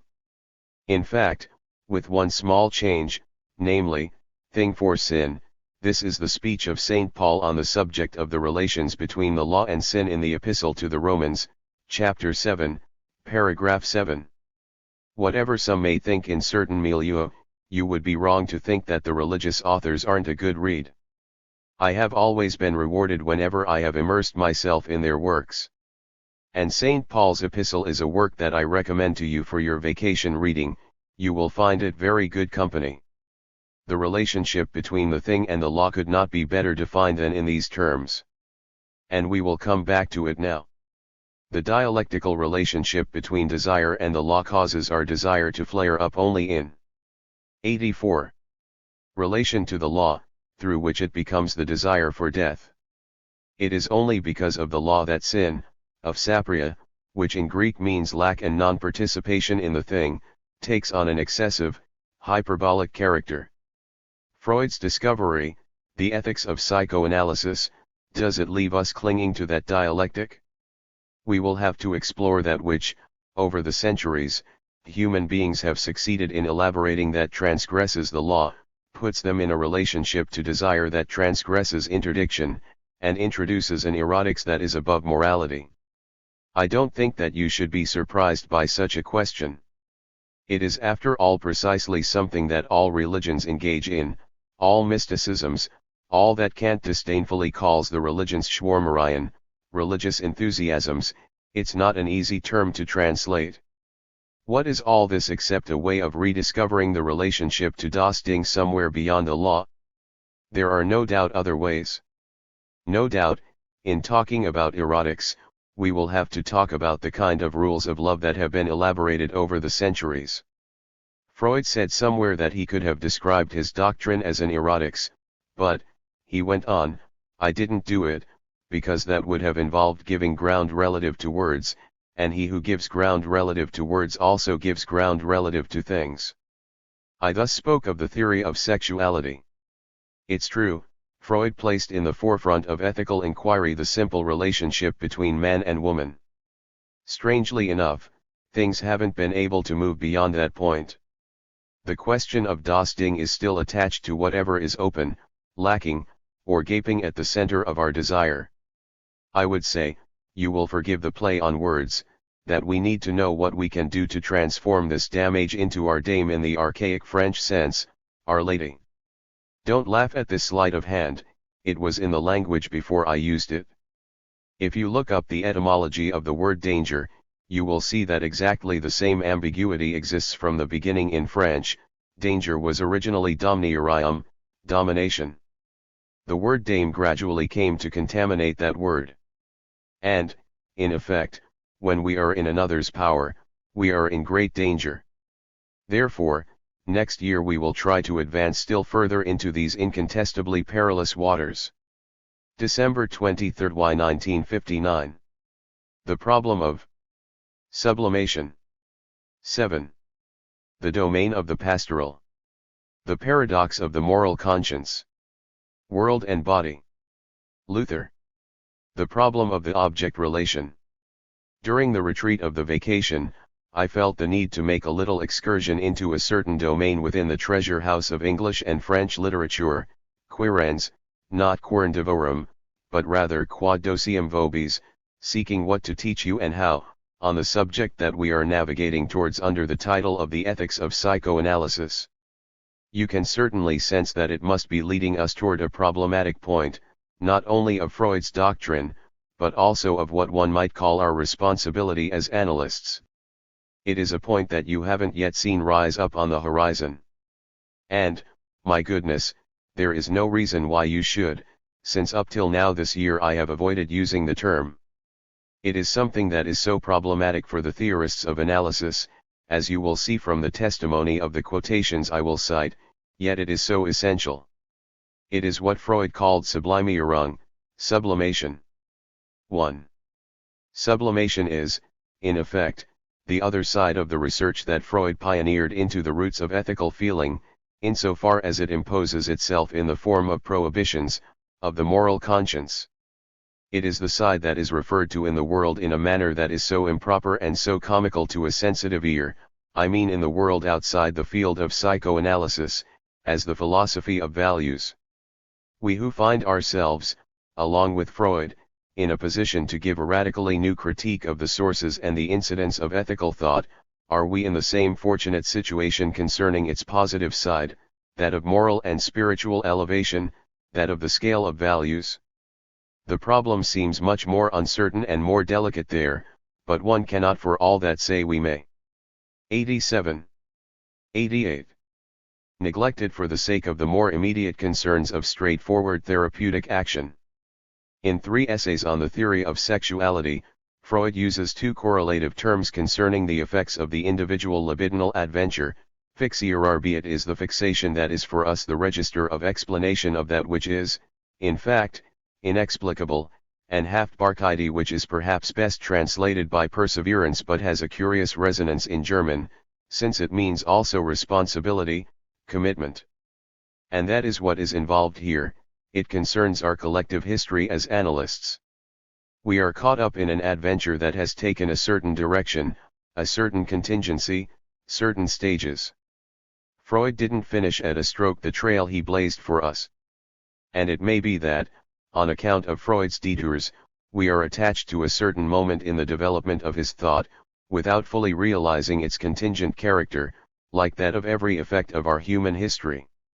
In accordance with a method you are familiar with, for if it isn't mine, it is at least known to me, let us try to take a few steps backwards, 2, for example, before taking 3 steps forward. That way we may hope to gain 1. A step backward then. Let us remember that psychoanalysis might seem at first to be of an ethical order. It might seem to be the search for a natural ethics, and, my goodness, a certain siren song might well promote a misunderstanding of that kind. And indeed, through a whole side of its action and its doctrine, psychoanalysis effectively presents itself as such, as tending to simplify some difficulty that is external in origin, that is of the order of a misrecognition or indeed of a misunderstanding, as tending to restore a normative balance with the world, something that the maturation of the instincts would naturally lead to. One sometimes sees such a gospel preached in the form of the genital relation that I have more than once referred to here with a great deal of reservation and even with a pronounced skepticism. A great many things immediately present themselves in opposition. It is in any case in just such a simple way that analysis leads us in the direction of what, for reasons that I do not believe are merely picturesque, one might call the domain of the pastoral. The domain of the pastoral is never absent from civilization, it never fails to offer itself as a solution to the latter's discontents. If I use that name, it is because over the centuries that is how it has happened to present itself openly. Nowadays, it is often masked. It appears for example in the more severe and more pedantic form of the infallibility of proletarian consciousness, something that has preoccupied us for so long, although in recent years it has receded a little. It appears also in the form of the somewhat mythical notion I referred to just now concerning the hopes, however vague, that were raised. 89. By the Freudian Revolution. But it's the same old idea of the pastoral. And, as you will see, it concerns a very serious debate. Perhaps we need to rediscover it, to rediscover its meaning. There is perhaps a good reason why we should re-examine the archaic form of the pastoral, re-examine a certain return to nature or the hope invested in a nature that you shouldn't imagine our ancestors thought of in simpler terms than we do. We will see whether the inventions that the ingenium of our ancestors attempted in this direction teach us something that needs to be elucidated for us, too. Obviously, as soon as one takes a look at Freud's thought as a whole, one sees immediately that there is something that from the beginning resists being absorbed into this domain. And it is that through which I began to attack the problem of the ethics of psychoanalysis with you this year. Freud allows us, in effect, to measure the paradoxical character or practical aporia of something that is not at all of the order of difficulties that an improved nature or a natural amelioration can present. It is rather something that introduces itself immediately as possessed of a very special quality of malice, of bad influence. That is the meaning of the French word mécanique. Freud isolates it increasingly in the course of his work up to civilization and its discontents, where he gives it its fullest articulation, or in his studies of mechanisms such as the phenomenon of melancholia. What is this paradox? It is that the moral conscience, as he says, shows itself to be the more demanding the more refined it becomes, crueler and crueler even as we offend it, less and less, more and more fastidious as we force it, by abstaining from acts, to go and seek us out at the most intimate levels of our impulses or desires. In short, the insatiable character of this moral conscience, its paradoxical cruelty, transforms it within the individual into a parasite that is fed by the satisfactions accorded it. Ethics punishes the individual relatively less for his faults than for his misfortunes. This is the paradox of the moral conscience in what I hesitate to call its spontaneous form. Rather than speak of the investigation of the moral conscience functioning in a natural state, we would never find our way through that. Let us choose the other dimension covered by the meaning of the term natural, and let's call it the critique, by means of psychoanalysis, of wild, uncultivated ethics, such as we find it functioning all alone, especially in those whom we deal with as we explore the level of affect or pathos, and of pathology. It is here that analysis sheds some light, and it does so, in the end, on that which in the depths of man might be called self-hate. It is something that is suggested by the classical comedy whose title is He Who Punishes Himself. It is a little comedy which belongs to the new comedy taken over from Greece by Latin literature. I don't especially recommend that you read it, for after that fine title you would only be disappointed by the text. You would only find, like everything else, a concrete satire of character traits, precise notations of forms of the ridiculous. But don't forget that the function of comedy is only apparently without profundity. Through the very fact of the play of the signifier, through the simple force of signifying articulation, we find ourselves going beyond something that is simply depiction or contingent description, to the revelation of what lies below. Comedy makes us rediscover what Freud showed was present in the practice of nonsense. We see the depths emerge, we see something that detaches itself beyond the exercise of the unconscious, there where Freudian research invites us to recognize the point where the trieb is unmasked, the trieb and not the instinct. For the instinct is not far from the field of Dosting, in relation to which I invite you to recenter this year the way in which the problems around us are posed. The trieb were discovered and explored by Freud within an experience founded on the confidence he had in the play of signifiers, in the play of substitutions. The result is that we can in no way confuse the domain of the trieb with the reclassification of human beings' associations with their natural milieu, however new that reclassification may seem. The trieb must be translated insofar as possible with some ambiguity, and I like sometimes to say derive in French, drift.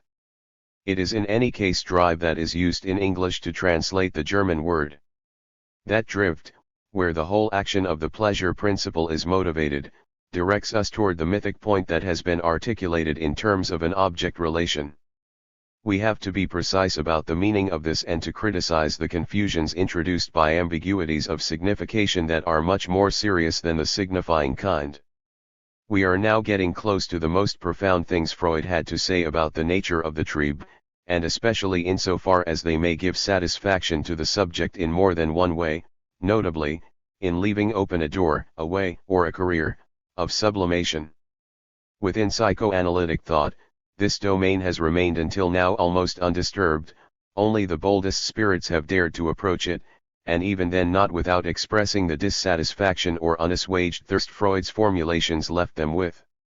I will be referring here to a few texts found at more than one point in his work, From the 3 essays on the theory of sexuality to Moses and monotheism, and including 5 lectures on psychoanalysis, the introductory lectures on psychoanalysis and civilization and its discontents.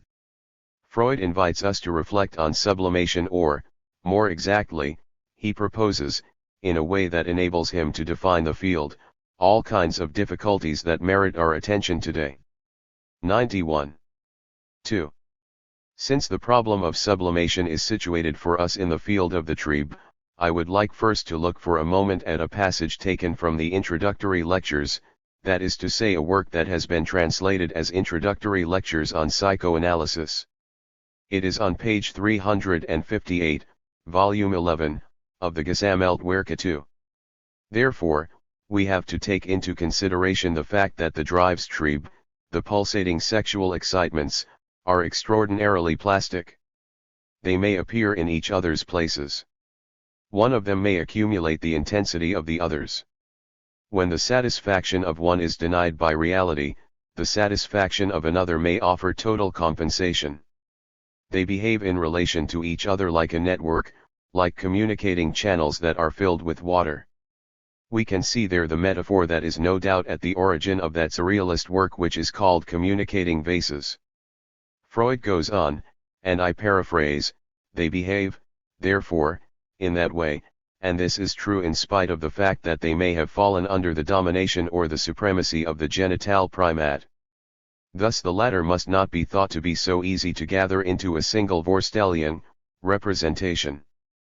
Freud warns us in this passage, and there are plenty of others, that even when the whole Netztertrieb has fallen beneath the genital primate, it is not so easy to conceive of the latter structurally as a unitary Vorstellung, a resolution of contradictions. We know only too well that in no way eliminates the communicating or fleeting, plastic character, as Freud himself puts it, of the economy of the Triebregungen. In short, as I have been teaching you for years, that structure commits the human libido to the subject, commits it to slipping into the play of words, to being subjugated by the structure of the world of signs, which is the single universal and dominant primate. And the sign, as Peirce put it, is that which is in the place of something else for someone. The articulation as such of the possibilities of Verschiebarkeit, or the displacement of the natural attitude, is elaborated at length and ends up in this passage with the elucidation of the partial lust in the genital libido itself. In short, an approach to the problem of Sublimierung must begin with a recognition of the plasticity of the instincts, even if one acknowledges subsequently, for reasons to be explained, that complete sublimation is not possible for the individual. With the individual, and as long as it is a question of the individual with all that implies concerning internal dispositions and external actions, we find ourselves faced with limits. There is something that cannot 92. Be sublimated. Libidinal demand exists, the demand for a certain dose, of a certain level of direct satisfaction, without which harm results, serious disturbances occur. But our point of departure is the relationship of the libido to that Netz, that Flüssigkeit, that Verschiebarkeit of the signs as such. It is to this in any case that we are always brought back whenever we read Freud with an attentive eye. Let me posit another essential point of articulation, necessary if we are to move forward once more.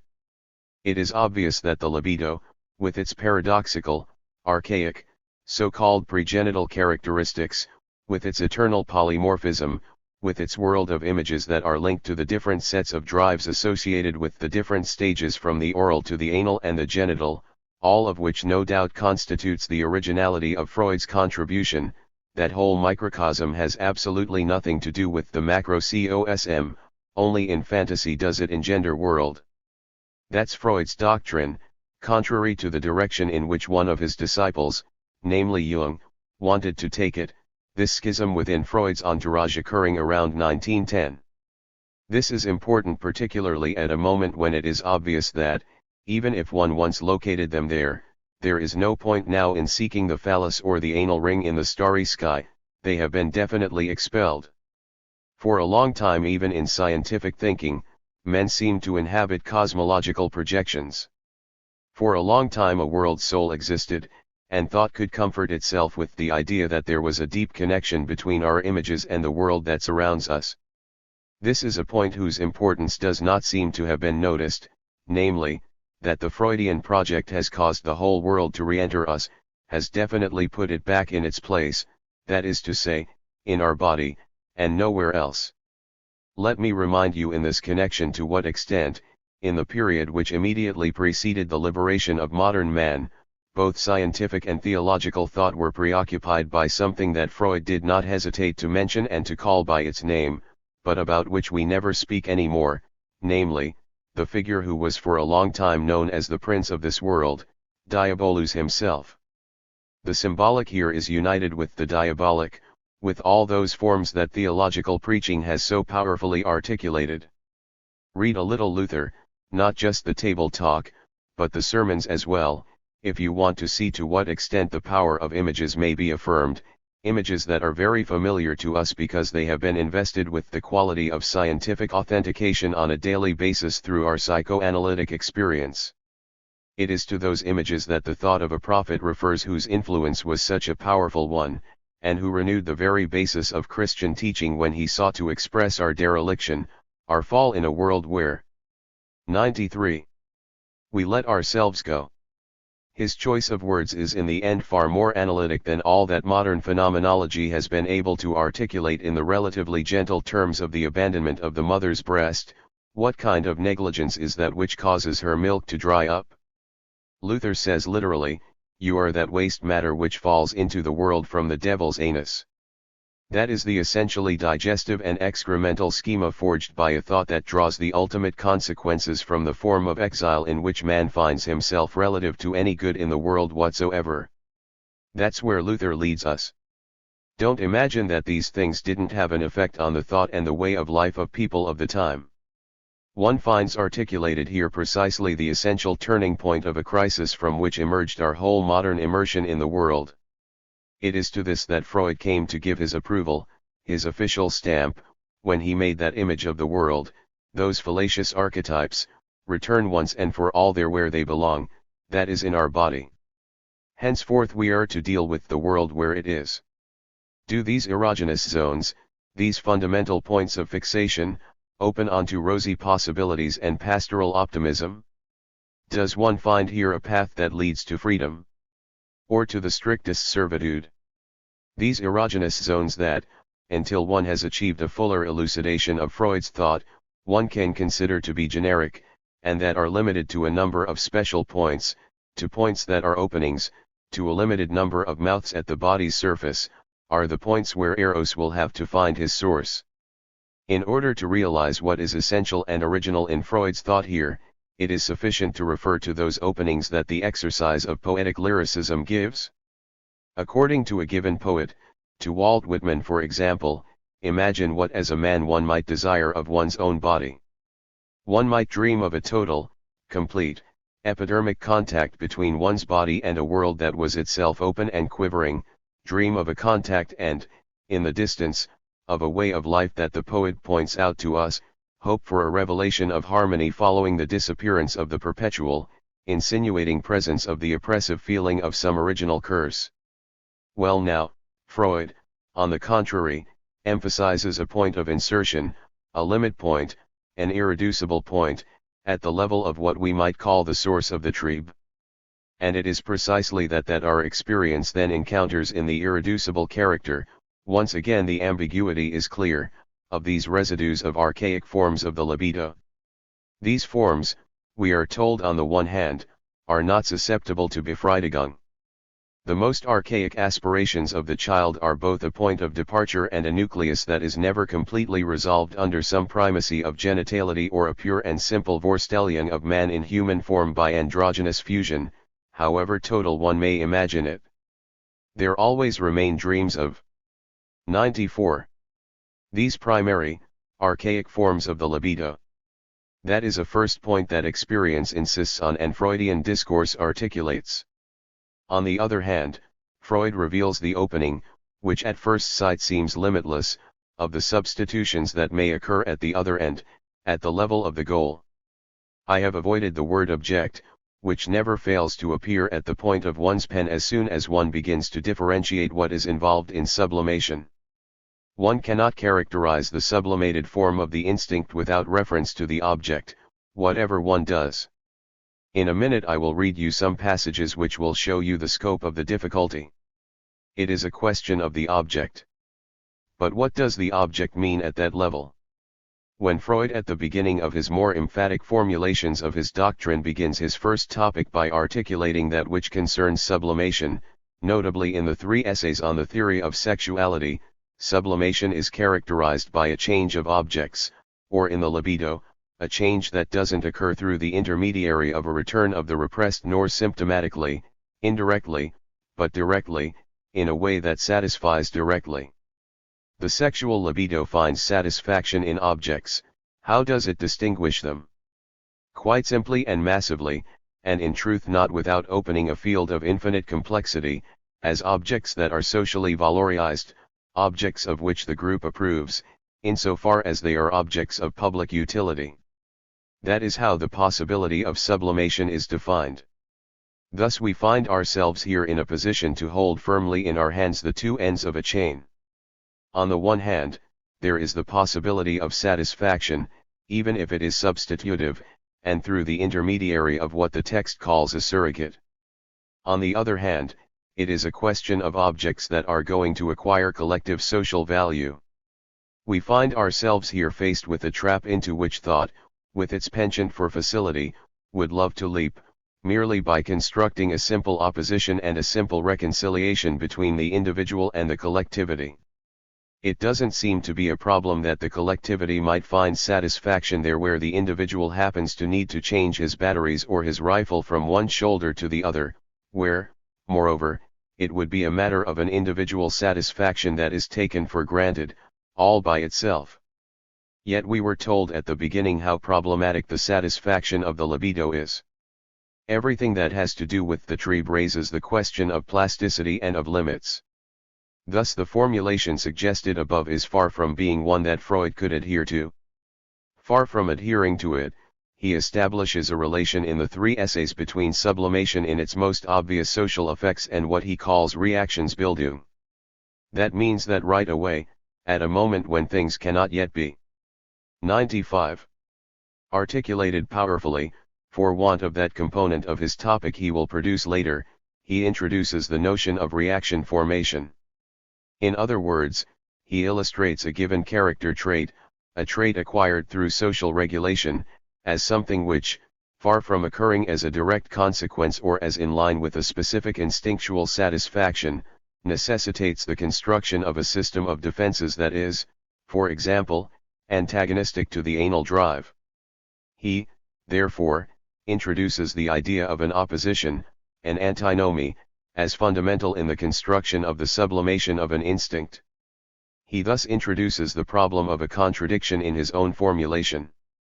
Thus, that which is presented as a construction in opposition to an instinctual tendency can in no way be reduced to a direct satisfaction in which the drive itself would be saturated in a way that would have no other characteristic than that it succeeds in receiving the seal of collective approval. In truth, the problem Freud raises relative to sublimation only comes fully to light at the time of his second topic. We will have to approach that from Zur Einführung des Narzissmus, on Narcissism, an introduction. A work that is not only the introduction to narcissism, but also the introduction to the second topic. 3. In this text that our friend Jean Laplanche has translated for the Society and that you should look up in the Gesammeltwerke, Volume X, pages 161-162-3, you will find the following comment: what we have to seek is that which now presents itself to us concerning the relations of this formulation of the ideal to sublimation. Sublimation is a process that concerns object libido.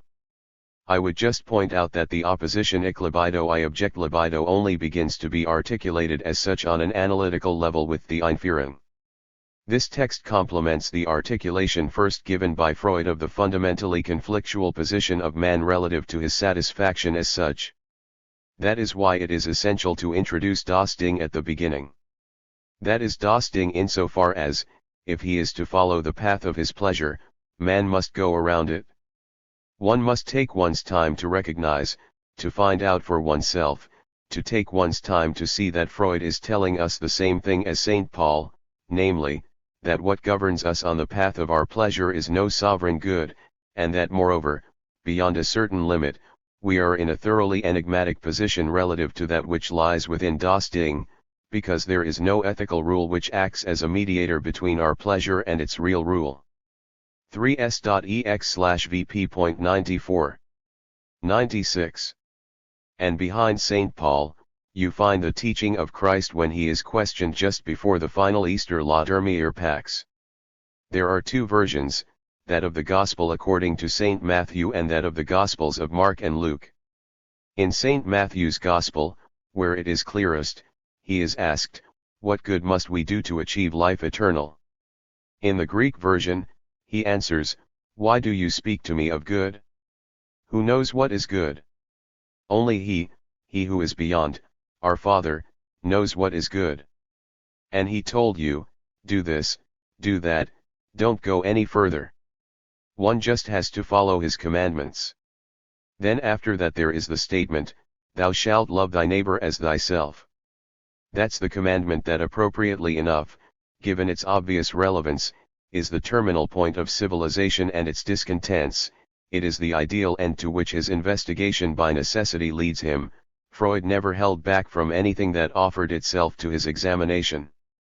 I cannot urge you too strongly to appreciate, if you are able, what in Christ's answer has for so long been closed to oral apprehension. Apart from that of knowing ears, they have ears but they hear not, the Gospel tells us. Try to read the words of the man who, it is claimed, never laughed. Read them for what they are. From time to time, you will be struck by a form of humor that surpasses all others. The parable of the unfaithful steward, for example. No matter how seldom one has been to church, one is nevertheless used to having that parable trotted out. And it occurs to no one to be surprised by the fact that the Son of Man, the purest of the pure, tells us that the best way to achieve salvation for one's soul is to embezzle the funds one is in charge of, since that, too, may lead the children of light to grant you, if not a reward, then at least a certain gratitude. From the point of view of a homogeneous, uniform, and stable morality, there is some contradiction there, but perhaps one could confirm it with other insights of a similar kind, such as, for example, the terrific joke, "For render unto Caesar that which is Caesar's, and after that get on with it." It is a form of paradox that may lead to all kinds of evasions or ruptures, to all the gaps opened up by nonsense, those insidious dialogues, for example, in which the interlocutor always manages to slip out of the traps that are set for him. To come back to our subject for the moment, the good as such, something that has been the eternal object of the philosophical quest in the sphere of ethics, the philosopher's stone of all the moralists, the good is radically denied by Freud. It is rejected at the beginning of his thought in the very notion of the pleasure principle as the rule of the deepest instinct, of the realm of the drives. This is confirmed in 1,000 different ways, and is for example consistent with Freud's central question, which concerns, as you know, the Father. For in English in the original. 97. To understand Freud's position relative to the Father, you have to go and look up the form it is given in Luther's thought, when he had his nostrils tickled by Erasmus. Reluctandi, after a great many years, Erasmus had finally published his De Libero Arbitrio, so as to remind the excitable madman from Wittenberg that the authoritative Christian tradition, from the words of Christ to St. Paul, St. Augustine and the Church Fathers, led one to believe that works, good works, were not nothing, and that to be sure the tradition of the philosophers on the subject of the sovereign good was not to be just thrown out. Luther, who up to that point had remained reserved in his relations with the figure of Erasmus, although he did privately indulge in a little irony on the subject, then published his De Servo Arbitrio in order to emphasize both the fundamentally bad character of the relations between men and the fact that at the heart of man's destiny is the Ding, the Causa, which I described the other day as analogous to that which is designated by Kant as at the horizon of his practical reason, except that it is a pendant to it.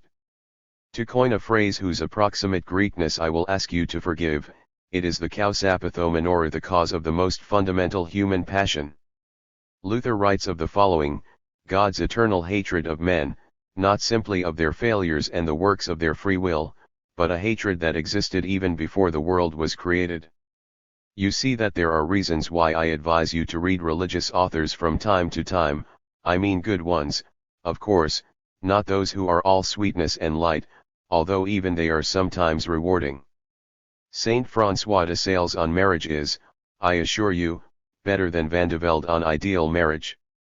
But in my opinion Luther is much more interesting.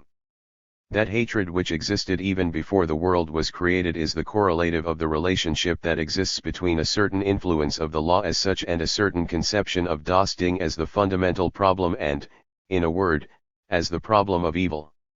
I assume that it hasn't escaped your attention that it is exactly what Freud deals with when the question he asks concerning the father leads him to point out that the latter is the tyrant of the primitive horde, the one against whom the original crime was committed, and who for that very reason introduced the order, essence, and foundation of the domain of law.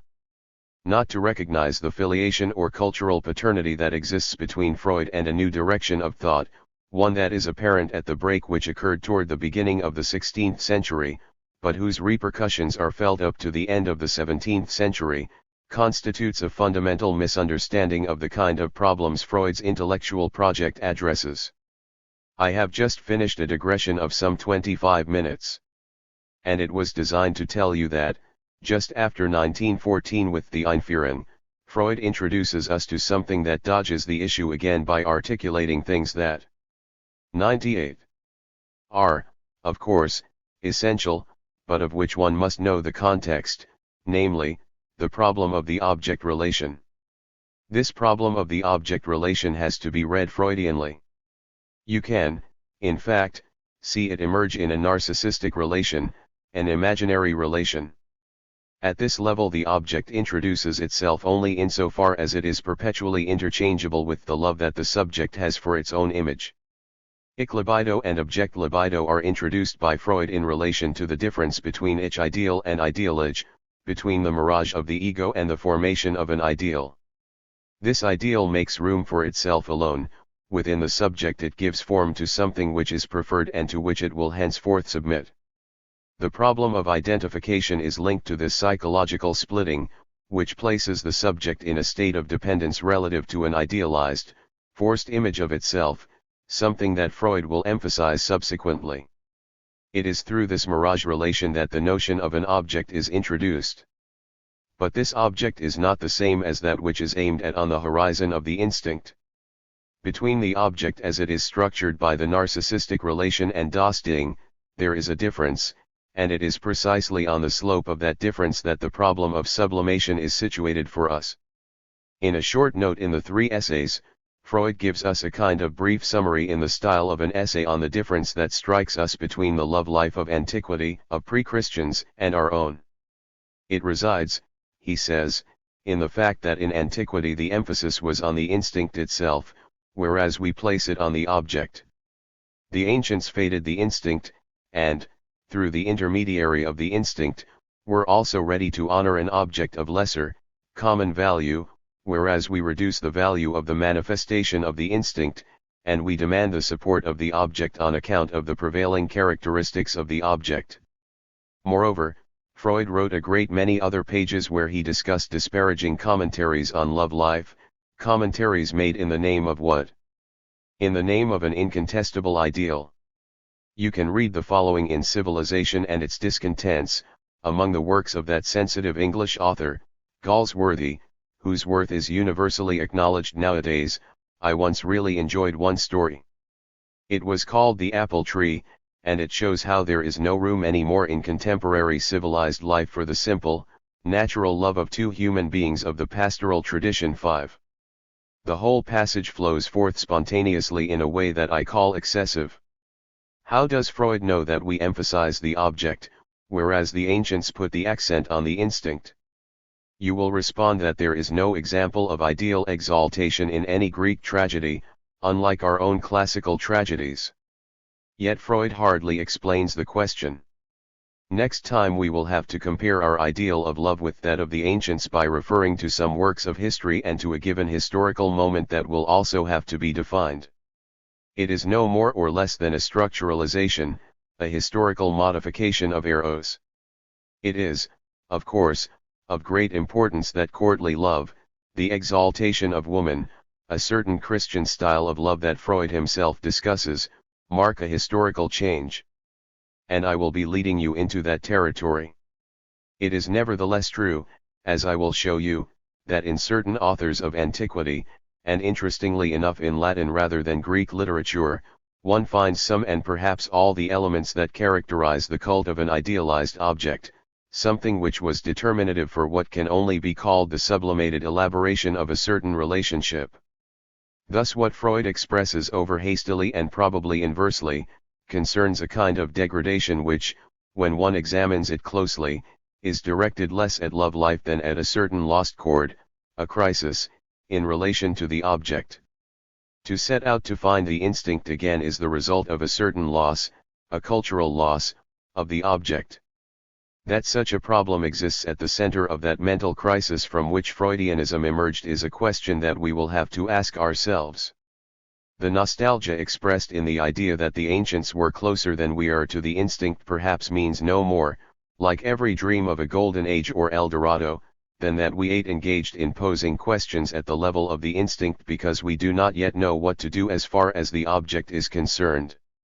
At the level of sublimation the object is inseparable from imaginary and especially cultural elaborations. It is not just that the collectivity recognizes in them useful objects, it finds rather a space of relaxation where it may in a way delude itself on the subject of das Ding, colonize the field of das Ding with imaginary schemes. That is how collective, socially accepted sublimations operate. Society takes some comfort from the mirages that moralists, artists, artisans, designers of dresses and hats, and the creators of imaginary forms in general supply it with. But it is not simply in the approval that society gladly accords it that we must seek the power of sublimation. It is rather in an imaginary function, and, in particular, that for which we will use the symbolization of the phantasm, $OA, which is the form on which depends the subject's desire. In forms that are historically and socially specific, the elements, the imaginary elements of the phantasm come to overlay the subject, to delude it, at the very point of das Ding. The question of sublimation will be brought to bear here. That is why I shall talk to you next time of courtly love in the Middle Ages, and, in particular, of Minnesang. In an anniversary way, since last year I talked to you about Hamlet, I shall 100. Speak about the Elizabethan theatre, which is the turning point in European eroticism, and civilized as well.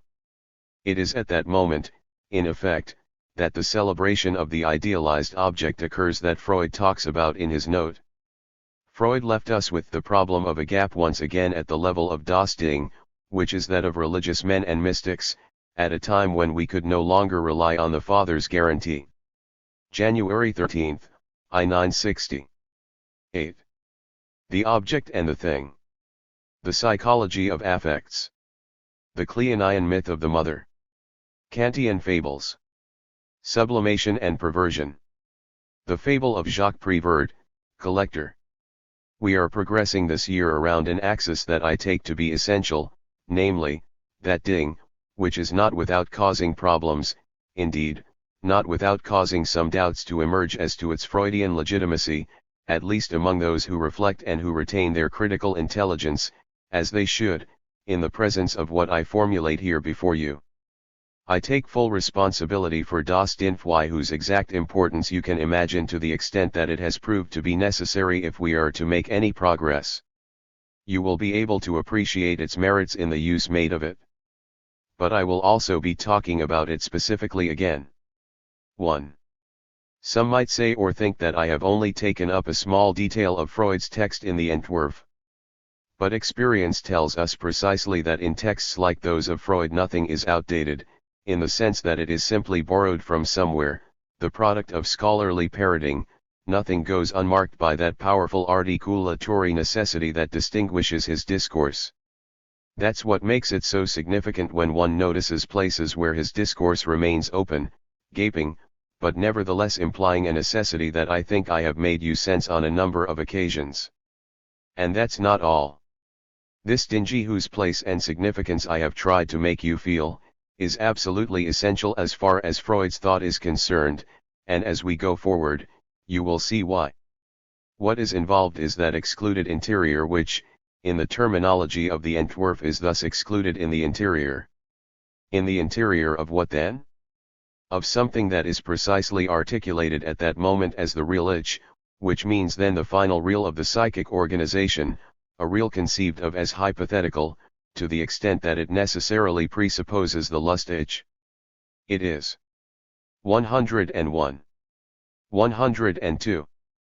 In the latter that one finds the first sketches of the psychic organization, that is to say, of the organism whose development shows us that it is dominated by the function of Vorstellungsrepresentanzen, and these are not only representations but the representatives of representation, something that corresponds very precisely to the path taken by so-called psychological knowledge before Freud, insofar as it first took its form from atomism. That ideational elementarity is in brief the truth of the atomism involved. Through a kind of essential need, the whole effort of psychology has been to try to free itself from that. But it can only free itself or rebel against atomism by failing to recognize that flocculation which submits its material, and the material here is psychic, to the texture on which thought is founded, in other words, the texture of discourse as signifying chain. It is the very web on which logic rises up, with both the surplus and the essential it brings with it, which is the negation, the splitting, the Spaltung, the division, the rending, that the unmixing of the subject introduces there. Psychology is subjected to the atomic condition of having to use Vorstellungsrepresentanzen because it is in them that psychic material if flocculated. Doubtless psychology attempts to free itself from this necessity, but its efforts to achieve it have thus far been crude. I don't need to do more than remind you of the confused nature of the recourse to affectivity. It reaches a point where, even when the reference is made within analysis, it always leads us toward an impasse, toward something that we feel is not the direction in which our research can really make progress. Of course, it is not a matter of denying the importance of affects. But it is important not to confuse them with the substance of that which we are seeking in the real ich, beyond signifying articulation of the kind we artists of analytical speech are capable of handling. As far as the psychology of affects is concerned, Freud always manages to give in passing significant and suggestive hints. He always insists on their conventional and artificial character, on their character not as signifiers but as signals, to which in the last analysis they may be reduced. This character also explains their displaceable significance, and, from the economic point of view, presents a certain number of necessities, such as irreducibility. But affects do not throw light on the economic or even dynamic essence which is sought at the horizon or limit from an analytical perspective. That is something more opaque, more obscure, namely, analytical metaphysics's notions concerning energy. It is true that this metapsychology has come nowadays to be organized in strangely qualitative categories. One only has to remember the function recently advanced of the term desexualized libido. That reference to a qualitative notion is increasingly difficult to maintain on the basis of any experience, and even 103. Less on the basis of an experience that could be called affective. We will perhaps look into the psychology of affects together someday. In order to impress upon you the inadequacy of what has so far been done on the subject, especially in psychoanalysis, I should simply like to propose to you a few incidental subjects to reflect on, an affect such as anger, for example. I am giving you there a few practical little exercises in passing. The use of precise categories that I invite you to refer to might perhaps explain why there has been so much interest in anger in the history of psychology and of ethics, and why we have been so little interested in it in psychoanalysis. Does, for example, what Descartes says about anger satisfy you fully? The working hypothesis that I am suggesting, and we will have to see whether it does the trick or not, is that anger is no doubt a passion which is manifested by means of an organic or physiological correlative, by a given more or less hypertonic or even elated feeling, but that it requires perhaps something like the reaction of a subject to a disappointment, to the failure of an expected correlation between a symbolic order and the response of the real. In other words, anger is essentially linked to something expressed in a formulation of Charles P. Guy's, who was speaking in a humorous context. It's when the little pegs refuse to go into the little holes. Think about that and see if you find it useful.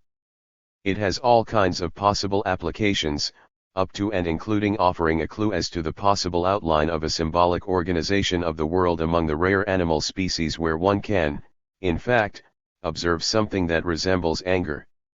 It is, after all, surprising that anger is remarkably absent throughout the animal realm as a whole. The direction taken by Freudian thought has involved locating affect under the heading of a signal.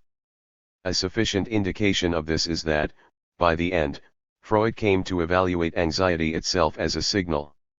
What we are looking for, however, is beyond the organization of the lust itch insofar as it is entirely linked in a phenomenal way to the greater or lesser investment of the system of the Vorstellungsrepresentationen, or, in other words, of the signifying elements in the psyche.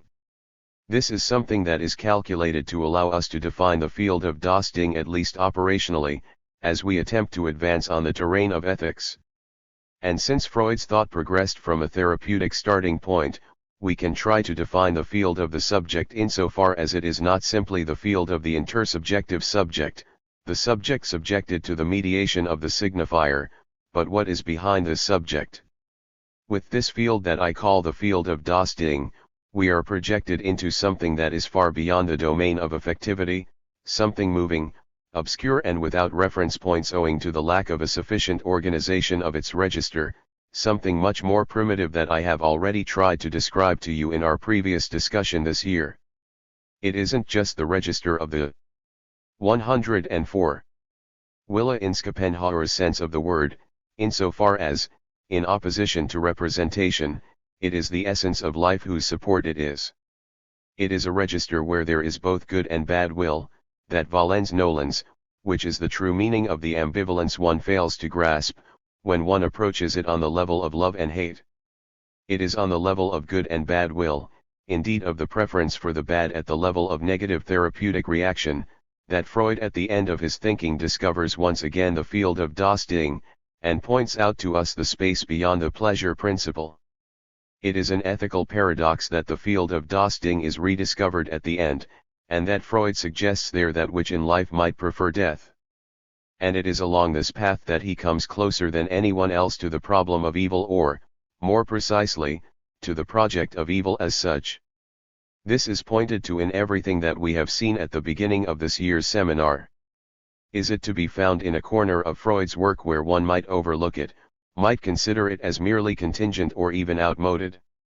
I believe that everything in Freud's thought proves that that is by no means the case. And in the end Freud refers to this field as that around which the field of the pleasure principle gravitates, in the sense that the field of the pleasure principle is beyond the pleasure principle.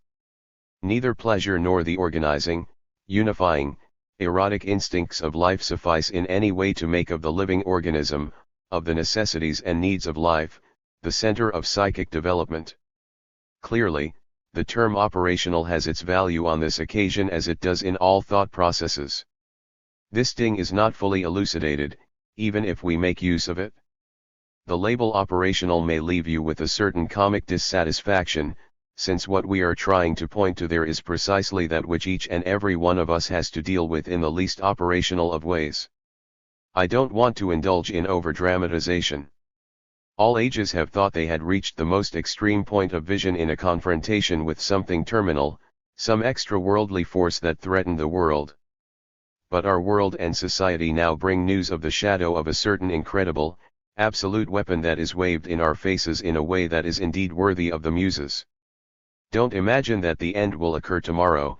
Even in Leibniz's time, people believed in less specific terms that the end of the world was at hand. Nevertheless, that weapon suspended over our heads which is 100,000 times more destructive than that which was already hundreds of thousands of times more destructive than those which came before. Just imagine that rushing toward us on a rocket from outer space. It's not something I invented, since we are bombarded every day with the news of a weapon that threatens the planet itself as a habitat for mankind. Put yourself in that spot, which has perhaps been made more present for 105. Us by the progress of knowledge than it was before in men's imagination, although that faculty never ceased to toy with the idea. Confront that moment when a man or a group of men can act in such a way that the question of existence is posed for the whole of the human species, and you will then see inside yourself that das Ding is next to the subject.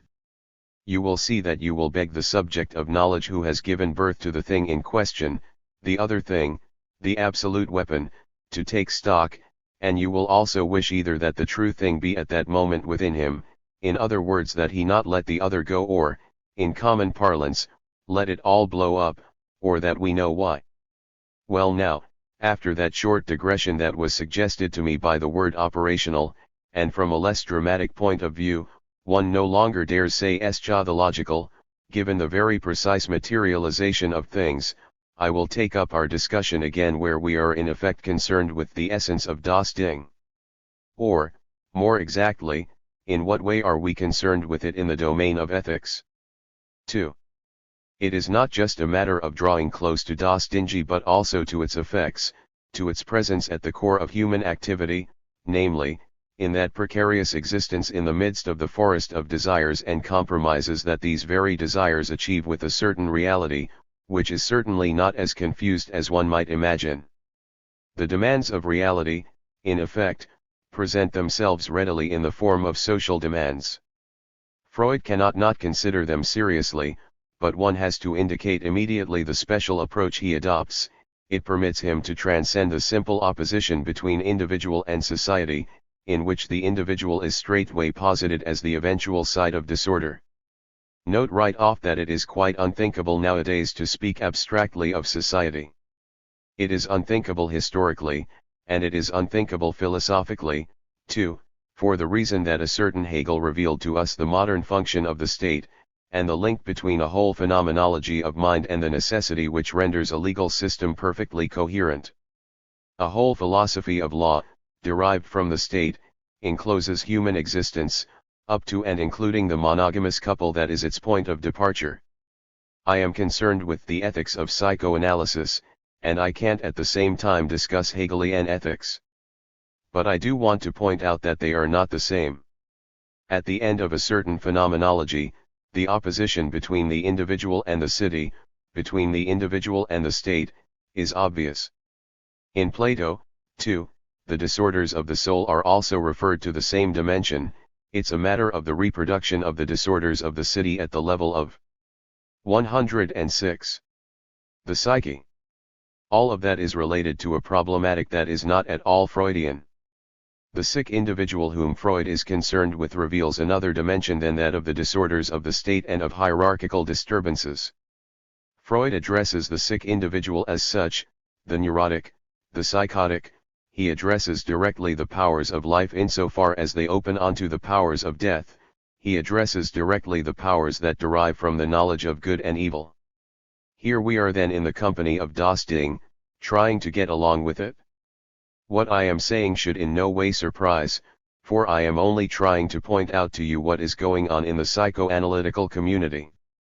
The analysts are so preoccupied with the field of das Ding, which responds so well to the internal necessity of their experience, that the development of analytic theory is dominated by the existence of the so-called Kleinian school.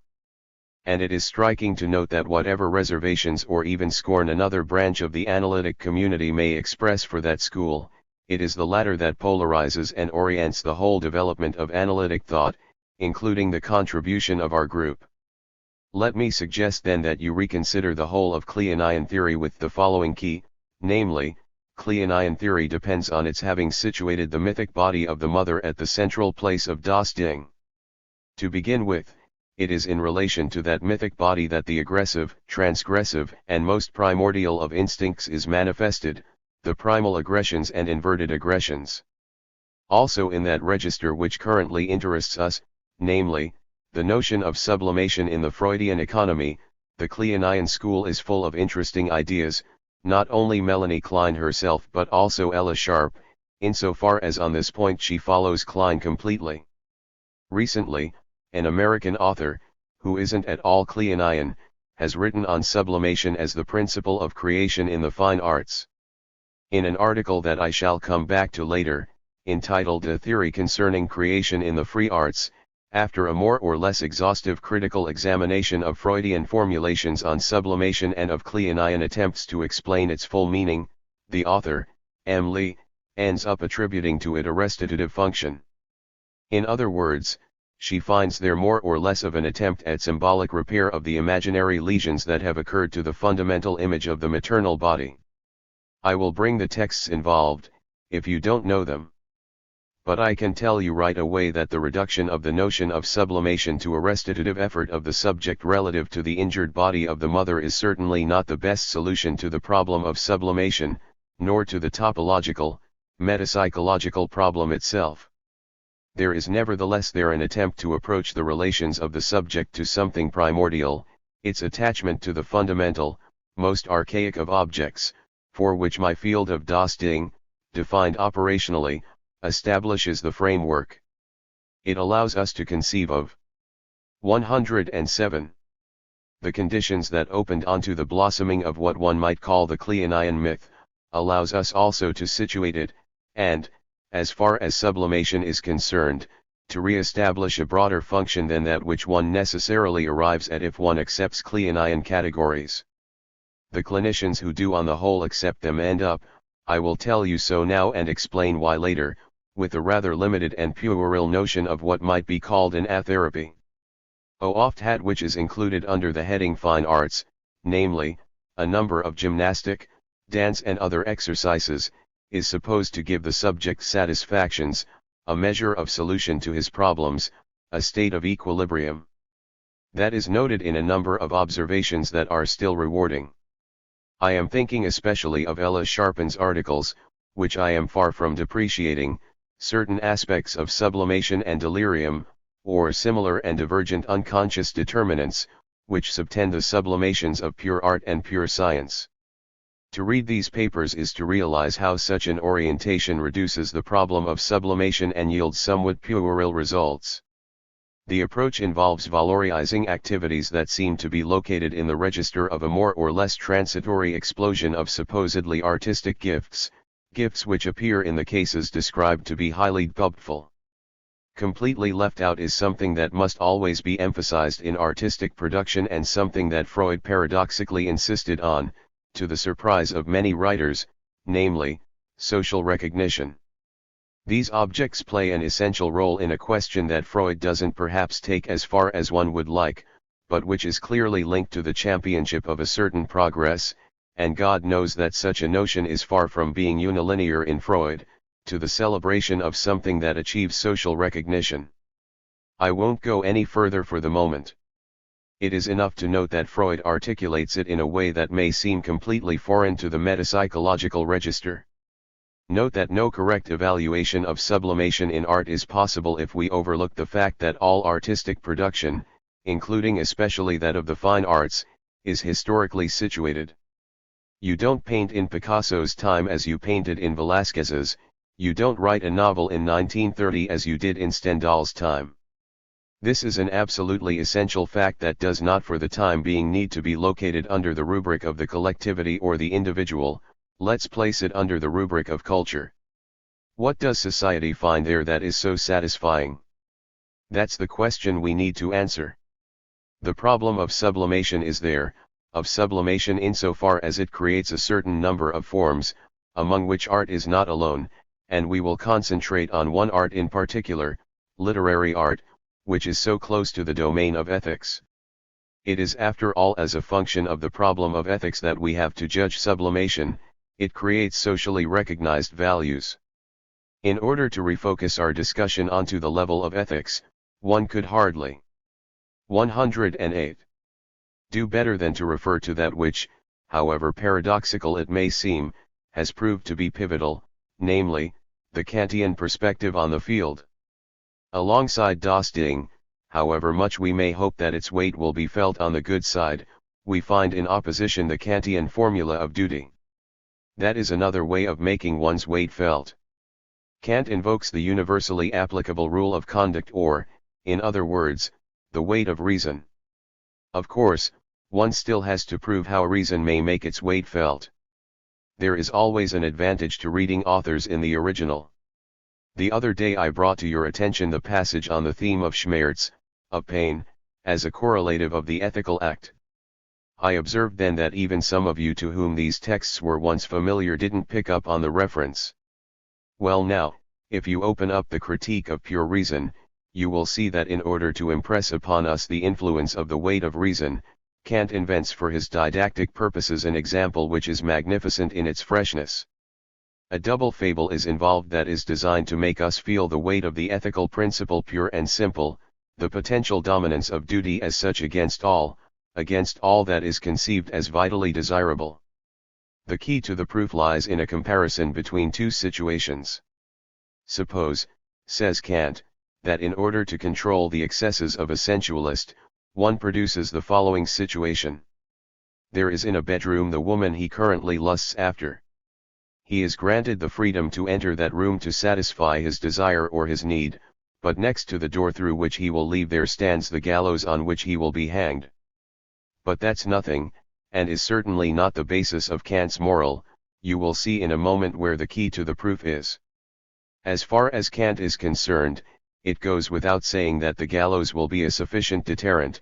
There's no question of an individual going to screw a woman when he knows he's to be hanged on the way out. Next comes a situation that is similar as far as the tragic outcome is concerned, but here it is a question of a tyrant who offers someone the choice between the gallows and his favor, on the condition that he bear false witness against his friend. Kant quite rightly emphasizes here that one can conceive of someone weighing his own life against that of bearing false witness, especially if in this case the false witness is without fatal consequences for the person bearing it. The striking point is that the power of proof is here left to reality, to the real behavior of the individual, I mean. It is in the real that Kant asks us to examine the impact of the weight of reality, which he identifies here with the weight of duty. To follow him onto this ground is to discover that he misses something. It is after all not impossible that under certain conditions the subject of the first scenario will not so much offer himself up to be executed. At no point is the fable taken to this point, but will at least consider doing so.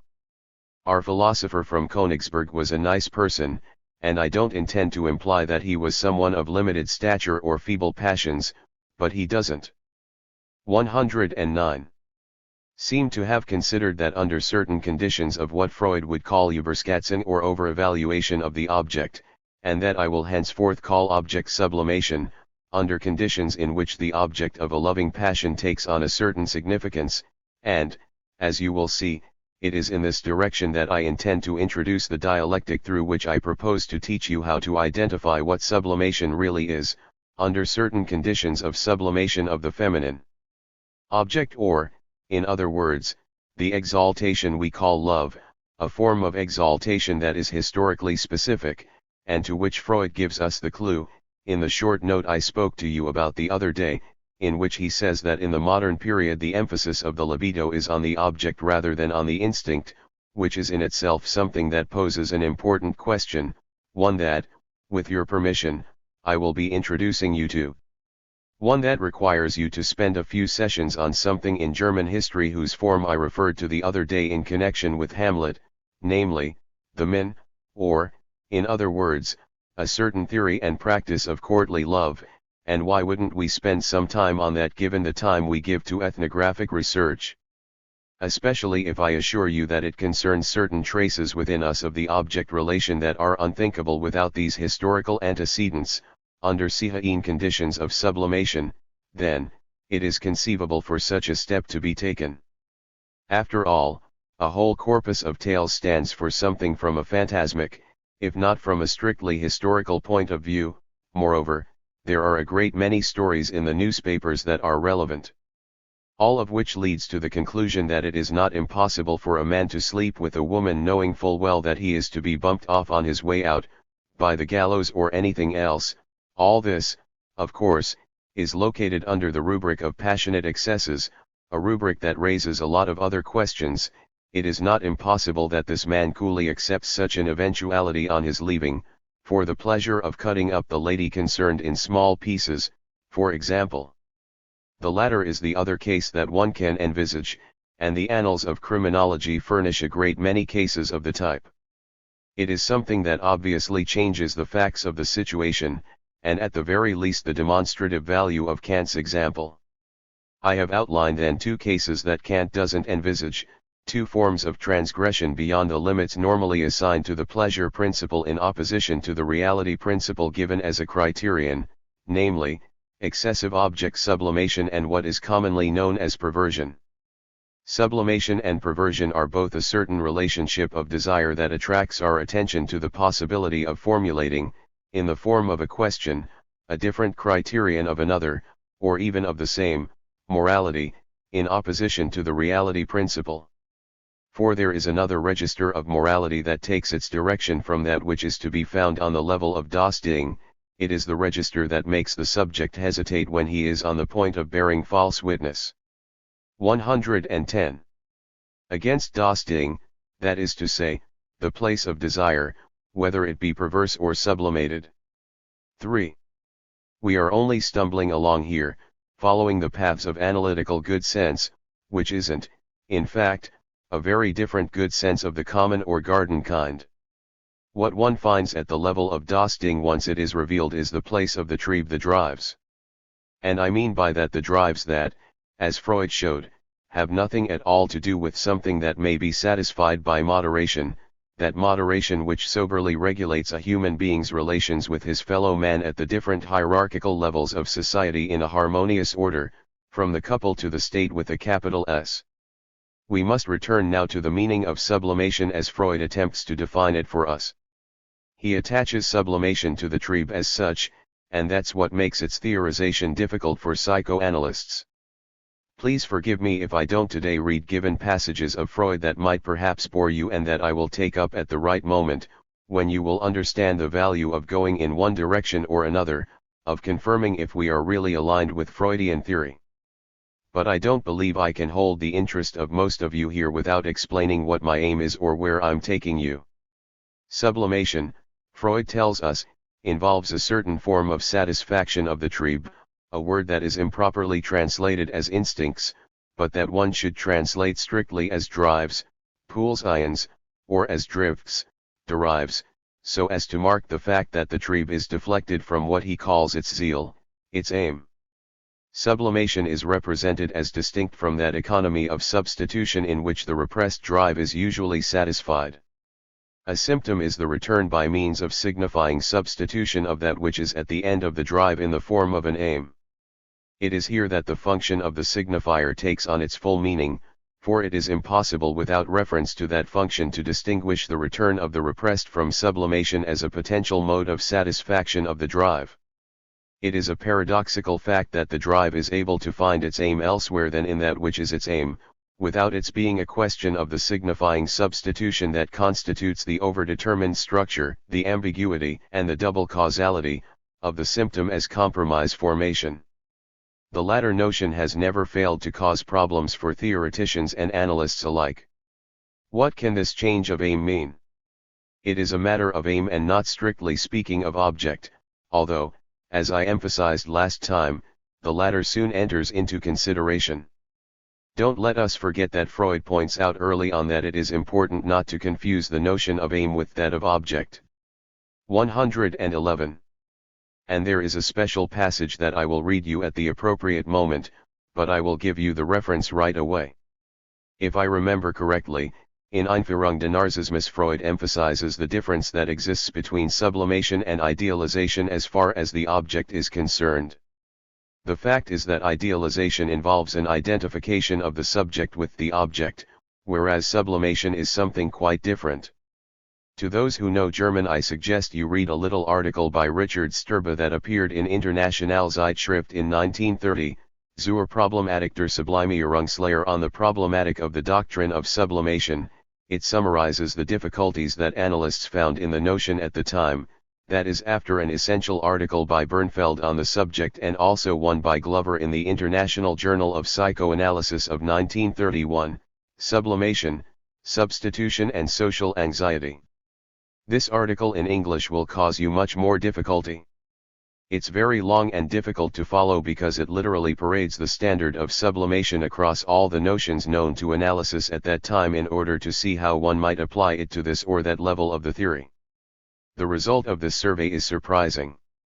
It gives rise to a review of the whole of psychoanalytic theory from one end to the other, but it clearly shows, at least, the extraordinary difficulty that exists in using the notion of sublimation in practice without giving rise to contradictions, and this text is riddled with them. I would like to try now to show you in what way we are going to posit sublimation, if only so as to be able to allow you to appreciate its functioning and value. The satisfaction of the trieb is, then, paradoxical, since it seems to occur elsewhere than where its aim is. Are we going to be satisfied with saying, like Sturbo for example, that, in effect, the aim has changed, that it was sexual before and that now it is no longer? That is, by the way, how Freud describes it. Whence one has to conclude that the sexual libido has become desexualized. And that's why your daughter is dumb. Are we going to be satisfied with the Kleinian register, which seems to me to contain a certain though partial truth, and speak of the imaginary solution of a need for substitution, for repair work with relation to the mother's body? These formulae will provoke anyone who is not content with verbal solutions, that is, solutions without real meaning, into questioning more closely what sublimation is all about. You should sense immediately which direction I intend to take. The sublimation that provides the trieb with a satisfaction different from its aim, an aim that is still defined as its natural aim, is precisely that which reveals the true nature of the trieb insofar as it is not simply instinct, but has a relationship to das Ding as such, to the thing insofar as it is distinct from the object. 112. We have to guide us the Freudian theory of the narcissistic foundations of the object, of its insertion in the imaginary register. The object that specifies directions or poles of attraction to man in his openness, in his world, and that interests him because it is more or less his image, his reflection. Precisely that object is not the thing to the extent that the latter is at the heart of the libidinal economy. Thus, the most general formula that I can give you of sublimation is the following: it raises an object, and I don't mind the suggestion of a play on words in the term I use, to the dignity of the thing. That is significant, for example, in relation to something that I alluded to at the limit of our discussion, something I will get to next time, the sublimation of the feminine object. The whole theory of the min or of courtly love has, in effect, been decisive. Although it has completely disappeared nowadays from the sociological sphere, courtly love has nevertheless left traces in an unconscious that has no need to be called collective, in a traditional unconscious that is sustained by a whole literature, a whole imagery, that we continue to inhabit as far as our relations with women are concerned. This mode was created deliberately. It was by no means a creation of the popular soul, of that famous great soul of the blessed Middle Ages, as Gustav Cohen used to say. The rules of polite conduct were articulated deliberately in a small literary circle and, as a result, the celebration of the object was made possible, the absurdity of which I will show you in detail. A German writer who is a specialist of this medieval German literature has used the expression absurd min. This moral code instituted an object at the heart of a given society, an object that is nevertheless completely natural. Don't imagine they made love in those days any less than we do. The object is elevated to the dignity of the thing as we define it in our Freudian topology, insofar as it is not slipped into but surrounded by the network of zeal. It is to the degree that this new object is raised to the function of the thing at a certain historical moment that one is able to explain a phenomenon which, from a sociological point of view, has always struck those who considered it as frankly paradoxical. We will certainly not be able to exhaust the totality of signs, rites, themes and exchange of themes, especially of literary themes, that have constituted the substance and effective influence of this human relation, which has been defined in different terms according to the times and places of its occurrence, courtly love, and all the other forms. Just remember that the circle of male and female pressure at the beginning of the 17th century is the last manifestation of the phenomenon in our own cycle. That is nevertheless not the last word on the subject, for it is not enough to say, they did that or that's how it is, for the matter to be solved, for the object to come and play the required role. I am not concerned only with giving you the key to that historical event, what I seek in the end, thanks to 113. That distant affair, is both to get a better grasp of something that has happened to us, relative to the thing, as the result of a collective education that remains to be defined and is called art, and to understand how we behave on the level of sublimation. The definition I gave you doesn't close the debate, first, because I must confirm and illustrate it for you, and, second, because I have to show you that, if the object is to become available in that way, something must have occurred at the level of the relation of the object to desire. It is quite impossible to explain it correctly without reference to what I had to say last year on the subject of desire and its behavior. 4. I will end today with a little fable in which I would like you just to see an example, albeit a paradoxical and demeaning one, that is yet significant for what goes on in sublimation. Since we have remained today on the level of the object and the thing, I wanted to show you what it means to invent an object for a special purpose that society may esteem, valorize, and approve. I draw on my memories for this fable, that you can, if you like, place in the psychological category of collecting. Someone who recently published a work on collectors and those sales thanks to which collectors are presumed to get rich, has long asked me to give him some ideas on the meaning of collecting. I didn't do it because I would have had to tell him to come to my seminar for 5 or 6 years. There's a lot to say on the psychology of collecting. I am something of a collector myself. And if some of you like to think that it is in imitation of Freud, so be it. I believe my reasons are very different from his. I have seen the remains of Freud's collections on Anna Freud's shelves. They seem to me to have to do with the fascination that the coexistence of and of Egyptian civilization exercised over him at the level of the signifier rather than for the enlightened taste of what is called an object. What is called an object in the domain of collecting should be strictly distinguished from the meaning of object in psychoanalysis. In analysis, the object is a point of imaginary fixation which gives satisfaction to a drive in any register whatsoever. The object in collecting is something entirely different, as I will show in the following example, which reduces collecting to its most rudimentary form. For one usually imagines that a collection is composed of a diversity of elements, but it is not necessarily true at all. During that great period of penitence that our country went through under Pétain, in the time of work, family, homeland, and of belt-tightening, I. 1. This ellipsis is there in the French edition. 114. Once went to visit my friend Jacques Prévert in St. Paul de Vence. And I saw there a collection of matchboxes. Why the image has suddenly resurfaced in my memory, I cannot tell. It was the kind of collection that it was easy to afford at that time. It was perhaps the only kind of collection possible.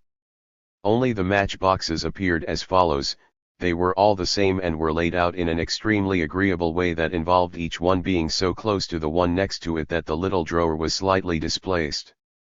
As a result, they were all threaded together so as to form a continuous ribbon that ran along the mantelpiece, climbed the wall, extended to the molding, and climbed down again next to a door.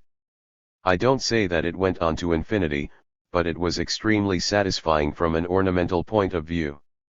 Yet I don't think that that was the be-all and end-all of what was surprising in this collectionism, nor the source of the satisfaction that the collector himself found there. I believe that the shock of novelty of the effect realized by this collection of empty matchboxes, and this is the essential point, was to reveal something that we do not perhaps pay enough attention to, namely, that a box of matches is not simply an object, but that, in the form of an Erscheinung, as it appeared in its truly imposing multiplicity, it may be a thing.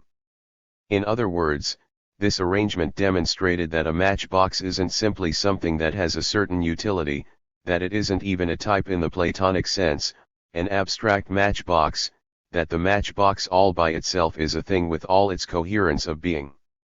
The wholly gratuitous, proliferating, superfluous, and quasi-absurd character of this collection pointed to its thingness as matchbox.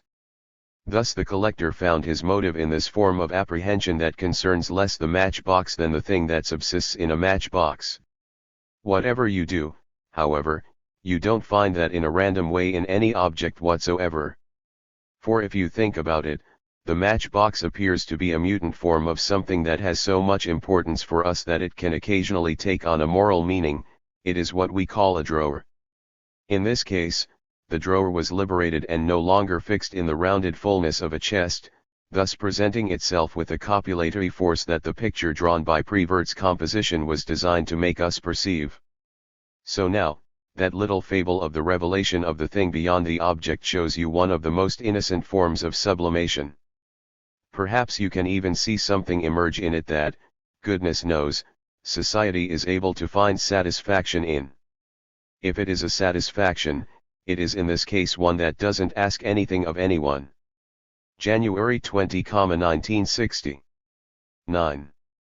On Creation ex nihilo. The wonders of psychoanalysis. That which in the real suffers from the signifier, the fable of the pot and the vase. Introduction to Catharism. The drive, an ontological notion. I will take up my discussion of the function I attribute to the thing in the definition of sublimation with an amusing anecdote. After leaving you the other day, I was conscience-stricken, as I often am when I feel that I haven't exhausted the bibliography on a subject I am treating, and I looked up that very afternoon 2 articles by Melanie Klein that are referred to by Glover. They have been collected in Contributions to Psychoanalysis. The first of the articles, Infant Analysis, of 1923, contains some very important things on sublimation and on the secondary phenomenon of inhibition, that is to say, on how, in Klein's conception, functions in the child that are sufficiently libidinalized through sublimation are subsequently subjected to an effect of inhibition. I am not going to spend time on this, for it is to the very conception of sublimation that I want to draw your attention. All the misunderstandings that follow derive from the lack of insight into this problem. It was the second, 1929 article, entitled Infantile Anxiety Situations Reflected in a Work of Art and in the Creative Impulse, that I regretted not having looked at. It is short, but as sometimes happens, it gave me the satisfaction of fitting my purposes like a glove. 1. The first part is a discussion of the musical composition of Ravel based on a scenario by Colette, Enfant et les Sortilèges. I read it with pleasure, which was by no means guaranteed, since it speaks of the work in German and English translations. Melanie Klein is amazed that the work of art follows so closely a child's phantasms concerning the mother's body, those concerning primitive aggression and the counter-aggression it feels. In short, it is a quite long and agree. 115. 116. Able statement of those features in the imagination of the creator of the work, and especially of the composer, that are in remarkable accordance with the primordial and central field of the psychic structure as indicated by the Kleinian phantasms derived from child analysis. And it is striking to perceive their convergence with the structural forms revealed in the work of art, not that all of this is fully satisfying for us, of course. The second part of the article is more remarkable. It is this part that is amusing. Here it is a question of a reference to the article of an analyst called Karen Michaelis, who under the title Empty Space narrates a case history which has a certain piquancy. According to the 4 pages that summarize it, a striking limit case is involved. But it isn't described in such a way that one can offer a certain diagnosis or know if it should be described as melancholic depression or not. The case concerns a patient whose life is briefly sketched out and who is called Ruth Kajar. She was never a painter, but at the center of the lived experience of her crises of depression this woman always complained of what she called an empty space inside her, a space she could never fill. I won't bother you with the episodes of her life. In any case, helped by her psychoanalyst, she gets married, and once she is married things go well at first. Yet after a short period of time, we find a recurrence of the attacks of melancholia. And here we come to the wonder of the case. We find ourselves, in effect, in the domain of those wonders of psychoanalysis that works of this kind bring out, although not without a certain naive satisfaction. For a reason that isn't made clear, the walls of the young couple's house are covered with the paintings of the brother-in-law, who is a painter, including one room in particular. Then at a given moment, the brother-in-law, who is talented, although we have no means of verifying this, sells one of his paintings, which he takes down from wall and carries away. It leaves an empty space on the wall. It turns out that this empty space plays a polarizing and precipitating role in the attacks of melancholic depression that start up again at this point in the life of the patient. She recovers from them in the following way. One fine day she decides to daub a little one on the wall, so as to fill up that damned empty space that has come to have for her such a crystallizing power, and whose function we would like to know more about in her case, with a better clinical description. So as to fill up that empty space in imitation of her brother-in-law, she tries to paint a painting that is as similar to the others as possible. She goes to an artist's supply shop to look for colors that are the same as those of her brother-in-law's palette, and she begins to work with an enthusiasm that to me seems characteristic of the beginning of a phase tending toward depression. And out of this there emerges a work of art. The amusing part of the story is that when the thing is shown to the brother-in-law and the patient's heart is beating with anxiety as she waits for the connoisseur's verdict, he almost flies into a rage. "You will never make me believe that it is you who painted that," he tells her.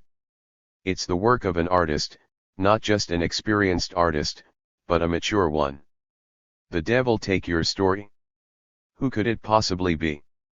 They are unable to convince him, and he continues to swear that if his sister-in-law painted that, then he can conduct a Beethoven symphony at the Royal Chapel, even though he doesn't know a note of music.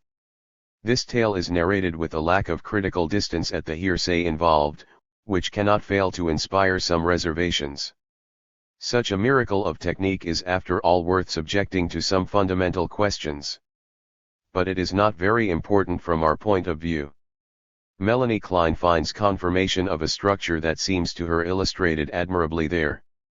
And you cannot fail to see how that structure coincides with the central plan I use to present a topological diagram of the way in which the question of what we call the thing is raised.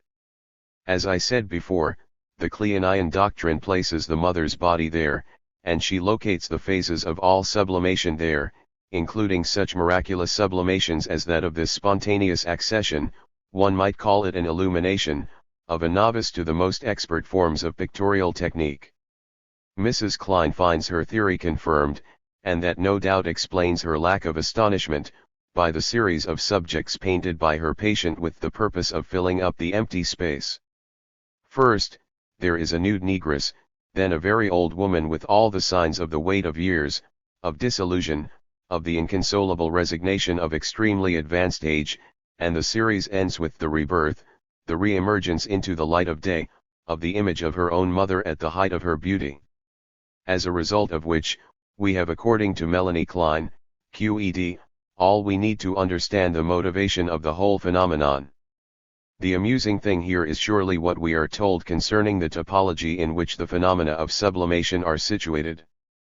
But you must sense that we are left a little in the dark concerning its very possibilities.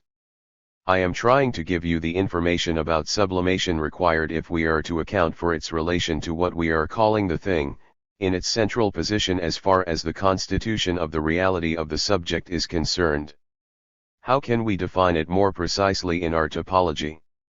The little example from last time borrowed from the psychology of collecting, an example that you would be wrong to hope exhausts the subject, although it does allow us to go quite a long way in the right direction, illustrates, in brief, the transformation of an object into a thing, the sudden 118.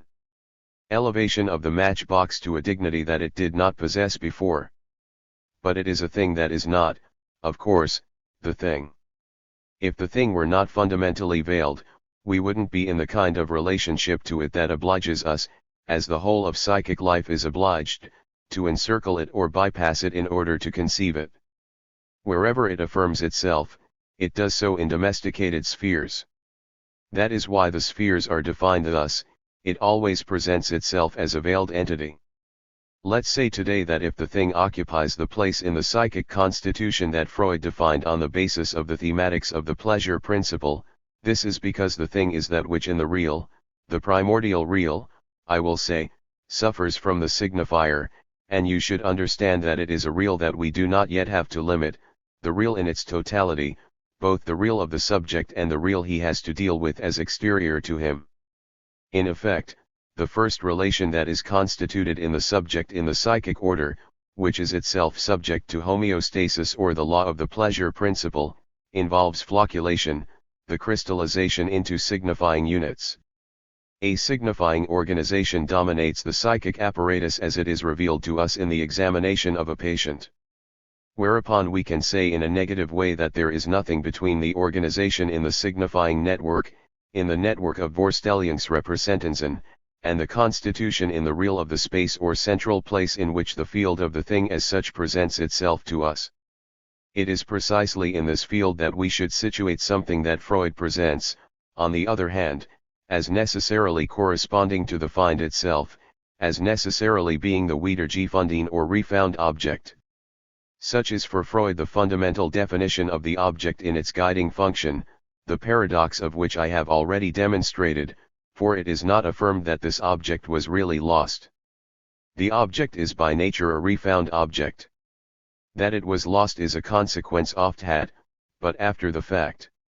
It is thus refound without our knowing, except through the refinding, that it was ever lost. We come once again upon a fundamental structure, which allows us to articulate the fact that the thing in question is, by virtue of its structure, open to being represented by what I called earlier, in connection with boredom and with prayer, the other thing. And that is the second characteristic of the thing as veiled: it is by nature, in the refinding of the object, represented by something else. You cannot fail to see that in the celebrated expression of Picasso, I do not seek, I find, that it is the finding, trouver, the troubar of the Provençal troubadours and the trouvères, and of all the schools of rhetoric, that takes precedence over the seeking. Obviously, what is found is sought, but sought in the paths of the signifier. Now this search is in a way an anti-psychic search that by its place and func 119. Is beyond the pleasure principle. For according to the laws of the pleasure principle, the signifier projects into this beyond equalization, homeostasis, and the tendency to the uniform investment of the system of the self as such, it provokes its failure. The function of the pleasure principle is, in effect, to lead the subject from signifier to signifier, by generating as many signifiers as are required to maintain at as low a level as possible the tension that regulates the whole functioning of the psychic apparatus. We are thus led to the relation between man and the signifier, something that will allow us to take another step forward. If the pleasure regulates human speculation with the law of the lure right through the immense discourse that isn't simply made up of what it articulates but also of all its action, insofar as it is dominated by that search which leads it to find things in signs, how then can the relation of man to the signifier, to the extent that he can manipulate it, put him in relationship with an object that represents the thing? We thus come to the question of what man does when he makes a signifier. 2. As far as the signifier is concerned, the difficulty is to avoid leaping on the fact that man is the artisan of his support system. For many years now I have habituated you to the notion, the primary and dominant notion, that the signifier as such is constituted of oppositional structures whose emergence profoundly modifies the human world. It is furthermore the case that those signifiers in their individuality are fashioned by man, and probably more by his hands than by his spirit. And here we encounter linguistic usage that, at least in connection with sublimation in the sphere of art, never hesitates to speak of creation. We must now, therefore, consider the notion of creation with all it implies, a knowledge of the creature and of the creator, because it is central, not only for our theme of the motive of sublimation, but also that of ethics in its broadest sense. I posit the following: an object, insofar as it is a created object, may fill the function that enables it not to avoid the thing as signifier, but to represent it. According to a fable handed down through the chain of generations, and that nothing prevents us from using, we are going to refer to what is the most primitive of artistic activities, that of the potter. Last time I spoke to you about a matchbox, I had my reasons and we will come back to it. It will also perhaps enable us to explore further our dialectic of the vase.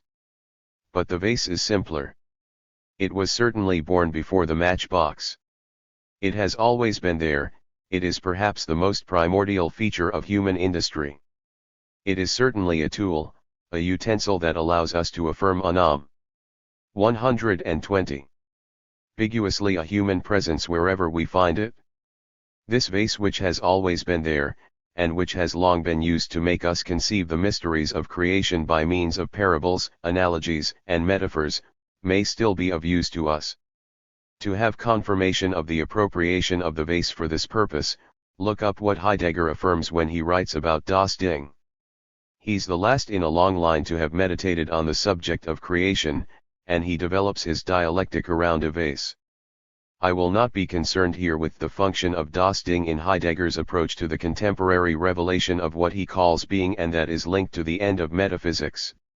You can all of you easily go to the volume entitled Essays and Lectures and to the article on das Ding. You will see the function Heidegger assigns it of uniting celestial and terrestrial powers around it in an essential human process. Today I simply want to stick to the elementary distinction as far as a vase is concerned between its use as a utensil and its signifying function. If it really is a signifier, and the first of such signifiers fashioned by human hand, it is in its signifying essence a signifier of nothing other than of signifying as such, or, in other words, of no particular signified. Heidegger situates the vase at the center of the essence of earth and sky. It unites first of all, by virtue of the act of libation, by its dual orientation, upwards in order to receive and toward the earth from which it raises something. That's the function of a vase. This nothing in particular that characterizes it in its signifying function is that which in its incarnated form characterizes the vase as such. It creates the void and thereby introduces the possibility of filling it. Emptiness and fullness are introduced into a world that by itself knows not of them. It is on the basis of this fabricated signifier, this vase, that emptiness and fullness as such enter the world, neither more nor less, and with the same sense. This is the moment to point to the fallacious opposition between what is called concrete and what is called figurative. If the vase may be filled, it is because in the first place in its essence it is empty. And it is exactly in the same sense that speech and discourse may be full or empty. That's a question that we took up at a certain conference at Royaumont, where I insisted on the fact that a mustard pot possesses as essence in our practical life the fact that it presents itself as an empty mustard pot. This comment, that must at the time have passed for a concetto or conceit, will find its explanation in the argument I am developing here. Go as far as your fantasy allows you in this direction. I don't, in fact, mind if you recognize in the name of Bornibus, which is one of the most familiar and opulent forms taken by a mustard pot, a divine name, since it is Bornibus who fills those pots. 121. We are limited to this, we are, so to speak, bound by Bornibus. 2. The example of the mustard pot and the vase allows us to introduce that around which the central problem of the thing has revolved, to the extent that it is the central problem of ethics, namely, if a reasonable power created the world, if God created the world, how is it that whatever we do or don't do, the world is in such bad shape? The potter makes a pot starting with a clay that is more or less fine or refined, and it is at this point that our religious preachers stop us, so as to make us hear the moaning of the vase in the potter's hand. The preacher makes it talk in the most moving of ways, even to the point of moaning, and makes it ask its creator why he treats it so roughly or, on the contrary, so gently.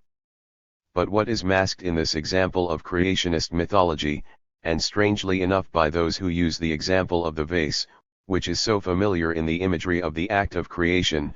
I told you that they are always writers who work at the borderline between religion and mythology, and there's a good reason for that, is the fact that the vase is made from matter. Nothing is made from nothing. The whole of ancient philosophy is articulated around that point. If Aristotelian philosophy is so difficult for us to think, that is because it must be thought in a style that never omits the fact that matter is eternal, and that nothing is made from nothing. In consideration of which, it remains mired in an image of the world that never permitted even an Aristotle, and it is difficult to imagine in the whole history of human thought a mind of such power, to emerge from the enclosure that the celestial surface presented to his eyes, and not to consider the world, including the world of interhuman relations, the world of language, as included in eternal nature, which is fundamentally limited. Now if you consider the vase from the point of view I first proposed, as an object made to represent the existence of the emptiness at the center of the real that is called the thing, this emptiness as represented in the representation presents itself as a nihil, as nothing. And that is why the potter, just like you to whom I am speaking, creates the vase with his hand around this emptiness, creates it, just like the mythical creator, ex nihilo, starting with a hole. Everyone makes jokes about macaroni, because it is a hole with something around it, or about cannons. The fact that we laugh doesn't change the situation, however. The fashioning of the signifier and the introduction of a gap or a hole in the real is identical.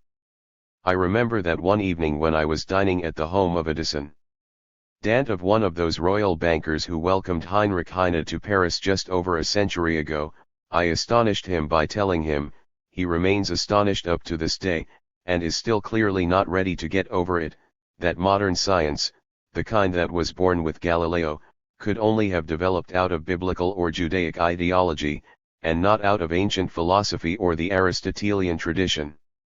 The increasing power of symbolic mastery has not stopped enlarging its field of operation since Galileo, has not stopped consuming around it any reference that would limit its scope to intuited data.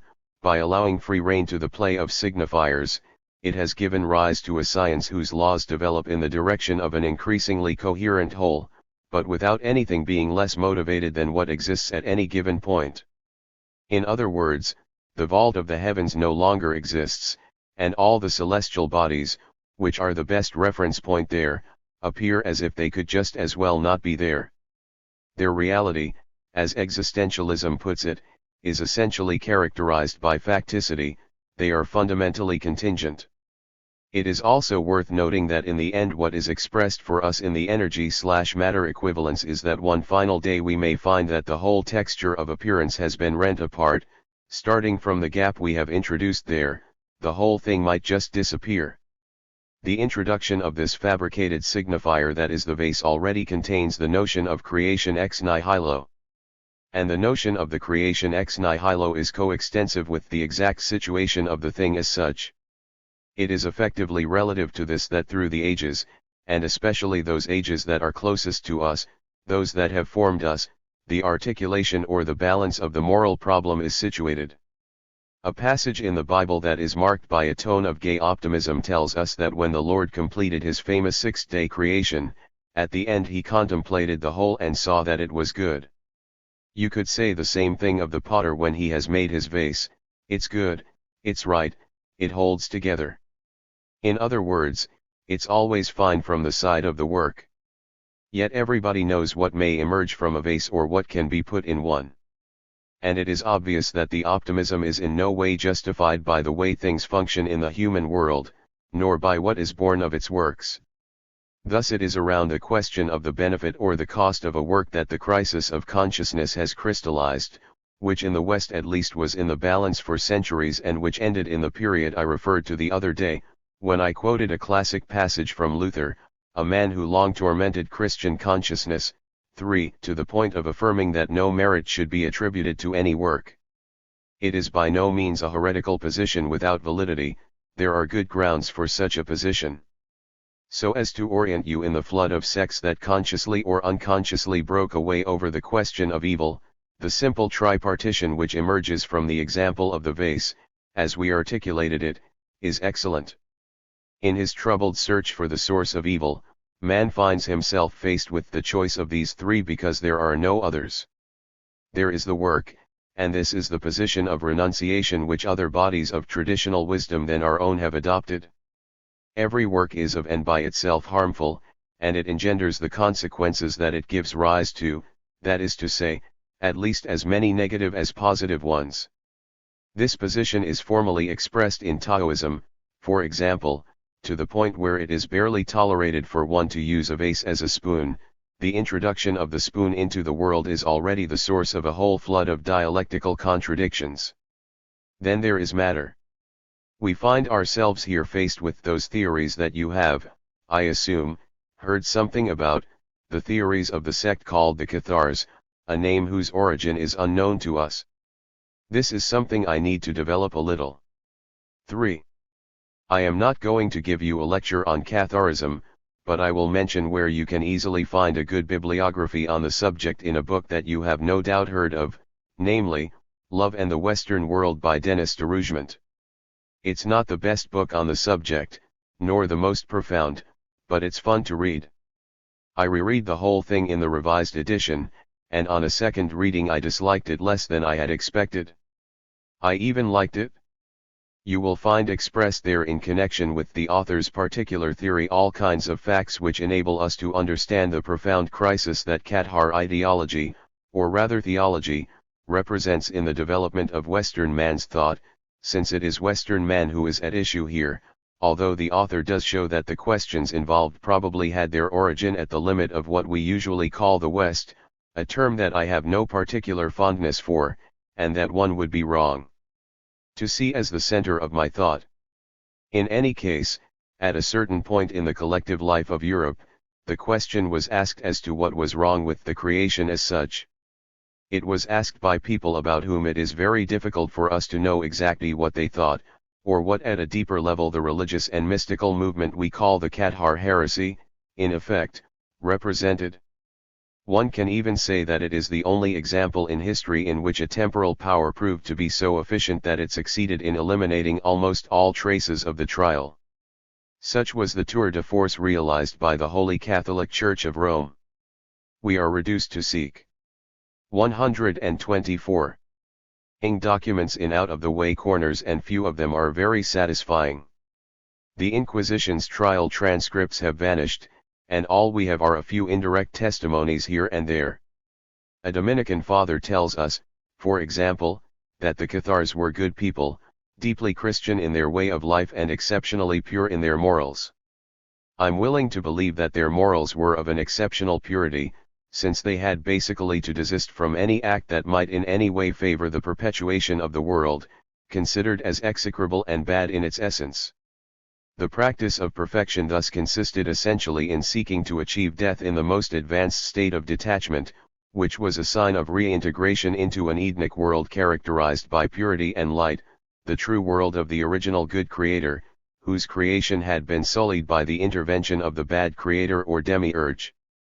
The latter had introduced that horrible element, generation, as well as corruption, which is to say transformation. It is from the Aristotelian perspective of the transformation of matter into another matter, which engenders itself, that the perpetuity of matter became the site of evil. The solution, as you see, is simple. It has a certain coherence, if it doesn't have all the rigor one would like.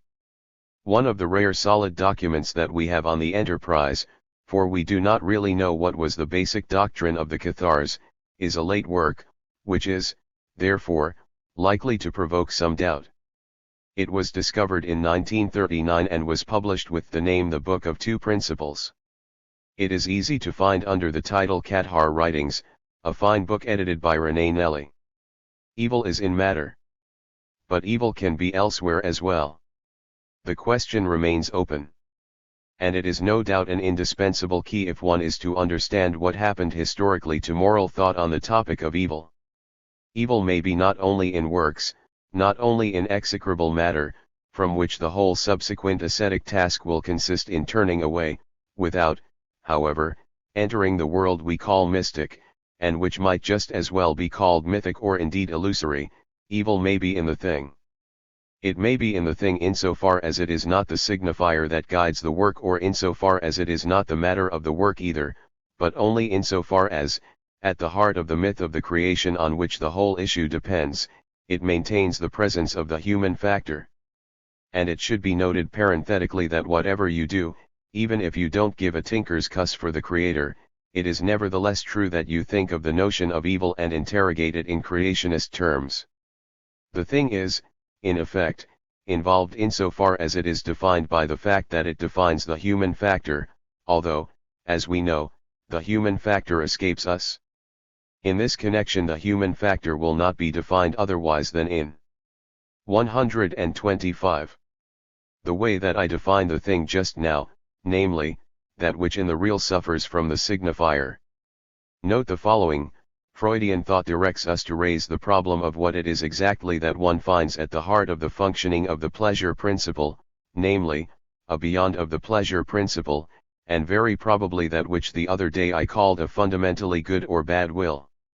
It is, of course, true that all kinds of traps and temptations present themselves to your thinking, such as the question of whether what we call man, as if it were so easy to define man, is fundamentally good or bad.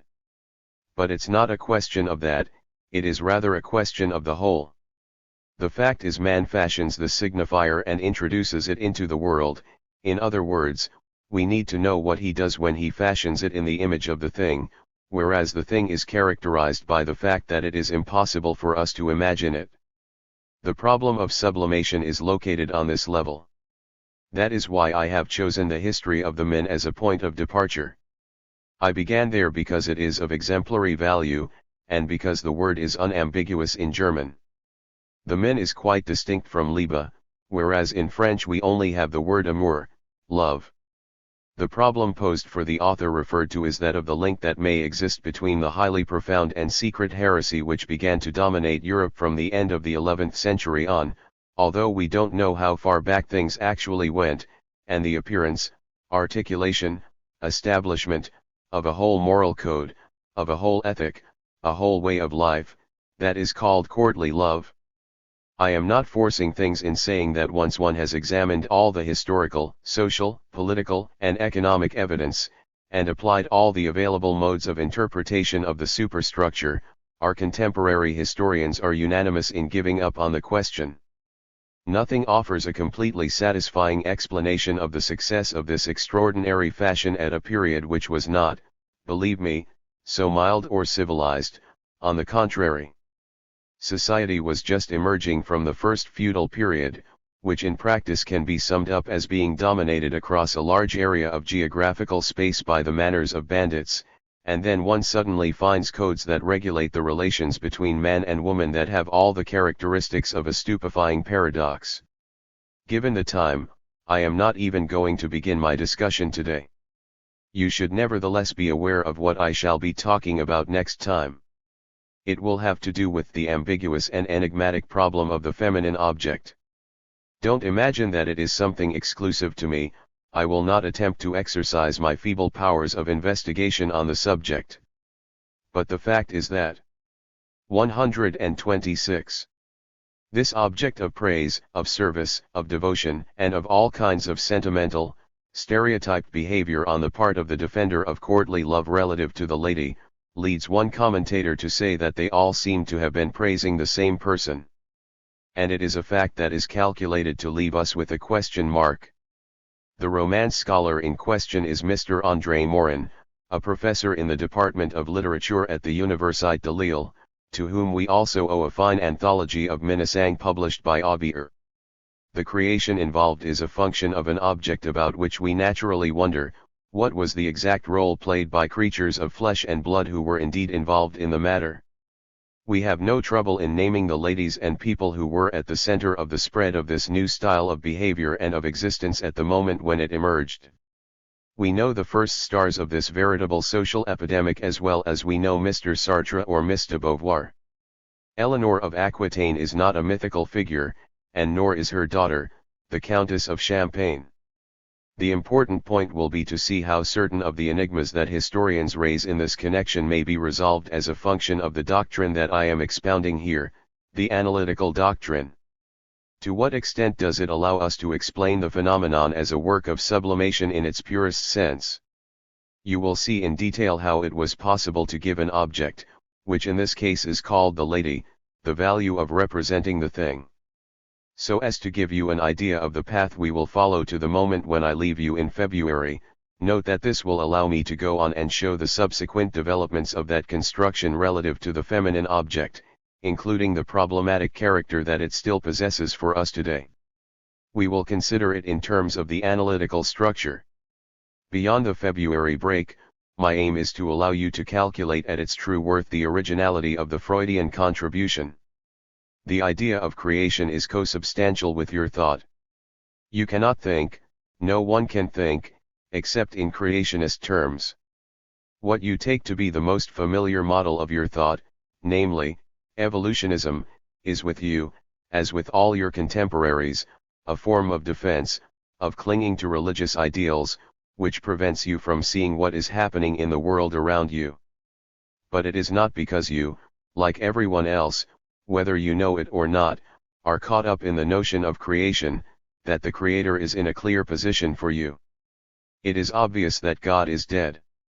That is something Freud expresses from one end of his myth to the other. Since God derives from the fact that the Father is dead, that clearly means we have all noticed that God is dead. And that is why Freud reflects so intensely on the subject. But at the same time, 127.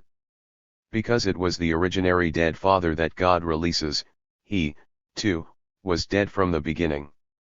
The question of the Creator in Freud is, therefore, attached nowadays to that which continues to function on that level. That is the goal of our inquiry this year. The form of the question concerning what the thing is all about has to be addressed by us. It is something that Freud considers in his Psychology of the Drive, for the trieb can in no way be limited to a psychological notion. It is an absolutely fundamental ontological notion, which is a response to a crisis of consciousness that we are not necessarily obliged to identify, since we are living it. However we live it, in any case, the intention of what I am trying to expound before you is to attempt to make you aware of it. January 27, I 960. X. Gnomic propositions. Art, religion, science. On the subject of Spitz. Anamorphosis and architecture. The primacy of the ES. I am not this morning in the state of readiness I consider necessary for me to conduct my seminar in the usual manner. And this is especially the case, given the point we have reached, when I particularly want to be able to present you with some very precise formulas.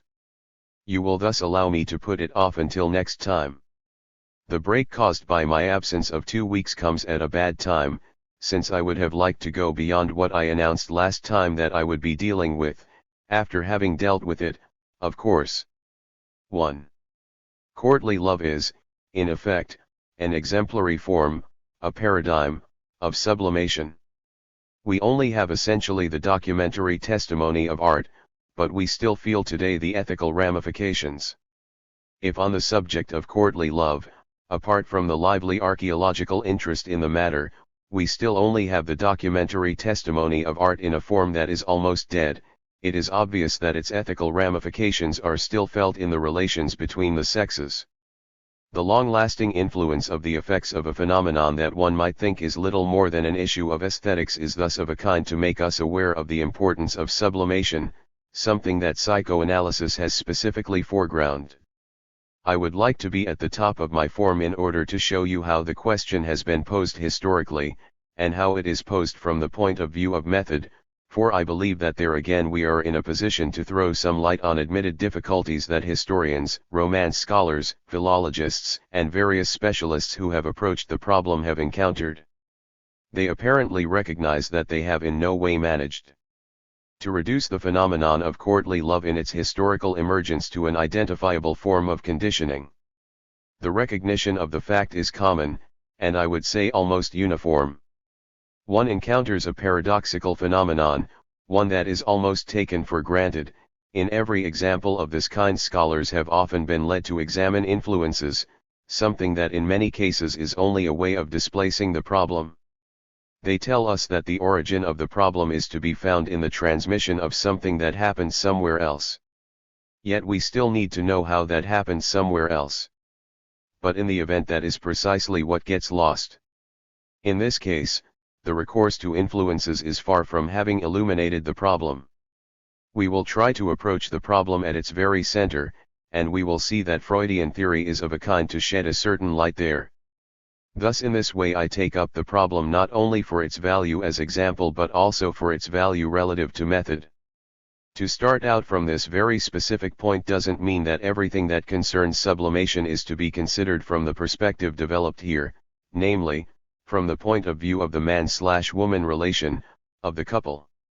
I do not claim to reduce sublimation to that, nor even to center it on that.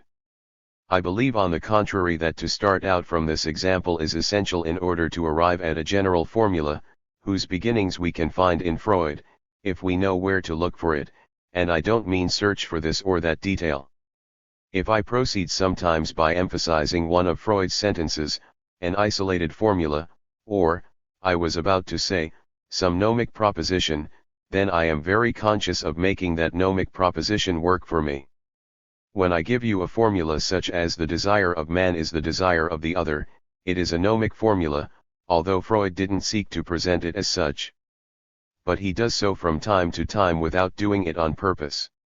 Thus I once quoted a very short formula which brought together the respective mechanisms of hysteria, obsessional neurosis, and paranoia with three forms of sublimation: art, religion and science. At another point he relates paranoia to scientific discourse. These clues will help us articulate in all its generality the formula in which we will in the end order the function of sublimation with reference to the thing. This thing is accessible in very elementary examples, which are almost of the type of the classic philosophical demonstration, including a blackboard and a piece of chalk. I referred last time to the schematic example of the vase, so as to allow you to grasp where the thing is situated in the relationship that places man in the mediating function between the real and the signifier. This thing, all forms of which created by man belong to the sphere of sublimation, this thing will always be represented by emptiness, precisely because it cannot be represented by anything else, or, more exactly, because it can 130 only be represented by something else. But in every form of sublimation, emptiness is determinative. I will point out right away three different ways according to which art, religion, and the discourse of science turn out to be related to that. I will point this out by means of three formulas that I don't say I will retain at the end, when we have completed our journey together. All art is characterized by a certain mode of organization around this emptiness. I don't believe that that is a vain formula, in spite of its generality, in guiding those who are interested in explaining the problems of art, and I believe I have the means of illustrating that to you in a variety of striking ways. Religion in all its forms consists of avoiding this emptiness. We can illustrate that in forcing the note of Freudian analysis for the good reason that Freud emphasized the obsessional traits of religious behavior. Yet although the whole ceremonial phase of the body of religious practices, in effect, enters into this framework, we can hardly be fully satisfied with this formula.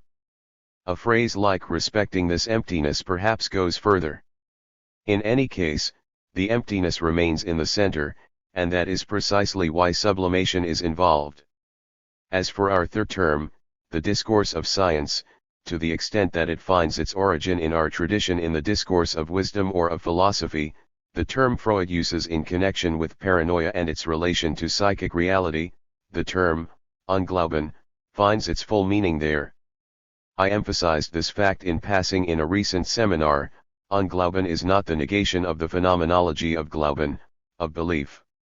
Freud never returned to the subject in a comprehensive and definitive way, yet it nevertheless runs throughout his work, and he gives extreme importance to this function in the Entwurf. The phenomenology of belief remained for him an obsession to the end. Thus Moses and monotheism is constructed in its entirety in order to explain the fundamental phenomena of belief. More profound and more dynamically significant for us is the phenomenon of unbelief.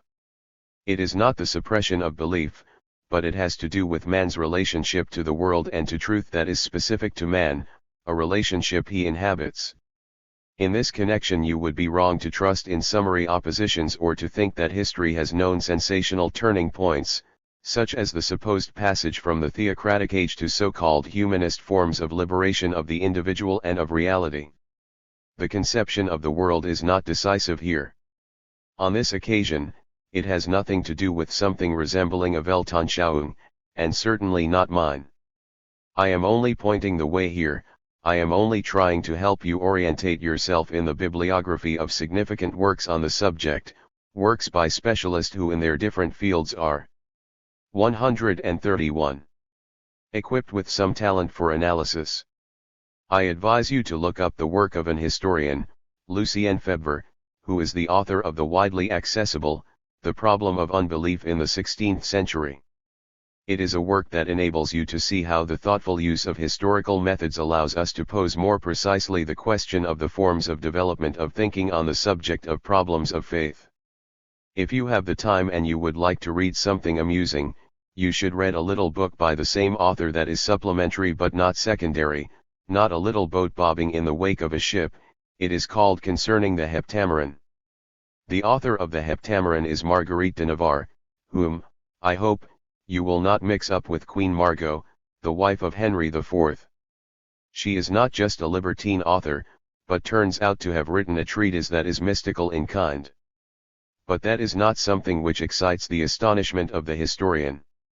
He tries to show us what the collections of tales that go under the title of the Heptameron might mean in the context of the time and of the psychology of their author.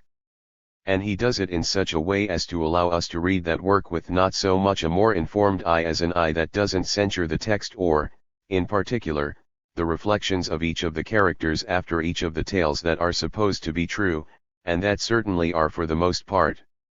The thoughts of the respondents that belong to the register of moral and even formal religious reflection are usually censured because one assumes at the beginning that they are no more than the accompanying sauce. But that is something it is important not to get wrong. In any dish it is the sauce that is the essential ingredient. Lucien Febvre teaches us how to read the Heptameron. Yet if we knew how to read, we wouldn't need him. As far as unbelief is concerned, it is from our point of view a place in discourse that is to be conceived precisely in relation to the thing is repudiated or foreclosed in the proper sense of Verwerfung. In the same way that in art there is a Verdrängung, a repression of the thing, and in religion there is probably a Verschiebung or displacement, it is strictly speaking Verwerfung that is involved in the discourse of science. The discourse of science repudiates the presence of the thing insofar as from its point of view the ideal of absolute knowledge is glimpsed, that is, something that posits the thing while it pays no attention to it. As everyone knows, this point of view has historically proved in the end to be a failure. The discourse of science is determined by this Verwerfung, and, in the light of my formula that what is foreclosed in the symbolic reappears in the real, this is probably why it leads to a situation in which, at the end of physics, it is something as enigmatic as the thing that is glimpsed. I will postpone until next time a discussion of my paradigm of courtly love, an example of sublimation in art whose vital effects we still come across. 132. We'll take note of them after I come back from my trip. We will take a sampling of these traces, of the indisputable effects of the primary signifying construction that is determinative in the phenomenon of courtly love. And we will attempt to recognize in contemporary phenomena something that can only be explained through recourse to such an origin. Since I am engaged in marginal commentary today, let me point out in passing that you would be wrong to think that this concept of the thing to which I am giving a new development this year wasn't, in fact, imminent in our discussions of previous years. Moreover, since there are those who question certain characteristics of my style, let me remind you for example of the expression "the Freudian thing" that was the title of something I wrote, and it wouldn't be a bad idea for you to look it up. That text and that title surprised because if one starts to analyze my intentions from a philosophical point of view, one comes to relate them to a concern that was very popular at one time, namely, the resistance to reification. Of course, I never said anything about reification. but intentions can always be wrapped around a discourse. It is clear that if I chose such a title, I did so deliberately. If you reread the text, you will see that I am essentially speaking of the thing. And I speak about it in a way that was evidently the cause of the undoubted discomfort the text provoked at the time. The fact is, I sometimes make the thing itself speak. 2. I would like now to make sure that today's meeting might be of some use to those who have traveled some distance to get here. Given the point we have reached in my seminar, it seems likely that some of you may have questions to ask me or answers to give, so as to suggest the meaning for them of some element or other in my argument. I know that it is never easy to break the silence in a crowd, to ring one's little bell, so to speak. I will, therefore, give you the opportunity to ask me a written question. The only disadvantage there is that I am free to read it as I see fit. At the same time, we are going to do something unexpected that strikes me as a good idea. Some of you attended the scientific meeting of our society yesterday. I don't know how it ended because I had to leave after having responded at some length to the lecturers, people for whom I have the greatest affection, and after I had expressed my deep interest in their work. They are here today, and I would like to ask Smirnov for some clarification on the subject of Spitz's no and yes one. The words in quotation marks here and in the following paragraph are in English in the original. 133. Why did you not tackle the yes? Mr. Smirnov's answer. Let me explain to those who do not know the text that it is a book belonging to a series of investigations founded on the direct observation of newborn babies, or more precisely of infants, that is to say, up to the point of the appearance of articulated language as such.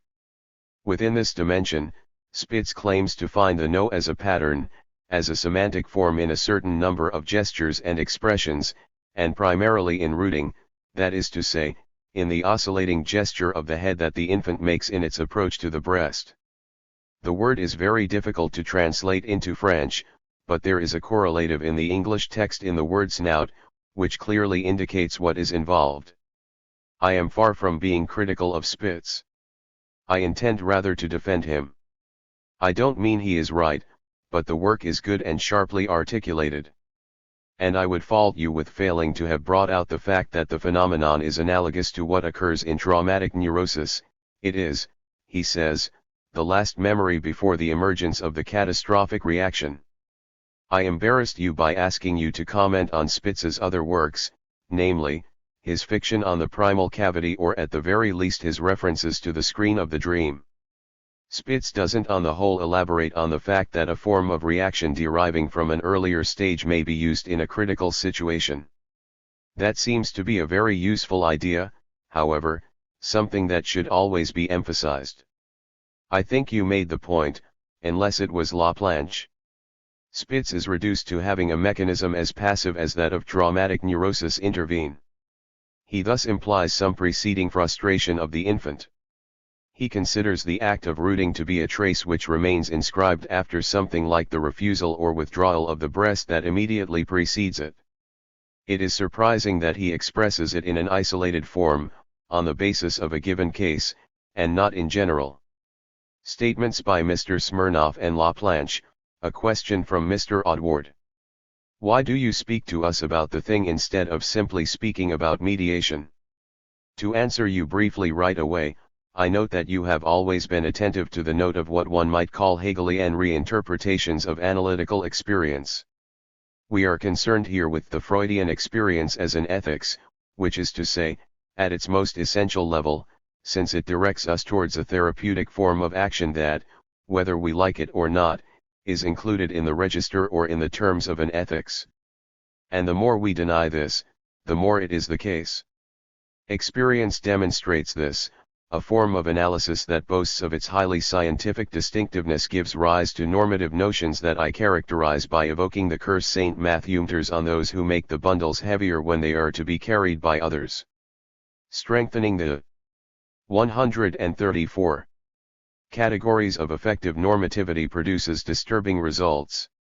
It is clear that we put the accent on the irreducible element in the instinct, on that which appears at the limit of a mediation and that reification is unable to encompass.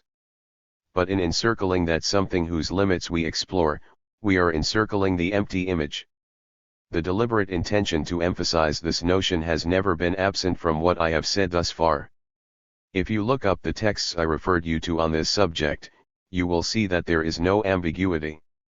That Hegelian radicalism that was rashly attributed to me somewhere by a contributor to Les Temps Modernes should in no way be imputed to me. The whole dialectic of desire that I developed here, and that I was beginning at the very moment the rash individual was writing that particular sentence, is sharply distinguished from such Hegelianism. It is even more marked this year. The inevitable character seems to me to be especially marked in the effect of sublimation. Mr. X, the formula for sublimation that you have given us is to raise the object to the dignity of the thing.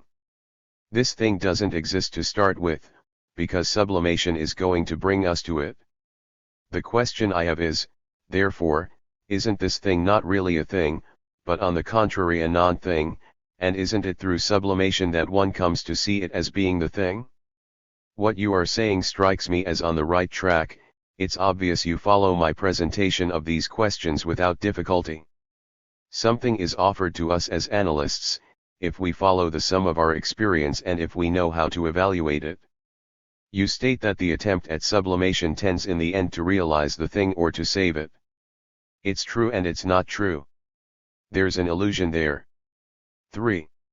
Neither science nor religion is of a kind to save the thing or to give it to us, because the magic circle that separates us from it is imposed by our relation to the signifier.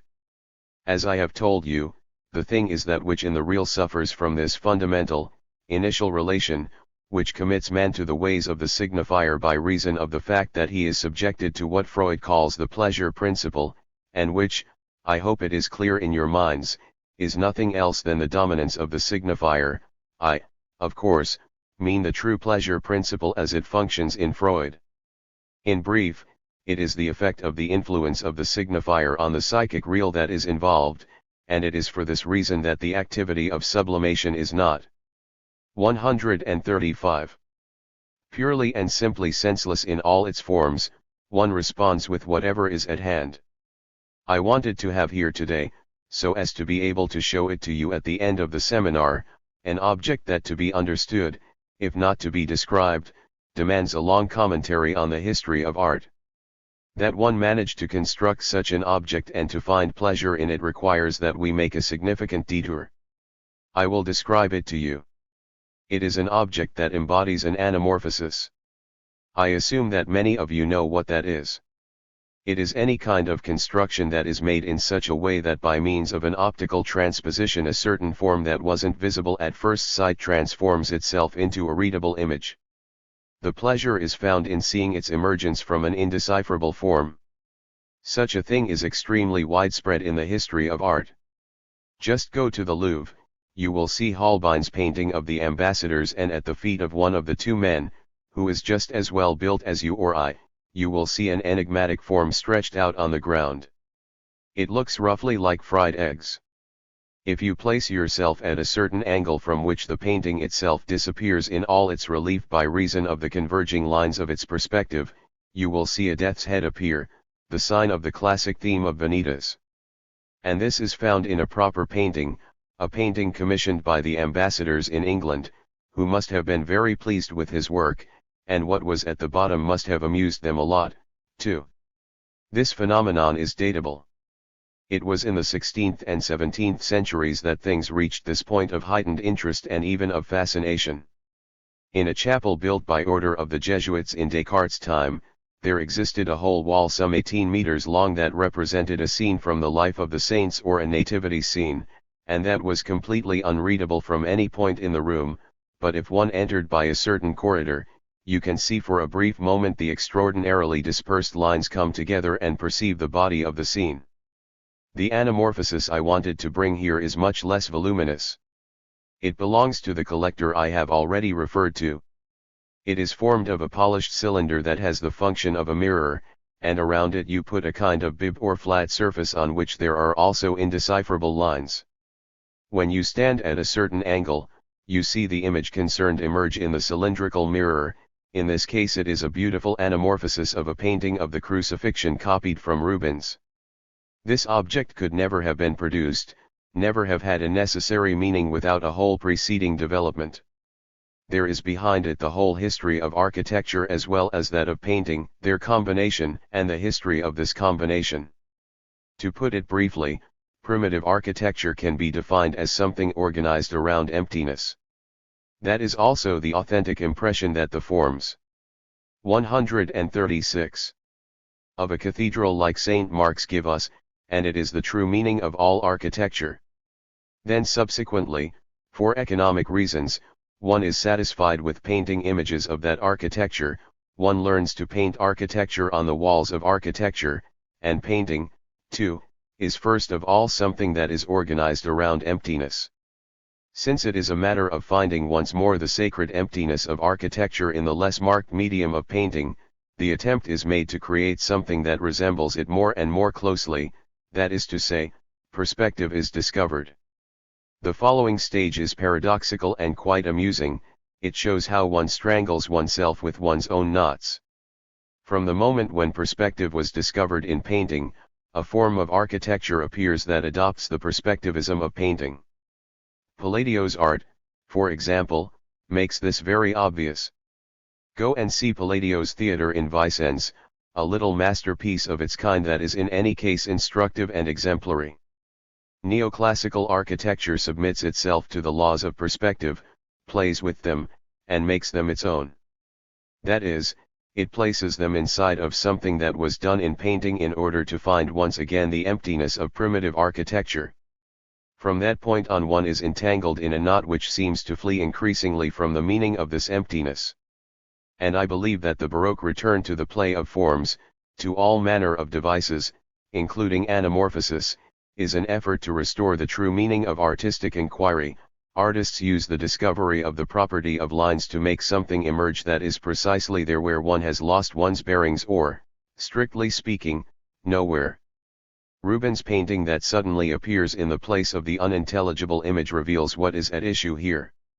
At issue, in an analogical or anamorphic form, is the effort to point once again to the fact that what we seek in the illusion is something in which the illusion as such in some way transcends itself, destroys itself, by demonstrating that it is only there as a signifier. And it is this which lends primacy to the domain of language above all, since with language we only ever have to do with the signifier in all cases. That is why in raising the problems of the relationship of art to sublimation, I will begin with courtly love. One finds there texts which show in an exemplary way its conventional side, in the sense that language always involves artifice relative to anything intuitive, material, or lived. This phenomenon is all the more striking since we see it develop at a period of uninhibited fucking. I mean that they didn't attempt to hide it, didn't mince their words. The coexistence of two styles on the subject is the remarkable thing. You introduce the idea of the thing and the non-thing. It is, if you like, true that the thing is also the non-thing. In reality, the non as such is certainly not individualized in a significant way. Exactly the same problem is 137. Posed by the Freudian notion of Todestrieb, whereas Freud tells us at the same time that there is no negation in the unconscious. We don't make a philosophy out of it. I remind you of the notion that I modified the other day, so as not to give the impression that I don't accept my responsibilities. When I talk about the thing, I am certainly talking about something. But I am, of course, talking operationally, with reference to the place that it occupies in a certain logical stage of our thought and of our conceptualization, with reference to its function in what concerns us. Yesterday evening I referred to and denounced the substitution for Freud's whole classic typology of the term ego, something that is particularly regrettable in someone as deeply immersed in analytical thought as Spitz. It is indeed difficult to recognize in that concept the essential function with which analytical experience began, that was its shock value as well as its echo and suite. Let us not forget that Freud, in effect, immediately countered it with the invention of the term das Es. That primacy of the Es is now completely forgotten. To some extent, The ES is not sufficiently emphasized by the way it is presented in the texts of the second topic. It is to remind us of the primordial and primary character of this intuition in our experience at the level of ethics that this year I am calling a certain zone of reference the thing. Mr. Laplanche, I would like to ask a further question on the relationship of the pleasure principle to the play of the signifier. This relationship is founded on the fact that the pleasure principle basically involves the sphere of investment, Besitzen, and its Bonungen, and it is facilitated by the Vorstellungen and even more by what Freud calls the Vorstellungsrepräsentanzen, a term that appears very early, before the article on the unconscious. Each time a state of need arises, the pleasure principle tends to provoke a reinvestment in its content, in inverted commas, that is, since at this metapsychological level clinical practice is not involved, an hallucinated reinvestment of what had previously been a satisfying hallucination. The diffuse energy of the pleasure principle tends toward this reinvestment of representation. The intervention of the reality principle can only therefore be a radical one, it is never a second stage. Naturally, there is no adaptation to reality that doesn't involve a phenomenon of tasting, of sampling, by means of which the subject manages to monitor, one might almost say with his tongue, that which enables him to be sure that he isn't dreaming. This is what constitutes the originality of Freud's thought, and no one, moreover, has been mistaken about that. It is both paradoxical and provocative. Before Freud no one has ever dared articulate the functioning of the psychic apparatus in that way.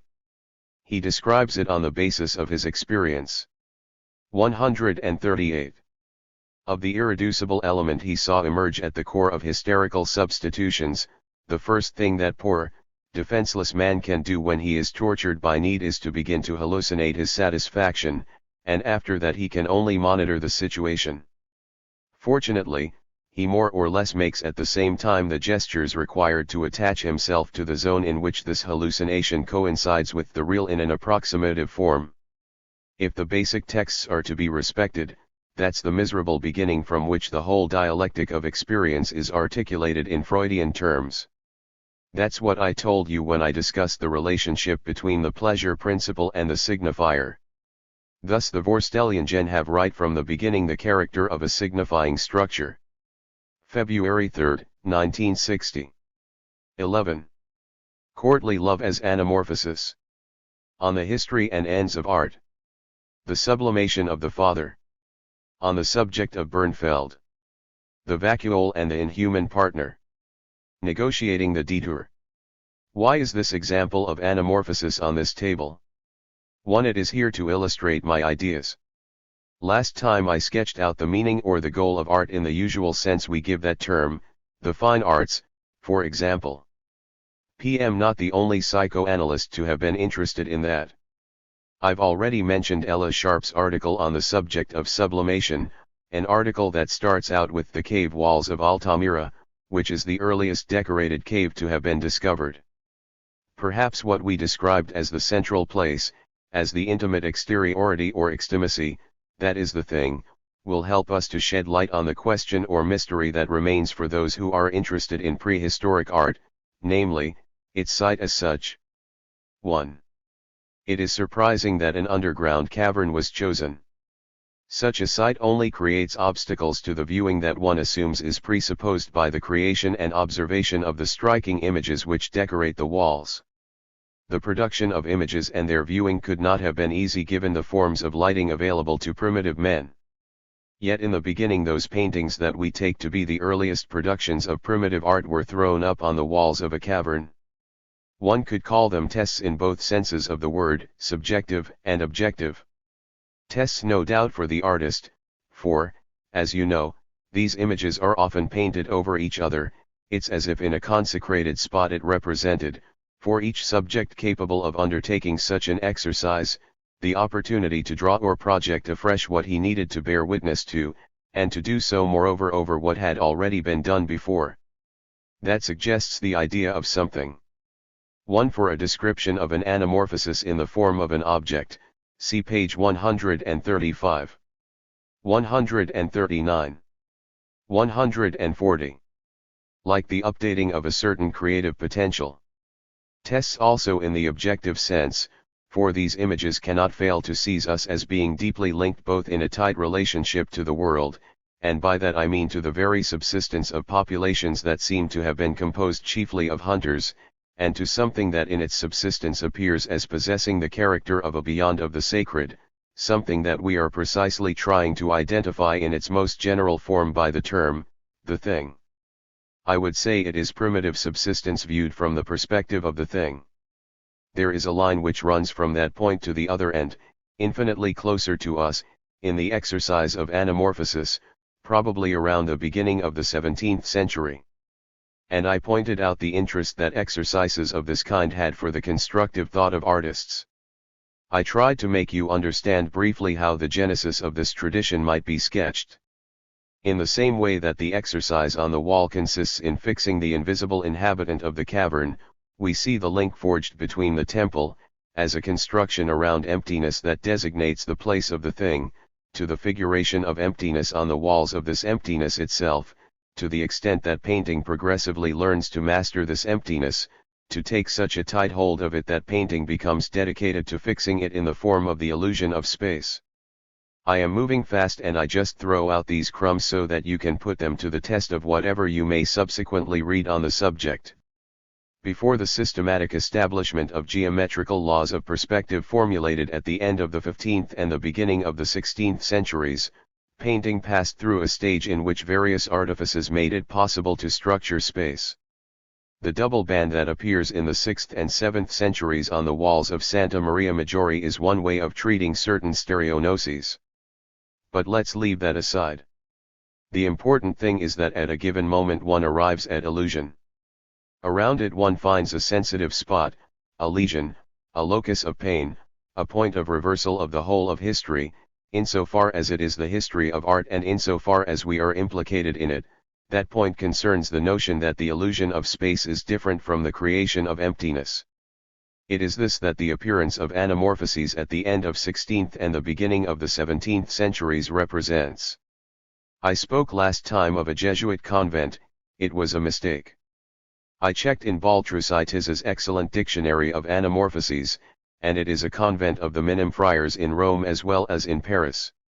I don't know why I also placed Holbein's Ambassadors in the Louvre, when the painting is in the National Gallery in London. You will find in Baltrucitis's book a subtle study of that painting and of the skull that emerges when, having passed in front of it, you leave the room by a door located so that you see it in its sinister truth, at the very moment when you turn around to look at it for the last time. Thus, as I say, the interest of anamorphosis is described as a turning point when the artist completely reverses the use of that illusion of space, when he forces it to enter into the original goal, that is to transform it into the support of the hidden reality, it being understood that, to a certain extent, a work of art always involves encircling the thing. This also allows us to approach a little closer to the unanswered question on the ends of art: is the end of art imitation or non-imitation? Does art imitate what it represents? If you begin by posing the question in those terms, you are already caught in the trap, and there is no way out of remaining in the impasse in which we find ourselves between figurative and so-called abstract art. We can only sense the aberration that is articulated in the unyielding position of the philosopher. Plato places art at the lowest level among human works, since for him everything that exists only exists in relation to the idea, which is the real. Everything that exists is already no more than an imitation of a more than real, of a surreal. If art imitates, it is shadow of a shadow, imitation of an imitation.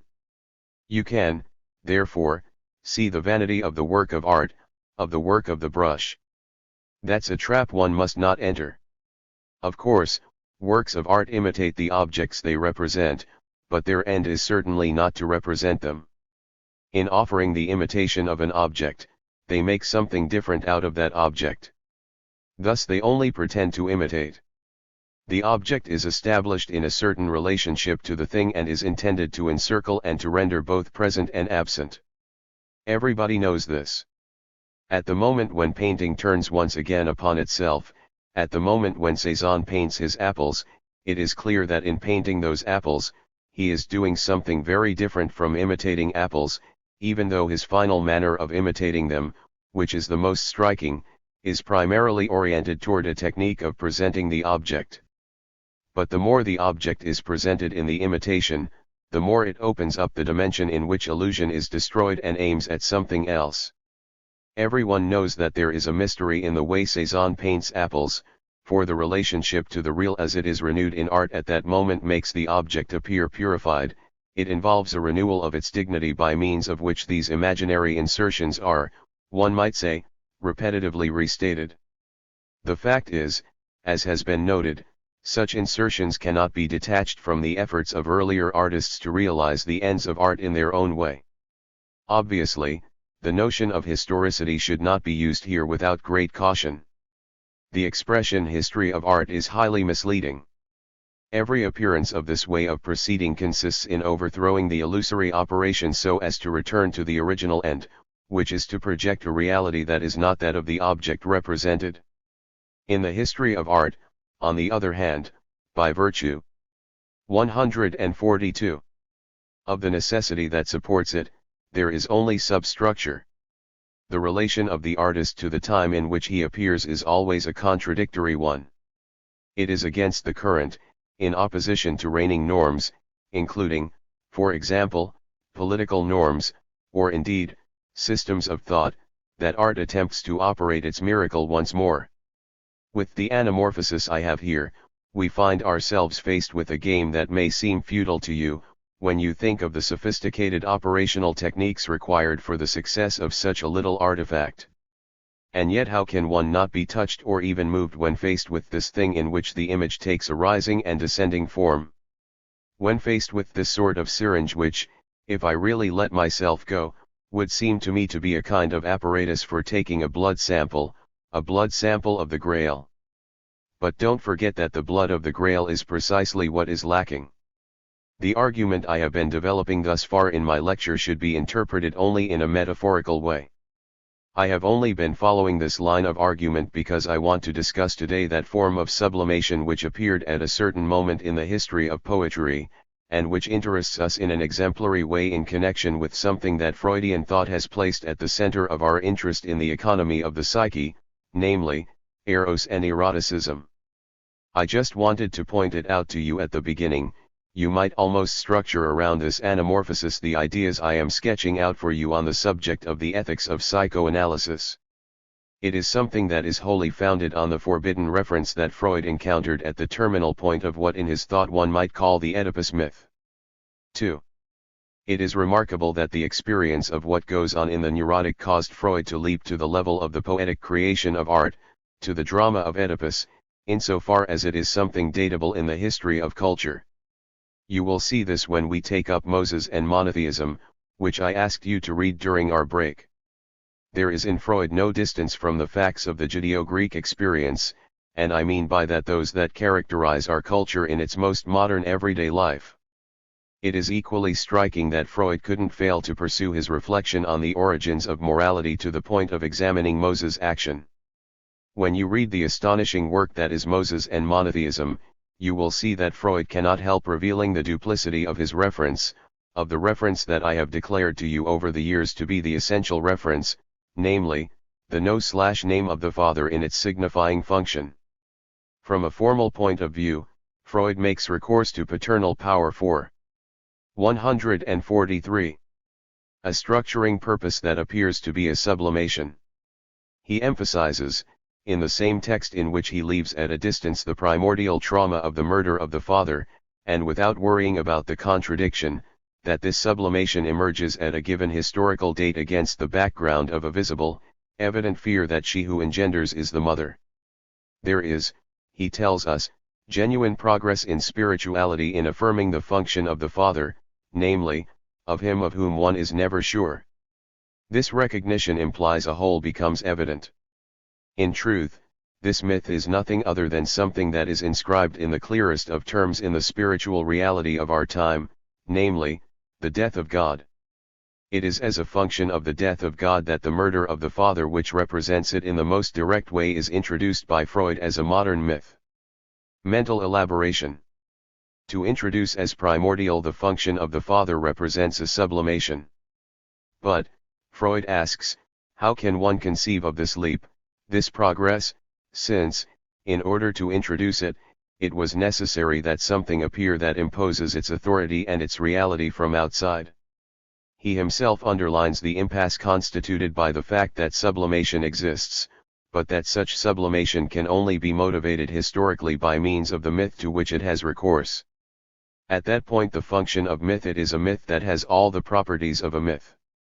That is to say that it doesn't explain anything, any more than any other myth. As I pointed out in citing Levi Strauss and especially in referring to that which buttresses his own formulation of the issue, myth is always a signifying system or scheme, if you like, which is articulated so as to support the antimonies of certain psychic relations. And this occurs at a level which is not simply that of individual anguish and which is not exhausted either in a construction presupposing the collectivity, but which assumes its fullest possible dimension. We suppose that it concerns the individual and also the collectivity, but there is no such opposition between them at the level involved. For it is a matter here of the subject insofar as he suffers from the signifier. It is in this passion of the signifier that the critical point emerges, and its anguish is no more than an intermittent emotion that plays the role of an occasional signal. Freud brought to the question of the source of morality the invaluable significance implied in the phrase civilization and its discontents, or, in other words, the breakdown by means of which a certain psychic function, the superego, seems to find in itself its own exacerbation, as the result of a kind of malfunctioning of the brakes which should limit its proper authority. It remains to be seen how within this breakdown in the depths of the psychic life the instincts may find their proper sublimation. But to begin with, what is the possibility we call sublimation? Given the time at our disposal, I am not in a position to take you through the virtually absurd difficulties that authors have encountered every time they have tried. 144. To give a meaning to the term sublimation. I would nevertheless like one of you to go to the Bibliothèque Nationale, look up Bernfeld's article in Volume 8 of Imago entitled Bemerkungen über Sublimierung, Observations on Sublimation, and give us a summary of it here. Bernfeld was a particularly powerful mind of the second generation, and in the end the weaknesses of his articulation of the problem of sublimation are of a kind that will prove illuminating. He is first of all quite troubled by Freud's reference to the fact that the operations of sublimation are always ethically, culturally, and socially valorized. This criterion, external to psychoanalysis, certainly creates a difficulty, and on account of its extra-psychological character clearly merits to be emphasized and criticized. But as we will see, this character causes less difficulty than at first appears. On the other hand, the contradiction between the Zielbildung side of the Strebung, of the Trieb or drive, and the fact that that takes place in a domain which is that of the object libido, also poses all kinds of problems for Bernfeld, problems that he resolves with the extreme clumsiness which characterizes everything that has so far been said on the analysis of sublimation. According to him, at the point he reached around 1923 to 1924, we must start from the part of the instinct that may be employed for the ends of the ego, for the exil, in order to define sublimation. And he goes on to give examples whose naivete is striking. He refers to a certain little Robert Walter, who like many children tries his hand at poetry even before puberty. And what does he tell us on the subject? That to be a poet is an exile for the boy. It is in relation to that choice fixed very early that everything that follows will be judged, namely, the way in which at the onset of puberty the upheaval of his libidinal economy, which is clinically perceptible although quite confused in this case, will be seen to be gradually integrated into the exile. In particular, his activity as a little poet and his phantasms, which were quite separate at the beginning, come to be progressively coordinated.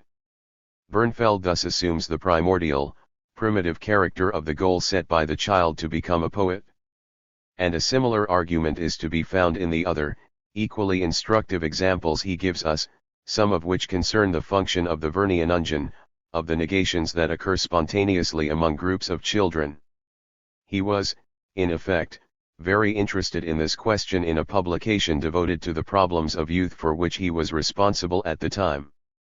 The important point to note on the subject is the following, and it is something that is to be found in all formulations of the problem, including Freud's.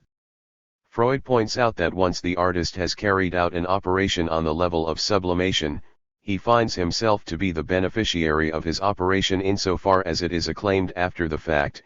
It brings in its wake in the form of glory, honor, and even money, those phantasmic satisfactions that were at the origin. 145. Of the instinct, with the result that the latter finds itself satisfied by means of sublimation. That is all well and good as long as we assume that the already established function of poet exists on the outside. It seems to be taken for granted that especially among those whom Bernfeld calls eminent men, a little child might choose to become a poet as an ego goal. It is true that he hastens to add parenthetically that, in using the expression hervoragender Mensch, eminent man, he is divesting it as much as possible of all connotations of value, something that is very strange as soon as one starts to talk of eminence. To be frank, the dimension of the eminent personality cannot be eliminated. And we see that, in fact, in Moses and monotheism it isn't eliminated by Freud, but thrust into the foreground. What needs to be justified is not simply the secondary benefits that individuals might derive from their works, but the originary possibility of a function like the poetic function in the form of a structure within a social consensus. Well now, it is precisely that kind of consensus we see born at a certain historical moment around the ideal of courtly love. For a certain highly restricted circle, that ideal is to be found at the origin of a moral code, including a whole series of modes of behavior, of loyalties, measures, services, and exemplary forms of conduct. And if that interests us so directly, it is because its central point was in erotics. 3. What interests us here very probably emerged in the middle or at the beginning of the 11th century, ere it continued into the 12th or even, in Germany, to the beginning of the 13th. The phenomenon in question is courtly love. Its poets and singers, who were known as troubadours in the south, as trouvères in the north of France, and as Minnesänger in the Germanic realm, England and parts of Spain were only involved at second hand. These games were linked to a very precise poetic craft and emerged at that moment, only to be eclipsed subsequently to the point where the following centuries only retained a somewhat dim memory of them. At the high point, which stretches from the beginning of the 11th century to the first third of the 13th, the very special technique of these courtly love poets played a highly important role. It is difficult for us today to evaluate precisely the importance of that role, but certain circles, in the courtly love sense, court circles, aristocratic circles, that occupied an elevated position in society were certainly influenced markedly. The question as to whether there were, in fact, formal lessons in love has been raised. The way in which Michel de Nostradame, otherwise known as Nostradamus, represents at the beginning of the 15th century the way in 146. Which juridical power was exercised by the ladies, whose extravagant Languedocian names he cites, cannot fail to excite a thrill in us at its strangeness. This is something that was faithfully reproduced by Stendhal in On Love, an admirable work on the subject, and one that is very close to the interest displayed by the Romantics in the resurgence of the poetry of courtly love, which was called Provençal at the time, but which was, properly speaking, from the region of Toulouse or indeed from the Limousin. The existence and operations of these tribunals devoted to the casuistry of love and evoked by Michel de Nostradame are open to debate and often debated. Nevertheless, we do have certain texts, including especially the work by Andreas Capellanus that Renwart discovered and published in 1917. The shortened title is De Arte Amandi, which thus makes it a homonym of Ovid's treatise, a work that was passed down to posterity by the clergy. This 14th century manuscript that Renwart discovered in the Bibliothèque Nationale gives us the text of judgments handed down by ladies, who are well-known historical figures and include Eleanor of Aquitaine. She was successively, and this successively involved a great degree of personal involvement in the unfolding drama, the wife of Louis VII the Younger and Henry Plantagenet, whom she married when he was Duke of Normandy and who subsequently became King of England, with all that involved relative to claims made on French territory. Then there was her daughter, who married a certain Henry I, Count of Champagne, and still others who were historical figures. In Capellanus's work they are all said to have participated in tribunals devoted to the casuistry of love, and such tribunals all presuppose perfectly coded points of reference that are by no means vague, but imply ideals to be pursued, of which I will give you some examples.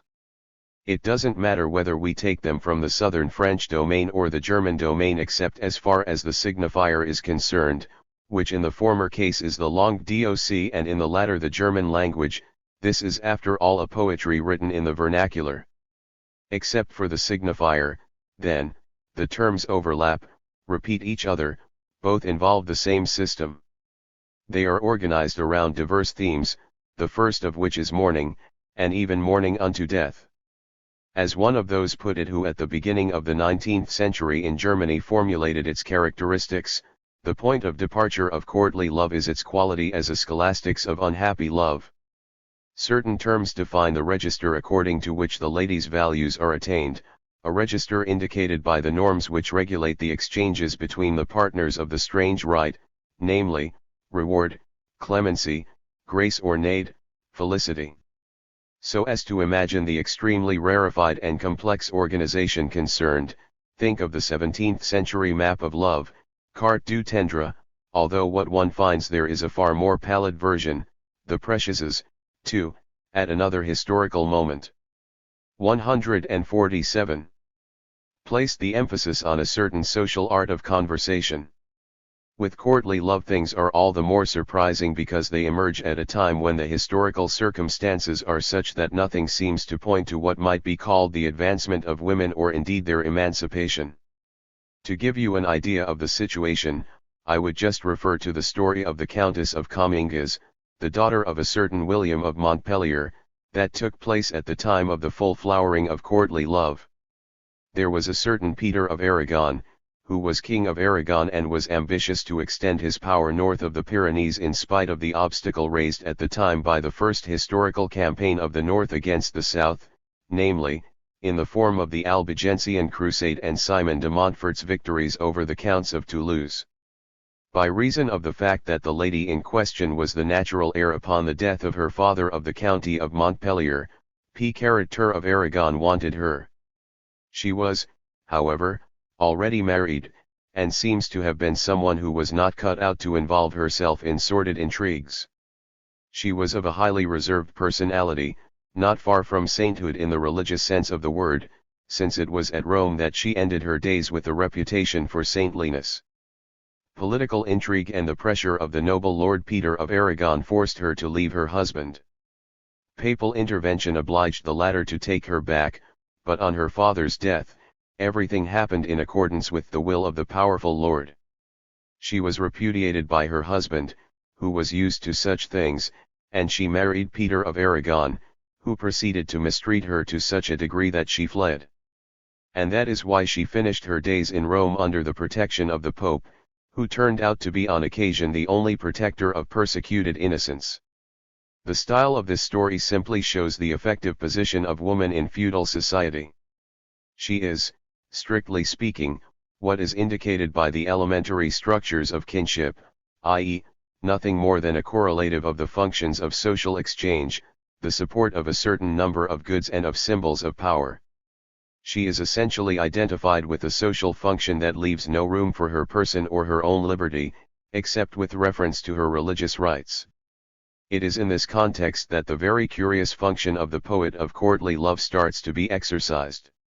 It is important to recall his social situation, which is of a kind to throw a little light on the fundamental idea or graphic style that Freudian ideology can give to a fashion whose function the artist manages in a way to delay.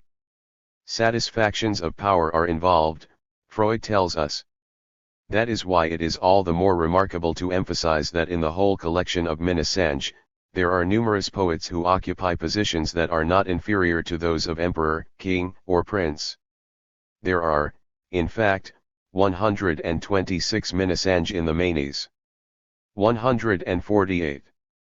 Manuscript collection, which was in the Bibliothèque Nationale in Paris at the beginning of the 19th century, and which Heinrich Heine used to go and pay homage to, as if to the very beginnings of German poetry.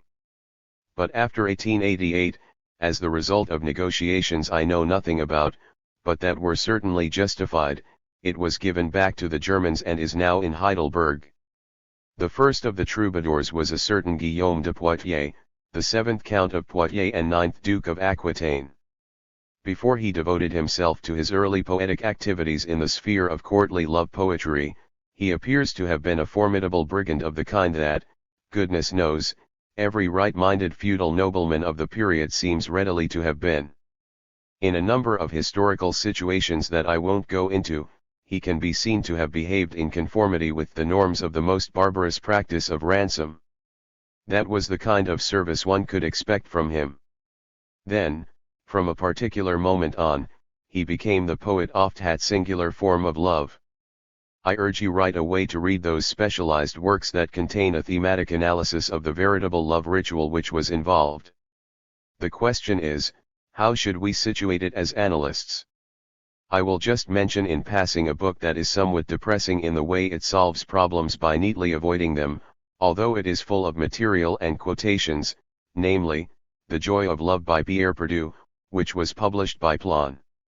Another work of a very different type, since it deals less with courtly love than its historical relations, is also worth reading, and that is the nice little collection of Benjamin Péret, which, without explaining very well what it's about, he has called the Anthology of Sublime Love.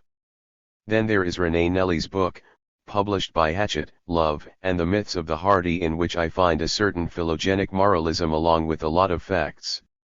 And finally you have Henry Corbin's The Creative Imagination from Flammarion. However, it goes much further than the limited domain that interests us today. I am not going to expatiate on the obvious themes of this poetry, both for lack of time and because you will find them in the examples in which I will show what might be called their conventional origin. On this subject all the historians agree, courtly love was, in brief, a poetic exercise, a way of playing with a number of conventional, idealizing themes, which couldn't have any real concrete equivalent.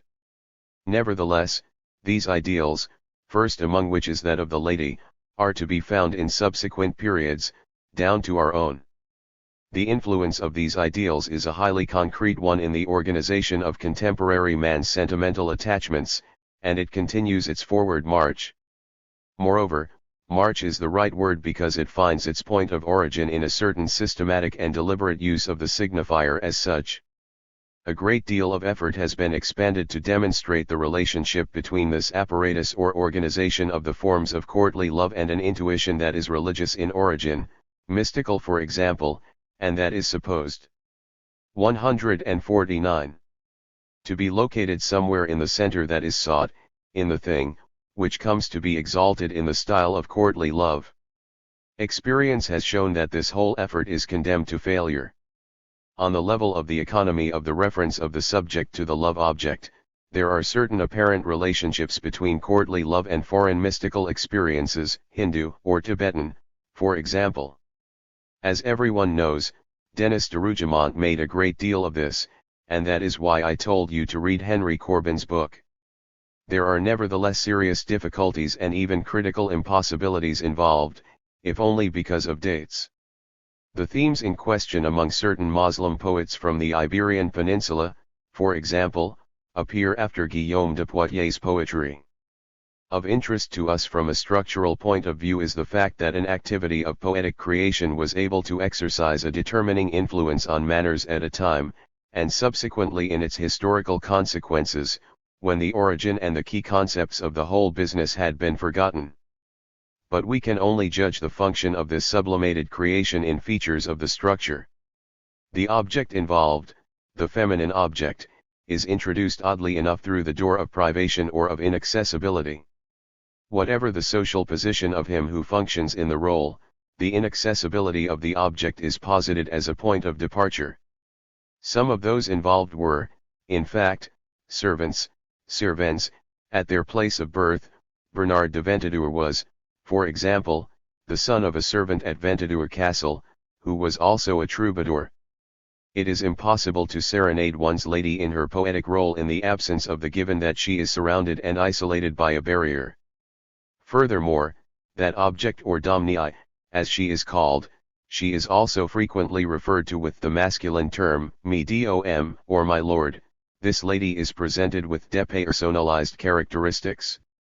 As a result, writers have noted that all the poets seem to be addressing the same person. The fact that on occasion her body is described as gradalgat egen, that means that plumpness was part of the sex appeal of the period, egen signifying graceful, should not deceive you, since she is always described in that way. In this poetic field the feminine object is emptied of all real substance. That is what made it easy subsequently for a metaphysical poet such as Dante, for example, to choose a person whom we definitely know existed, namely, little Beatrice, whom he fell for when she was 9 years old, and who stayed at the center of his poetry from the Vita Nuova to the Divine Comedy, and to make her the equivalent of philosophy, or indeed, in the end, of the science of the sacred. That also enabled him to appeal to her in terms that are all the more sensual because the person in question is close to allegory. It is only when the person involved is transformed into a symbolic function that one is able to speak of her in the crudest terms. 150. Here we see functioning in the pure state the authority of that place the instinct aims for in sublimation. That is to say, that what man demands, what he cannot help but demand, is to be deprived of something real. And one of you, in explaining to me what I am trying to show in Das Ding, referred to it neatly as the vacuole. I don't reject the word, although its charm derives from the virtual reference to histology.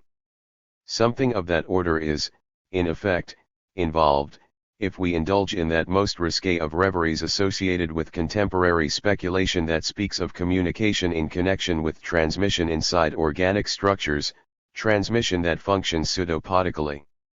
Of course, there is no communication as such.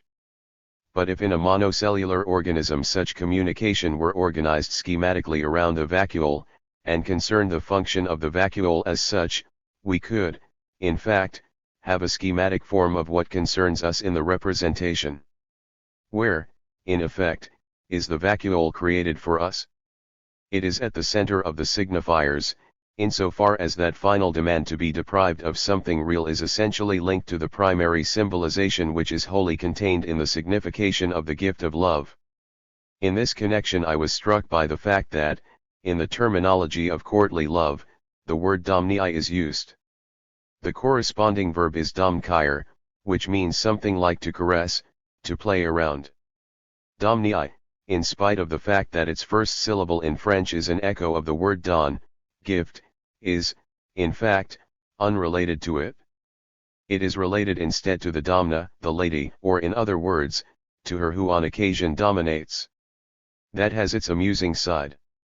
And one should perhaps explore historically the quantity of metaphors that exist around the term donor, to give, in courtly love. Can donor be situated in the relationship between the partners as something that is predominantly on one side or the other? It has perhaps no other cause than the semantic confusion produced in connection with the term domnii and the use of the word domkire. The poetry of courtly love, in effect, tends to locate in the place of the thing certain discontents of the culture. And it does so at a time when the historical circumstances bear witness to a disparity between the especially harsh conditions of reality and certain fundamental demands. By means of a form of sublimation specific to art, poetic creation consists in positing an object I can only describe as terrifying, an inhuman partner. The lady is never characterized for any of her real, concrete virtues, for her wisdom, her prudence, or even her competence. If she is described as wise, it is not because she embodies an immaterial wisdom or because she represents its functions more than she exercises them. On the contrary, she is as arbitrary as possible in the tests she imposes on her servant. The lady is basically what was later to be called, with a childish echo of 151. The original ideology, cruel as the tigers of Hyrcania. But you will not find the extreme arbitrariness of the attitude expressed any better than among the authors of the period themselves. Chrétien de Troyes, For example, 4. Having brought out the artifices embodied in the construction of courtly love and before proceeding to show you to what extent these artifices have proved to be so durable, thus complicating still the relations between men and the service of women, I would like to say one other thing. The object in front of us, our anamorphosis, will also enable us to be precise about something that remains a little vague in the perspective adopted, namely, the narcissistic function. You are aware that the mirror function, which I thought it necessary to present as exemplary of the imaginary structure, is defined in the narcissistic relation. And the element of idealizing exaltation that is expressly sought out in the ideology of courtly love has certainly been demonstrated. It is fundamentally narcissistic in character. Well now, the little image represented for us by this anamorphosis permits me to show you which mirror function is involved. It is only by chance that beyond the mirror in question the subject's ideal is projected. The mirror may on occasion imply the mechanisms of narcissism, and especially the diminution of destruction or aggression that we will encounter subsequently. But it also fulfills another role, a role as limit. It is that which cannot be crossed. And the only organization in which it participates is that of the inaccessibility of the object. But it's not the only thing to participate in that. There is a whole series of motifs, which constitute the presuppositions or organic givens of courtly love. There is, for example, the fact that the object is not simply inaccessible, but is also separated from him who longs to reach it by all kind of evil powers, one of the names for which, in the charming Provençal language, is lozengers. The latter are the jealous rivals, but also the slanderers. Another essential theme is that of the secret. It embodies a certain number of misapprehensions, among which is the idea that the object is never given except through an intermediary called the signal. It is something also found in Arab poetry in connection with similar themes, where the same curious rite always strikes commentators, since the forms are sometimes highly significant. In particular, at a certain point in his poems, the extraordinary Guillaume de Poitiers calls the object of his aspirations bon voisin, which means good neighbor. As a result of which, historians have abandoned themselves to all kinds of conjectures and have been unable to come up with any. 152. Thing better than the name of a lady who, it is known, played an important role in his personal history, a forward woman apparently, whose estates were close to Guillaume's. What is for us much more important than the reference to the neighbor, who is supposedly the lady whom Guillaume de Poitiers occasionally played naughty games with, is the relationship between the expression just referred to and the one Freud uses in connection with the first establishment of the thing, with its psychological genesis, namely, the Nebenmensch. And he designated thereby the very place that from the point of view of the development of Christianity, was to be occupied by the apotheosis of the neighbor. In brief, I wanted to make you realize today, first, that it is an artificial and cunning organization of the signifier that lays down at a given moment the lines of a certain asceticism, and, second, the meaning we must attribute to the negotiation of the Dieter in the psychic economy. The Dieter in the psyche isn't always designed to regulate the commerce between whatever is organized in the domain of the pleasure principle and whatever presents itself as the structure of reality. There are also Dieters and obstacles which are organized so as to make the domain of the vacuole stand out as such. What gets to be projected as such is a certain transgression of desire. And it is here that the ethical function of eroticism enters into play. Freudianism is in brief nothing but a perpetual allusion to the fecundity of eroticism in ethics, but it doesn't formulate it as such. The techniques involved in courtly love, and they are precise enough to allow us to perceive what might on occasion become fact, what is properly speaking of the sexual order in the inspiration of this eroticism, are techniques of holding back, of suspension, of a more interrupt trademark. The stages courtly love lays down previous to what is mysteriously referred to as le don de merci, the gift of mercy, although we don't know exactly what it meant, are expressed more or less in terms that Freud uses in his 3 essays as belonging to the sphere of foreplay. Now from the point of view of the pleasure principle, the paradox of what might be called the effect of forelust, of foreplay, is precisely that it persists in opposition to the purposes of the pleasure principle. It is only insofar as the pleasure of desiring, or, more precisely, the pleasure of experiencing unpleasure, is sustained that we can speak of the sexual valorization of the preliminary stages of the act of love. Yet we can never tell if this act or fusion is a matter of mystical union, of distant acknowledgement of the other, or of anything else. In many cases, it seems that a function like that of a blessing or salutation is for the courtly lover the supreme gift, the sign of the other as such, and nothing more. This phenomenon has been the object of speculation that has even gone as far as 153. Identifying this blessing with that which in the Console Menlun orders the relations between the highest ranks of initiates among the Cathars. In any case, before reaching that point, the stages of the erotic technique are carefully distinguished and articulated. They go from drinking, speaking, touching, which is in part identified with what are known as services, to kissing, and the osculum, which is the final stage before that of the union in mercy.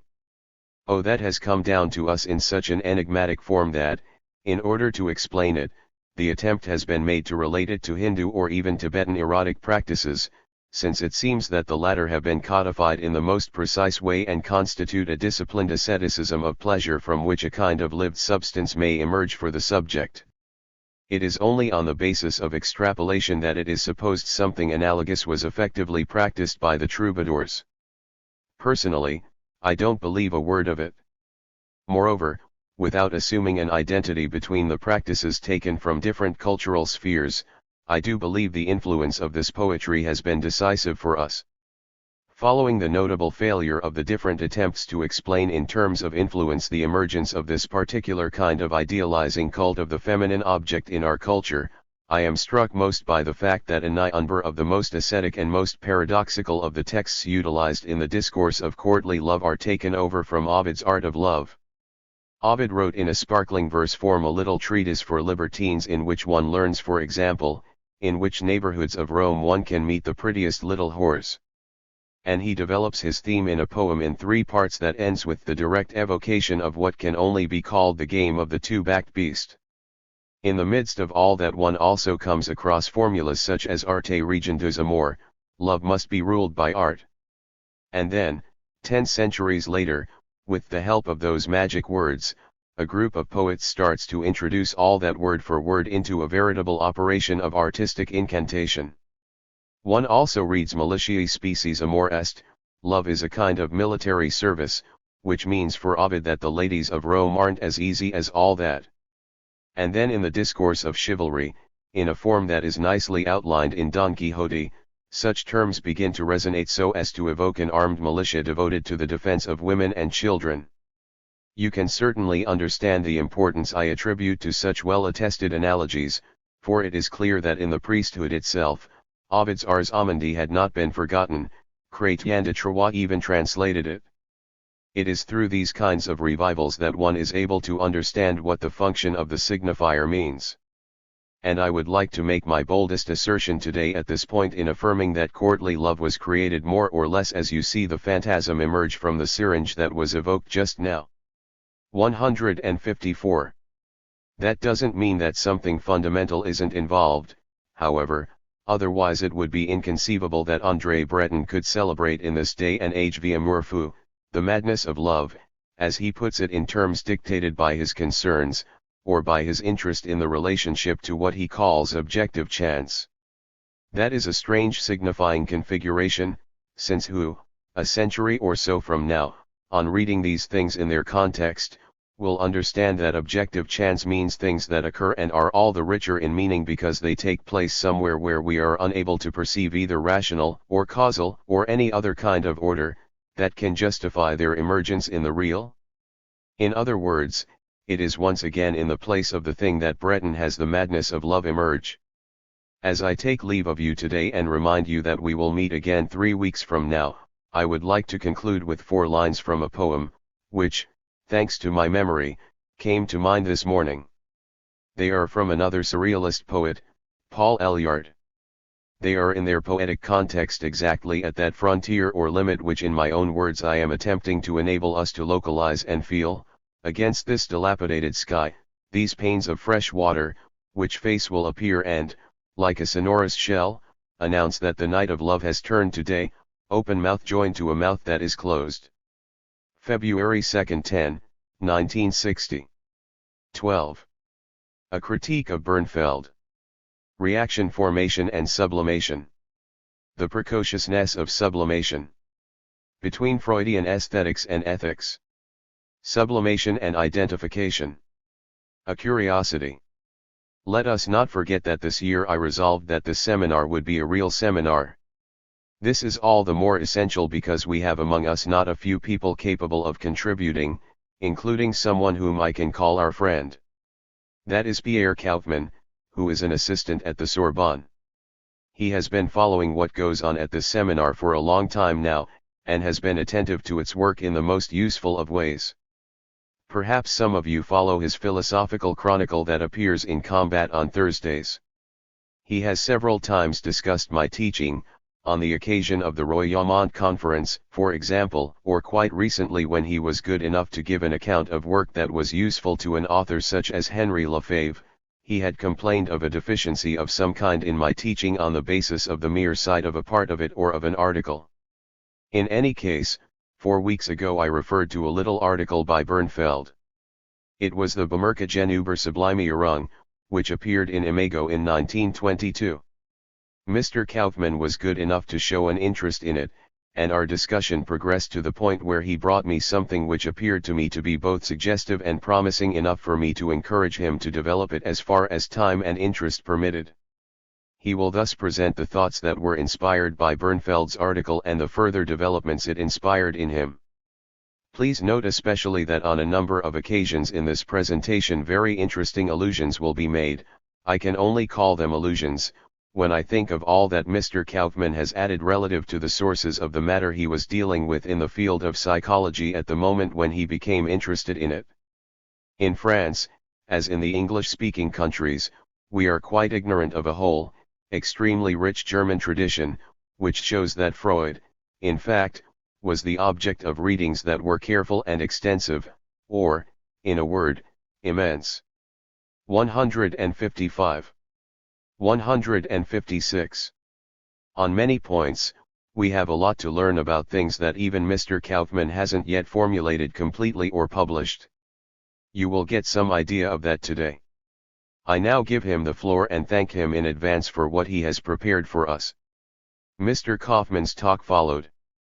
1. What emerges from your talk is the frequent obscurity of Bernfeld's theory, or at least of the application of it he attempts to give to the case under consideration. The result is quite ambiguous and gives rise to a problem. It is, in short, Bernfeld's thesis that one can only talk of sublimation when there is a transfer of energy from the object libido to the ixial. The ixial are pre-existent, and there is sublimation when libidinal energy is reinvigorated, updated, as the child enters the phase of puberty. A part of the energy is transferred from the aims of pleasure to the aims of the Ich-Gerecht, which are in conformity with the ego. And although the Freudian distinction between Verdrängung and Sublimierung is maintained, it is nevertheless only at the moment when Verdrängung appears that Sublimierung is perceptible. For example, it is only when the love of the child for the person Melita is felt as a process of repression that that which is not completely obscured by the force of the latter is able to pass to the level of sublimation. Thus for him there is a kind of synchrony between the two processes. Let's say that Bernfeld is only able to grasp sublimation when he has the immediate correlative of repression. Mr. Kaufmann. Although he says that there is some ambiguity in the three essays, he nevertheless adds that it is clear that sublimation is distinguished from reaction formation by the non-repressed character of the libido. Dr. Lacan, in reality, the greatest ambiguity reigns in the three essays on the theory of sexuality on the subject of the relations between spiritual reaction and Sublimierung. The problem begins with the text on pages 78 and 79 of the Gesammeltwerke. At that time this articulation of the problem caused a great many difficulties for the commentators. People wondered, depending on the different passages, whether Freud turns Sublimierung into a particular form of reaction formation or whether, on the contrary, reaction formation isn't to be located within a form in which Sublimierung would have a broader significance. The only important thing to remember is the little sentence to be found at the bottom of note 79, which concludes the whole paragraph on reaction formation and sublimation. It makes a distinction that hasn't been further. A critique of Bernfeld 157. Developed, as Bernfeld quite properly notes, there may be sublimations by means of other, simpler mechanisms. To summarize, the way of analyzing the economy of energy sources in the poetic activity of the young boy called Robert leaves an obvious residue that Bernfeld himself points to on page 339 as follows: Aus dem Rester Melita geltenden Objekt Libido entwickeln sich Stimmungen. Melita is the girl he loves. And then on page 340, Bernfeld writes, Die Energie, mit die Tertiärbearbeitung Valsogen Word, ist nun unbezweifelbar unverdrängt Objekt Libido. There's where the problem lies if we make the phenomenon of sublimation dependent on the distinction between libidoschally exili Lustziel. And Sturba, too, in an article that appeared the previous year comes up against the same problem. If everything depends on the redirection of the energy from one sphere to another, or a certain set of aims which undergoes a profound disturbance at the time of puberty, then when Bernfeld identifies that crucial point which seems so important to him in the poetic production of the boy, he is led expressly to refer the poetic vocation to the exile. And he resolves the question by saying that to become a poet is an aim of the ego, which was manifested very early in the boy in question. These precocious activities are, in Bernfeld's eyes, only to be distinguished by the fact that they reflect what he has learned at school in a diffuse and non-personalized way, as a result of which all the productions of the time are marked with the sign of little value. They only seem to become interesting from the moment when the person concerned feels himself to be dramatically engaged in his activities. I am emphasizing factors that present the author in the most favorable of lights. But in a more or less fleeting way, how many children are there who during the latency period don't engage in poetic activity periodically? Freud was in a good position to observe it in one of his children. There is a problem there that is different from that of cultural transmission or imitation. The problem of sublimation has to be posed early, but we don't for that reason have to limit ourselves to individual development. The reason why there are poets, why a poetic vocation may suggest itself early to a young human being, cannot simply be solved as with Bernfeld by considering genetic development and the new characteristics that appear at the moment when sexuality becomes an issue in an obvious way. To fail to recognize that sexuality is there from the beginning in the young child, and is an even greater factor during the phase that precedes the latency period, is to fly in the face of the whole Freudian enterprise and discovery. If so much insistence has been placed on the pregenital sources of sublimation, it is for that reason. The problem of sublimation is raised long before the moment when the division between the aims of the libido and the aims of the ego are clear, apparent, and accessible on the level of consciousness. 158. If I may be permitted to emphasize here something that I have taught you, I would say that the term I use in the effort to articulate sublimation in relation to what we have to deal with, das Ding, or what I call the thing, refers to a decisive place around which the definition of sublimation must be articulated, even before / was born, and, obviously, therefore, before the exile, the aims of the / appear. The same remark applies to the comparison you have made between the use I make of the image of the thing and what Simmel does with it. There is in Simmel something of interest to me, since he has the notion not only of distanciation but also of an object that cannot be attained. But it is nevertheless an object. On the other hand, what cannot be attained in the thing is precisely the thing, i.e., it's not an object. And the difference is a radical one that has to do with the appearance between his time and mine of the difference that is the Freudian unconscious. Simmel comes close to something that you have interpreted as an apprehension of Annalie, but he is unable to grasp it fully precisely because of that fundamental difference. Mr. Kaufmann. As far as Bernfeld is concerned, the problem is merely made more confusing if the notion of value is introduced into the analysis of sublimation. He says, for example, that on the level of analysis one shouldn't distinguish between the work of an artist and a stamp collection. Dr. Lacan, not only between a collection of works of art and a stamp collection, but between an art collection, and, in a given child or patient, a collection of dirty bits of paper. He resists introducing criteria that are alien to the criteria of psychic development. The last part of the article has to do with an effort to articulate sublimation onto his curious experiment with groups of young people. The verification of the size of the penis is in his eyes the essential significant element of that period when children engage in reciprocal exhibitionism.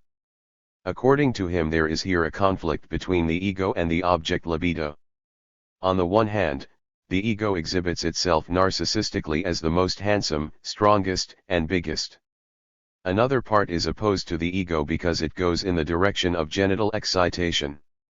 In the history of the association involved, that is for him the decisive side of the internal or esoteric ceremony of the group. It is from that point on that according to him one can talk of sublimation in their group activity. The problematic character of all his needs to be emphasized, especially if one adds that, among those who consider themselves to be the strongest and boldest, this exhibitionism is accompanied by collective masturbation. Mr. Kaufmann. In short, Bernfeld was out of luck. He treated sublimation in connection with the ideal ego just before Freud was in a position to inform him of the nature of this ideal ego, and, in particular, of the need to take into consideration the relation to the other. Dr. Lacan, you are an optimist. Those who have written on the subject afterwards also don't seem to have profited from the introduction of the ideal ego. Just read them, including in the end the observations on sublimation and the article Neutralization and Sublimation, which appeared in Analysis Studies. You won't find there the least attempt to articulate sublimation onto the ideal ego. And that's as far as we've got, that's the point we are starting from here. 2. I would like to thank you for your presentation today. So as to highlight what we have learned, I hope you will allow me to quote the sentence that expresses the essence of Bernfeldian theory: those components of the whole that are instinctive emotion and that are held together under the pressure of repression may be sublimated. Thus the particular qualities of these components enable the ego function to be supported through the reinforcement of ego instincts that are currently threatened. That's the definition to which he holds and which includes the two extremes you refer to. That is, either the ego is strong, and those whose ego instincts are precociously powerful form an aristocracy, an elite, and it is futile for him to say parenthetically that no emphasis is placed on value, given that it is after all impossible to avoid such an emphasis. Or the ego instincts are threatened and have to call for the assistance furnished by the drives, to the extent, that is, that they can escape recuperation. That's the position Bernfeld reaches. It is, I assume, clear to you all that what I am concerned with this year is situated somewhere between a Freudian ethics and a Freudian aesthetics. Freudian aesthetics is involved because it reveals one of the phases of the function of the ethics. And it really is surprising that it hasn't been given greater prominence, given that in another form the subject has preoccupied psychoanalysis. Jones, for example, is always talking about the moral complacency which is in a way that which ethics makes use of in order to render the thing inaccessible to us, when it already was inaccessible from the beginning. I am trying to show you how Freudian aesthetics, in the broadest meaning of the term, which means the analysis of the whole economy of signifiers, reveals that the thing is inaccessible. That needs to be placed right at the 160. Start of the problem, so as to be able to articulate its consequences, and especially the question of idealization. In any case, you saw last time, in connection with the sublimation involved in the moral code of courtly love, the beginnings of the emergence of an ideal type. By way of conclusion, I would like to introduce a word whose full meaning will be apparent later on. Insofar as we distinguish in the sphere of ethics between two levels that are already there in classical thinkers, and that is discussed in a passage of De Officiis to which I shall refer you later, the question is whether the summum bonum should be articulated according to Honestas, that is the style of the Hanaum, and which must, therefore, be articulated as a certain form of organization, a certain lifestyle that is located in relation to the initial sublimation, or according to utilitas, a concept that is at the basis of the utilitarianism, with which I began by posing the problem of ethics this year, and whose true essence I propose to show. March 2, I 960. Supplementary note. A curious case of sublimation. I have for you today something curious and amusing. But I believe that we analysts are perhaps alone in being in a position to situate things properly. Last time when Mr. Kaufman had finished talking about Bernfeld's article, I stated that the problem we face is that of establishing the link between sublimation and identification. Before we leave the subject of sublimation as I have outlined it for you around the notion of the thing, and it may still seem enigmatic and veiled for very good reasons, I would like to present you with a text, as it were as a note, on the subject of what might be called the paradoxes of sublimation. Sublimation is not, in fact, what the foolish crowd thinks, and it does not on all occasions necessarily follow the path of the sublime. The change of object doesn't necessarily make the sexual object disappear, far from it, the sexual object acknowledged as such may come to light in sublimation. The crudest of sexual games can be the object of a poem without for that reason losing its sublimating goal. In short, I don't think it a waste of time for me to read you a piece of evidence from the file of courtly love that even the specialists themselves literally don't know what to do with, they can't make head or tail of it. There aren't two poems like this in the literature of courtly love. It's a hapax, a single occurrence. It appears in the work of one of the most subtle and polished of the troubadours, whose name is Arnaud Daniel, and who is famous for his extraordinarily rich formal inventiveness, most notably in the poetic form of the sestina, which I don't have time to go into here. However, you should at least know the name. Arnaud Daniel wrote a poem on the oddest of those relations of service that I told you about between the lover and his lady. It is a whole poem that is distinguished by the fact that, much to the delight of a number of startled writers, it breaches the boundaries of pornography to the point of scatology. The poem is concerned with a case that seems to be presented as a question. 161. 162. To be resolved in terms of the moral casuistry of courtly love.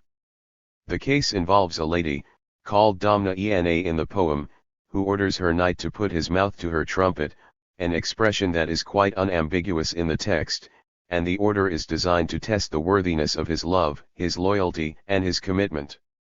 So as not to make you wait any longer then, I will read the poem, in French because I don't think that any of you can understand that lost language which is the langue d'oc, a language that nevertheless has its style and its value. The poem is in stanzas of 9 lines with a single rhyme, which changes with every stanza. Though Lord Raymond, in agreement with Lord True Malloch, defends Lady Ena and her orders, I would grow old and white before I would consent to a request that involves so great an impropriety. For so as to put his mouth to her trumpet, he would need the kind of beak that could pick grain out of a pipe. And even then he might come out blind, as the smoke from those folds is so strong. He would need a beak and a long, sharp one, for the trumpet is rough, ugly, and hairy, and it is never dry, and the swamp within is deep. That's why the pitch ferments upwards as it continually escapes, continually overflows. And it is not fitting that he who puts his mouth to that pipe be a favorite. There will be plenty of other tests, finer ones that are worth far more, and if Lord Bernard withdrew from that one, he did not, by Christ, behave like a coward if he was taken with fear and fright. For if the stream of water had landed on him from above, it would have scalded his whole neck and cheek, and it is not fitting also that a lady embrace a man who has blown a stinking trumpet. Bernard, I do not agree in this with the remarks of Raymond de Durfort, in saying that you were wrong, for even if you had blown away gladly, you would have encountered a crude obstacle, and the stench would soon have smitten you, that stinks worse than dung in a garden. You should praise God, against whomsoever seeks to dissuade you, that he helped you escape from that. Yes, he escaped from a great peril with which his son also would have been reproached, and all those from Cornwall. He would have done better to go into exile than to have blown in that funnel between spine and mount pubic, there where rust-colored substances proceed. He could never have been certain that she would not piss all over his snout and eyebrows. Lady, may Bernard never venture to blow that trumpet without a large bung to stop up the penile hole, then only could he blow without peril. This quite extraordinary document opens a strange perspective on the deep ambiguity of the sublimating imagination.